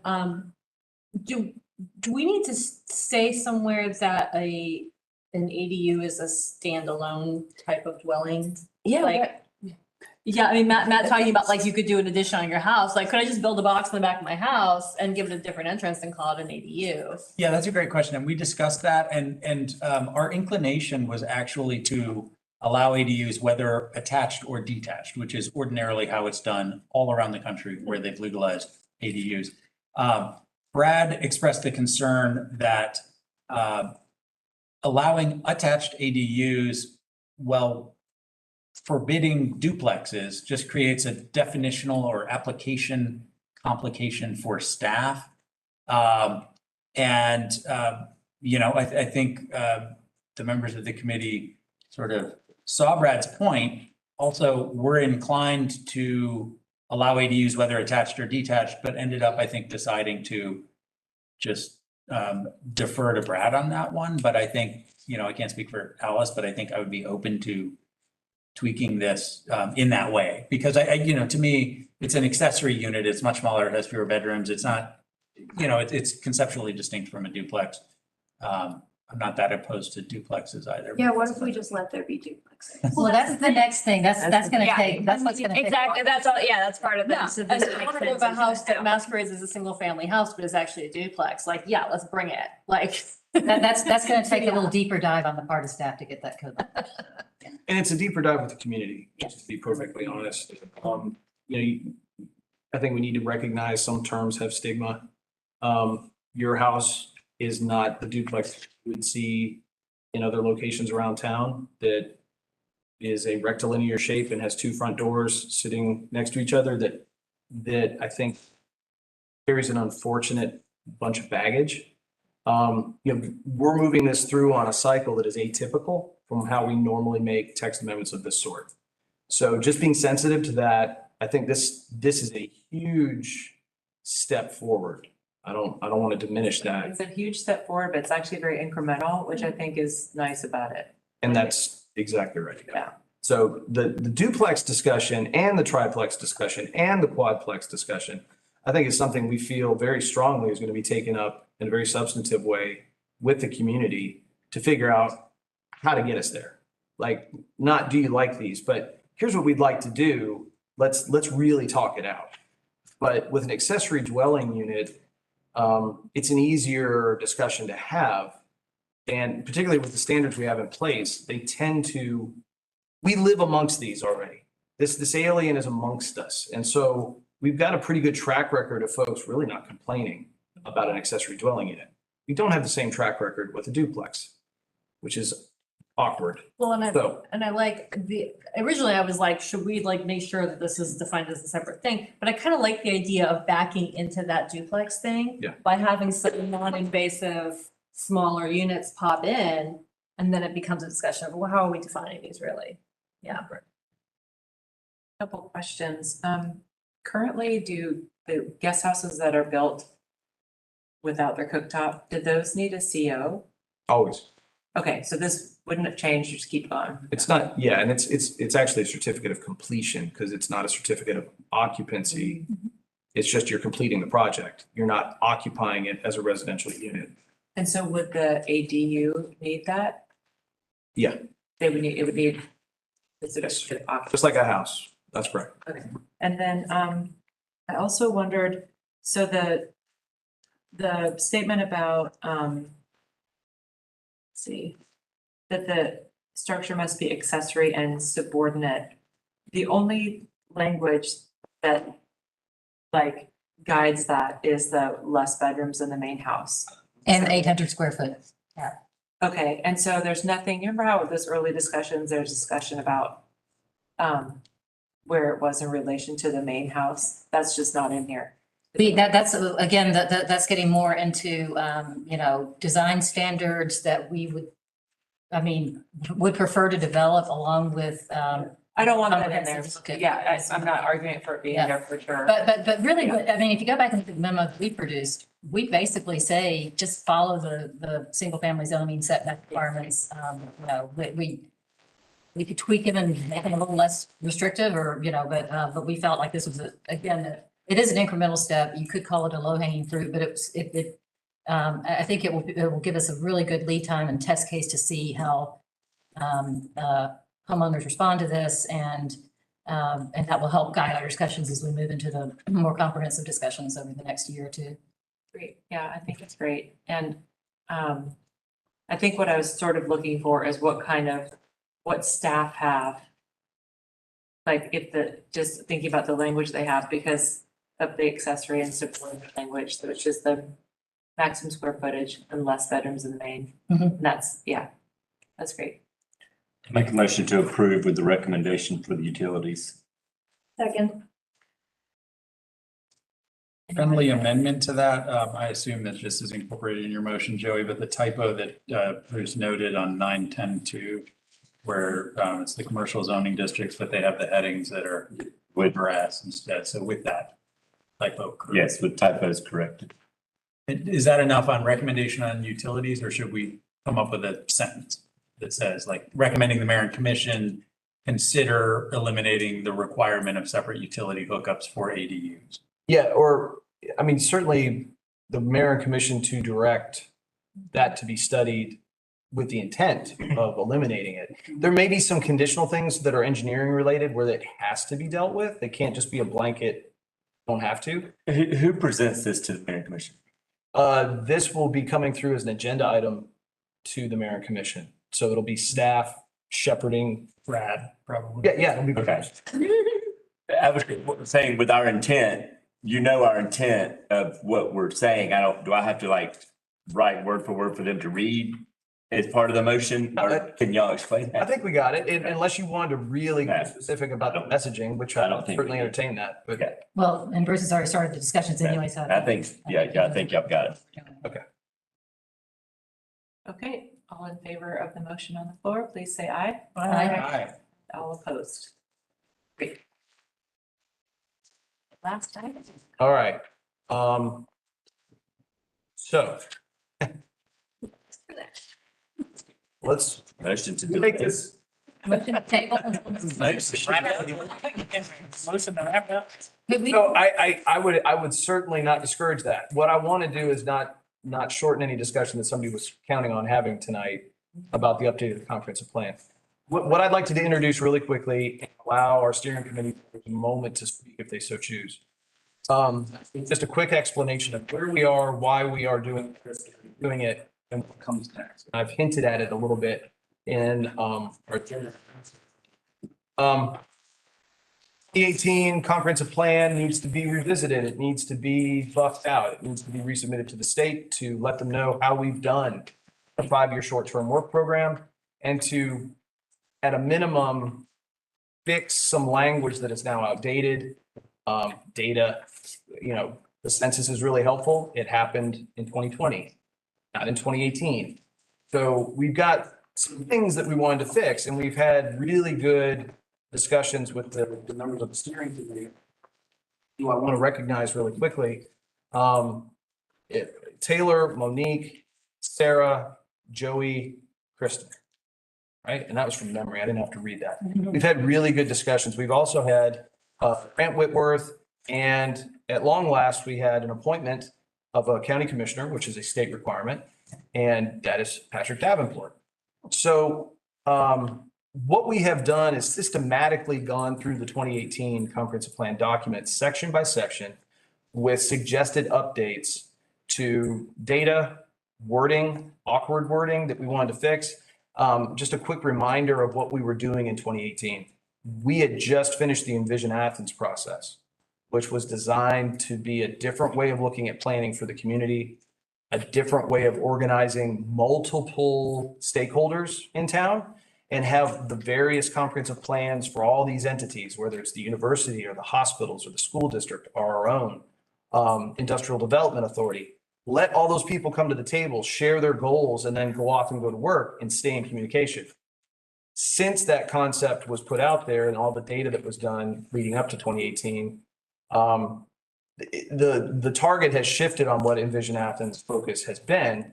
And it's been legitimately focused on social service delivery, which is fantastic. We were in desperate need for it. And that turned out to be a blessing in the middle of a pandemic, because I think there were some lines of communication that have been established that were really helpful. But its function as a community plan process isn't there. And so what we're doing with this update is fixing that wording. We had some goals that we wanted to hit with that process that haven't been realized. So we're kind of going back, cleaning up the document. We're also incorporating any kind of future land use map amendment you've adopted over the last 5 years, because that's a change to the future land use map, and the state cares about those things. So there's nothing in this document that we've prepared the rough draft of that you haven't seen or thought about or talked about or hasn't been handled in an official capacity. We didn't break any new ground. We're cleaning it up. Let me tell you why we're going that far. One is we normally do a bigger change, a bigger rake out with way more community input. And we didn't feel comfortable deviating from goal statements, deviating from mission statements, deviating from a work program that hadn't gone through a public process. So we have things that have come before the mayor and commission folded into our next 5-year work program, but we don't have anything that hasn't had community discussion in that proposed 5-year work program. What we are promising to do, and we have now commission endorsement as of this past Tuesday night, if anybody was watching, they have approved the work program for the planning department, which puts as a first priority, other than the ADUs work that we've moved up tonight, and the fact that short-term rental is also a thing that is going to be discussed with planning staff involvement. The very first thing we're going to start working on in January is going to be growth concept map and future land use map, which we are about 30% of the way on from where we were asked to stop in 2019.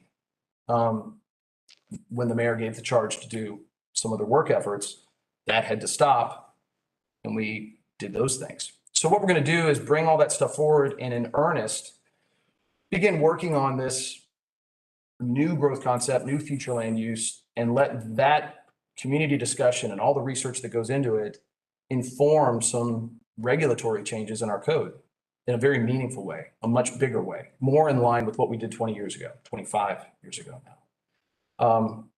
So to be able to do that and breathe easy, we have to keep our qualified local government status with the state, which means we need to finish this process of the comprehensive plan update and its submittal. So the timeline that we had originally talked about was having you guys look at the text that we've cleaned and updated, move it forward to the mayor and commission for December so that we could send it off to the state mid-December. What we've come to learn with some amendments since the last time I did it, but this is certainly how Stephen lived at the regional center, state only needs 40 days now. It used to be 90 days. So they now have a 40-day window for review, which buys us some time that was in my timeline initially. So that's where option B, that's on the back of the memo, comes from, is the 50 days that we don't need for the state's review. What we'd like to do is give you a chance to read what was submitted to you today. We'd like to have really meaningful opportunities for education with community and invite everybody to be there for it. And continue with the goal of having this type of meeting where you're sending it on in January. That would allow us on the January-February cycle to get it to the mayor and commission for when they meet, first Tuesday in February. And that brings us right to where we wanted to be anyway with an April-May cycle of having got the state's comments. We'd be at April-May for a final vote. April Planning Commission, May Mayor and Commission. Which still gives us a month of wiggle if the mayor and commission decides we want to hold it for a month, for whatever reason they may want to do that. We still have baked into that timeline a month to do that because our QLG status would run out the end of June fiscal year. You need a motion to do the Plan B thing that you just described? I don't. I mean, what tonight I would like is just sort of general consent, if that's okay. You got it. Okay. Sounds good. And anybody from the steering committee have good, bad, indifferent comments about how we got to where we are? No, not really. I think you explained it really well and. 1,000,000 miles an hour. Sorry. What's that? I'm just. Oh, no, that's good. I mean, I think we all are very clear on that the substantive changes that need to be made to the comp plan will happen in 5 years. And that this is kind of cleaning it up and the data is better and the wording is a little better. So I think that's great. And this gives, because everyone was just sent this today, this gives everybody a bit of a chance to look at it.